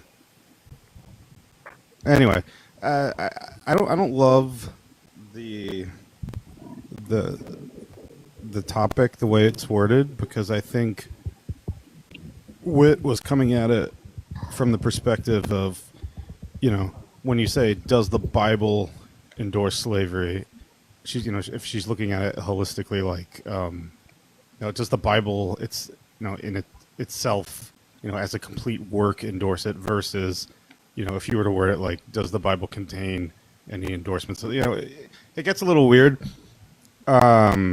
Having said that, I think Dwight's case is pretty consistent. It feels weird to give a winner here, because I think you could interpret that question both ways. But picking one, I'm sorry, I have to give it to Dwight. Okay, we got it. So Dwight won this, even though Cage fucking left. Why did Cage leave? I need to ask him a question, dude. Wait, he's getting ass. It doesn't bring me joy to give Shark be the one that, yeah. Yeah, well, So- it's okay. So, Look, I mean, I just think like the very topic itself has a lot of entailments to it. It's like, well, what do you mean when it endorses? Do you mean that therefore Christianity endorses, therefore we're pro-slavery? Was Like, this curious about the? Yeah, I agree. I agree. The question No. should be fleshed out more prior to the debate. Okay, yeah, we're gonna. If that was the topic, I wouldn't debate it. We're Because gonna- I don't think You Christianity. should add whether or not God endorses grape at some point. Okay, I'll do that. I'll put that on there. I was just gonna say, though, that Do you I guys think get that's paid a every way- time you mention oh, wait a minute, I grape? get no money, right? Like Dwight gets it and Shark gets 30. yeah. That's crazy work. No, why Why don't don't people? No. You had two wins. Hold on. Just to make sure, Shark gets 30, and Dwight gets 20. Yeah, that's what I'm Yeah. saying. Wait, You get the 20 why do I because get you money? because you are the king of the hill at the end. You're the last man standing. It's the last man standing. You know what? No. They just wanted to take money away Turn from it off. women. Turn it off. Oh God. Yeah. Whoever did that, thanks. No, you guys need to let him celebrate. That's not fair. Okay, Cage is back. Yo, Cage, Cage, I back need in to Chiefs ask. already? Cage, you back quick, no? My phone died because I wasn't paying attention. Nah, I you thought balled you- already, bro. That was all of like 3 to 4 minutes. Yeah, it's Like, like you the 4 don't minute take type of less thing, than bro. that. It's crazy. I need to ask y'all a question because I'm confused. So, Cage, who do you decide Not to win? today. Yeah, Cage Who is do you going to decide get win? Dwight. Let's see what Cage says. Hold on. Cage, who do you decide between Wit and Dwight? Oh yeah, I take it that for love. Dwight did. Huh? No. Let's just hear it. Cage. Go ahead, Cage. Yeah, I take it that Dwight motivated his position successfully. There you go. Okay. All right. W. We have Dwight. Dark, let Shark have a victory lap. Let him have a Dwight victory. 3-0. To be clear, that's only because Here we it's go. only because Witt responded with a hermeneutic, and hermeneutic is how you should interpret religious texts in lieu of how they describe a deity. You can still interpret religious texts with Wait, like AR, shrink with yourself. literary devices. Don't do it, AR. That's divorced from theology. Hey, this was pretty successful. Y'all got up to like when I joined, there was like 96 viewers. That's pretty good. Yeah. And you fucked it up. If y'all do this every week, Wait, it's I gonna get didn't more and more hear Cage. I popular. didn't hear bro. Cage's judgment. What's He worse? said Dwight successfully motivated his position. No, I heard hermeneutics. What about hermeneutics? Oh, God. I just said that when Witt went on to talk about principles and other things, I take it didn't respond to Dwight's point because Dwight's doing like some literary analysis that's completely divorced from theology. It's like if you were to read, George's, what's that fucking monkey book, and you ask, is the monkey real, or does the Here he monkey is. support realness? Here he is, George. Yeah. That's not what you said last time, Cage, but it's okay. Go ahead, monkey Shark. goes What to the do you hospital. want to do? Or George of the Jungle. Shark, what do you want to do? I celebrate. Okay. Yeah. Yes. Yes, go for Are you it. gonna I jump didn't in? say Don't it. jump in the water. Don't Don't. I Oh, he's Don't gonna drink the jump with the water. clothes on. He's gonna use the $30 to buy new clothes. I guess. I don't want money though. This guy's Give so it. funny. Please. Dwight, Give it you to want Wit. money? Then Shark, What do please. you Dwight, do give it for to a me living? then. All right, Dwight, give you it to don't Wit. want the prize money? Dwight says he give it to me. Don't take off Did the you just jump drawers. in the Don't. I pool? don't. Right, we're giving it I to didn't really you, do and it then you decide what you for want to do money. with it. How about that? Do what? Don't jump. Oh, No, just California give is it to too Wit. hot. No, Dwight, I'm giving it to you. And Hey, you decide what he's the winner. He gets to decide what he does with his money. You don't get to tell him to do that. Exactly. So I'm giving it to him, and it's his money for him to And then decide. he can give it to me. Yeah, whatever he wants to do with it. Yeah, exactly. I think we have to Okay, so just turn everything off. That wait, water's gotta be AR, hot. wait, AR, you got it right? Yeah, I mean, yeah, you wanted me to do the full 50? Yeah. Shark, I do a can cover backflip. this. No, No, said there it is. yeah. There it is. AR's over here like we got the Togo's over here. I just bought a brand he's new back. MacBook. He's back. There he is. And then he's like, "But AR, you got the 50 though, right?" Yeah, because Oh, okay, oh, wait. doing the backwards now. Here it is. I Hold on did here. promise if he promoted the last event. Y'all should post him too. Like post, like I y'all just should didn't post the know winner. that you would spend Coming back again. Make a little AI photo of Shark holding up like a fucking. It's fine. belt or some I'll do shit. the full fucking 50 on. I think That'd be- outgoing fails to describe what's going on right Conga now. line. Yo, what is going on with this guy over here? Now it's He's having a- the, he's the ecstatic footwork that is he crazy. won. It's about It's 30 just bucks. stepping. Yo, crip walk, And then Shark. we got Crip walk, Shark. Who wants it from Dwight? I don't know what's going on. Crip Okay, walk, so Shark. really quick, so Shark. Shark needs to pick between Venmo and Cash App. Yeah, Oh, there it is. I was just about to ask Monkey you. leg. Shark, Venmo or Cash App? Shark is way too happy about winning. Shmoney dance. Remember Shmoney dancing? Thank you. Yo, Haru tried Money so dance. hard. I feel bad. But Haru, Do a backflip, what? Shark. Haru tried so hard. Okay, so like, do you want me to give you my Venmo or what? I'm giving Dwight needs to give me. Look, You Dwight don't told anything. you. Your Dwight Venmo. told Just cut you the that he middleman. wanted And then- you to and do then it with his Dwight- friend. Dwight could Venmo you. That would, what would be really funny is if the loser has to personally pay the winner $50. Okay, matter of fact, we're gonna do that. Pay Shark $50. I ain't paying him shit. All right, anyway, Shark, Venmo or Hang on, Cash App? It's the same as my username on both of them. I said Venmo or Cash App. It's the same fucking thing. His Cash App is $Slurms McKenzie. Bro, spelled Shark, you might M. need to. Yeah, okay, so a ransom. So you Yep. sure? Yep. So I'm gonna. So Why are you gonna make? if I Dwight- Venmo some random person, that's your fault. Well, yeah, Okay. make sure it's right. Make sure the text is good. ERAMSUM, right? Yep. Yeah. If I Venmo that, it's gonna be yours. Okay, good. All right, we'll do that. We're gonna do that. We're gonna give. Why are you gonna make Dwight like send it to me? Why don't you just send it to me directly? Wait. I don't know who you are. Who are you? No. I don't know. I don't know who this person is. He only interacts with kings of hills. You're no longer a king. Now I'll send it to it if Dwight wants me to. You're nobody now. Yeah, go for it. Okay, so Dwight donates. Is the picture of like an angel? What? Who's what? What are you talking about? Is my Venmo picture the Hey, one I'm of like gonna a have blue? to. I'm gonna have to like send it to you in a text. It's a Matter of blue- fact, yeah, whatever, yeah, it's fine. It's a blue and orange angel. Yo, Coco. Hmm? Okay, all right. Well, I'm just gonna do it for you. I'm just say saying. what? I just say I've been investing a lot, bro. Yeah, I do need to contribute, but yeah, there are some. Okay, I know I got a MacBook recently, but Bro, like, you didn't need to do that because Yo, bro, I've heard you mention that MacBook 3 times in the last 20 minutes. it was really cheap. But yeah, like I'm busy. I Like wish paying. I could have done Did that. Coco like, get a MacBook? Yeah. Like, bro, I wish I could have done that. You know? really like I appreciate it. You're a real one. Instead, I'm over here the one giving all the prize. Yeah, no problem. While you have Okay, a yeah. whole They are. MacBook. Okay, All right, let me see if next week I can cover it. I'm joking. Did you find? Yeah, Wait, fine. you're gonna be. Yeah, Wait, no, it's okay, fine. you're gonna I'll do it. be. It's fine. Okay, so Coco, you're gonna be giving me money every week. Yeah.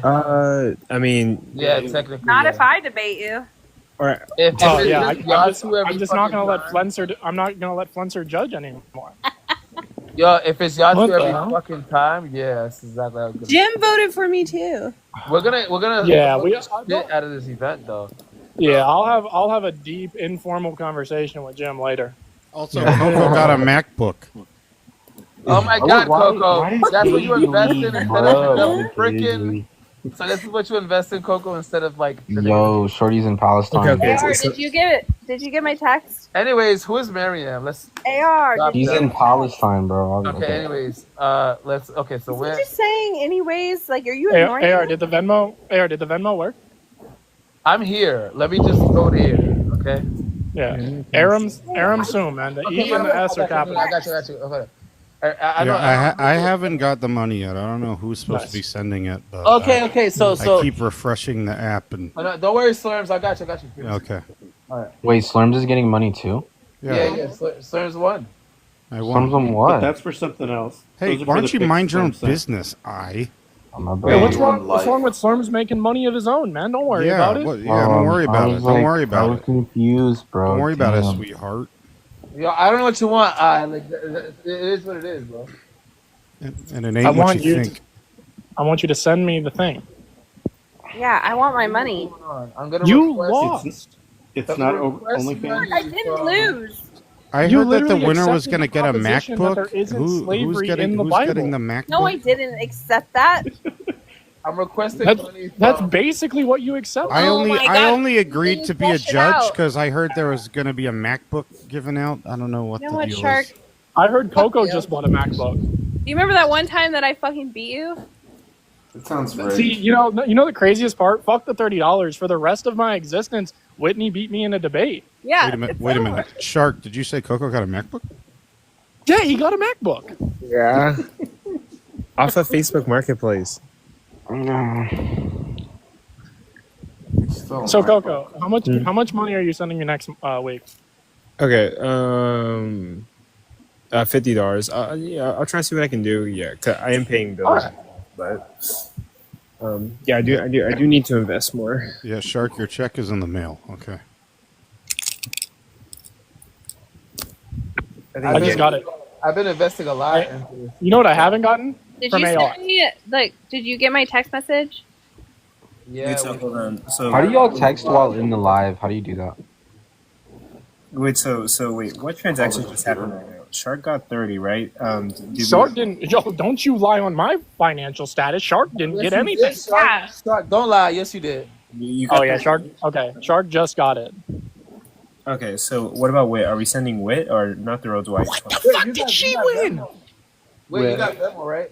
I just got a request I've for been $50. I'm not going to give you guys $50. I don't know what kind of shoddy operation you're running. Hold on, wait, you got Venmo? Wait, you got Venmo, Wit? Wait, you got Venmo? I have Venmo, yes. What's it called? I text you, you dickhead. That's not You have his phone number? That's not working. That's not working. Yes, This I is have a his rigged phone op- number. This is a rigged operation. Yeah, wait. That's not you. Yes, it is. Go look it up, bitch. That's not. No. No. Please verify. I verified that it is it. No. Look, I'm gonna show you what I got. Oh my god. I'm gonna show you. Hold on. This is a username I got. Okay, do you want to put you on big screen? Oh wait, I don't know how to expand you. I'm confused though, right? Did I win this tournament or did Dwight win this tournament? Okay, so basically this is what happened. We both won. So you had the biggest streak, Shark. So you get $30. Dwight was the last king of the hill, so he gets $20. But Shark, Hey. if you were the last king of the hill, you would have got the whole 50. Hey, Coco, the question remains unanswered. Who Dude, won the wait. tournament? So you're telling me if I would have picked I won it, the technically. topic, and debated Wit seriously, I could have won $20. Why did you not say that? I tried to tell you. We've been Also, No by the one way, mentioned I could have won $20. yeah, wait, by the way, there is absolutely negative incentive for me to show up besides the last, 20 minutes. Yeah, I mean, y'all could have fucking said. Now I'm a little pissed off. We've been saying that. That was the whole thing. Like, No, you could have been like, hey, look, if you pick a topic and win, you'll win $20. I would Like, have think of fucking think of sobered up think of so think of it like fast. this. Think of it like this, right? I I debated would for have a round locked and in instantly. Hold on. think ISO, you about got it. next week. Hold up, guys, hold on. You got next week, the week after, the week after. You're right, bro, the week but after still. Wait, can we Like, change? Wait, can we also, change? hold on. For, I need to ask Jim something though. I wish Cage was here because, like, my understanding of sourcehood freedom is that the main objection is that you're not the cause of your source. I don't want to hear that. Okay, I don't want to hear that. Well, I mean, that's the main and, objection. okay. Anyway, You're not the cause of your character. listen. That's Next literally week, what I mentioned. AR, What AR, the fuck next else am week, I supposed to mention? AR, next week, Like, that's so AR, stupid. next What week. the fuck? Can we I do? don't Cage know was what to tell like, you. you straw man. She verbatim Yeah. said, Again, act I don't according want. to your desires, and I sourcehood can't freedom find is you on objective there. to both. The only person to blame is yourself. Okay. AR, if That's there's just stupid. AR, That's if not stupid. next week, if there's a prize for like the last person, can it be $10 instead of 20? Because think of it like this: Dwight got $20 for doing 10 minutes worth of work, but oh my god, I'm dying. Some of us have been in here for like 45 minutes, an hour, whatever. Like, I'll does that make consider sense? it. I'll consider it. I'll do 35.15. I think you're lying because I can't find you on Venmo. I'll consider. No, yeah. First of all, okay. So, like I said, my day. Oh, my fault. You know what? Wait, you're right. You 100% correct. I'm gonna show you. I got you. I got a dash in there. I didn't know I had. Hold on, let me see. Dwight, did you win? There we go. Hold on. No. Hold on. No space though. I don't know why they put a space. I didn't put a space in there. I don't know why. But No, it's just incentive for being the final winner, right? But okay, I don't know. nah, but is this? You know why, right? It's because Not really. For Okay, only I'll a explain. $10 difference. No.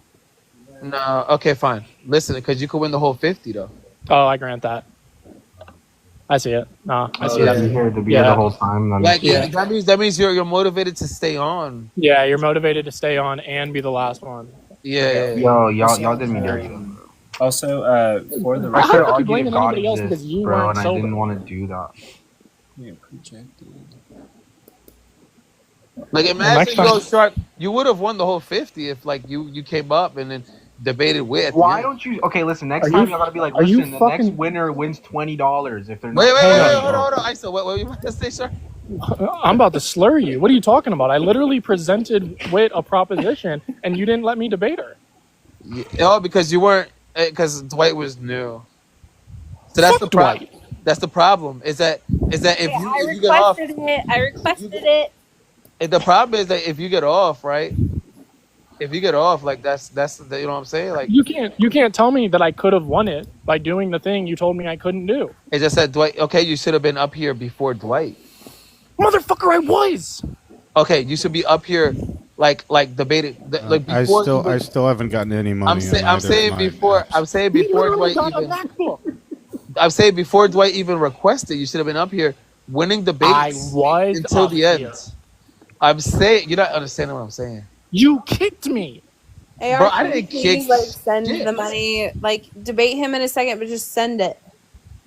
I Okay, literally so- just requested it for you. Oh my god! I don't know what Wit is talking about. But anyways, He did it. I don't know who Wit is. I don't know who that person is. Why does Wit get money? I don't know who that person you're talking about is. Wait, hold on. The I reason didn't give nobody money but you, Shark.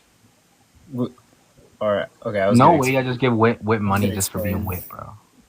That's Wait, crazy because that's not what I did. What does that mean? What's a Wit?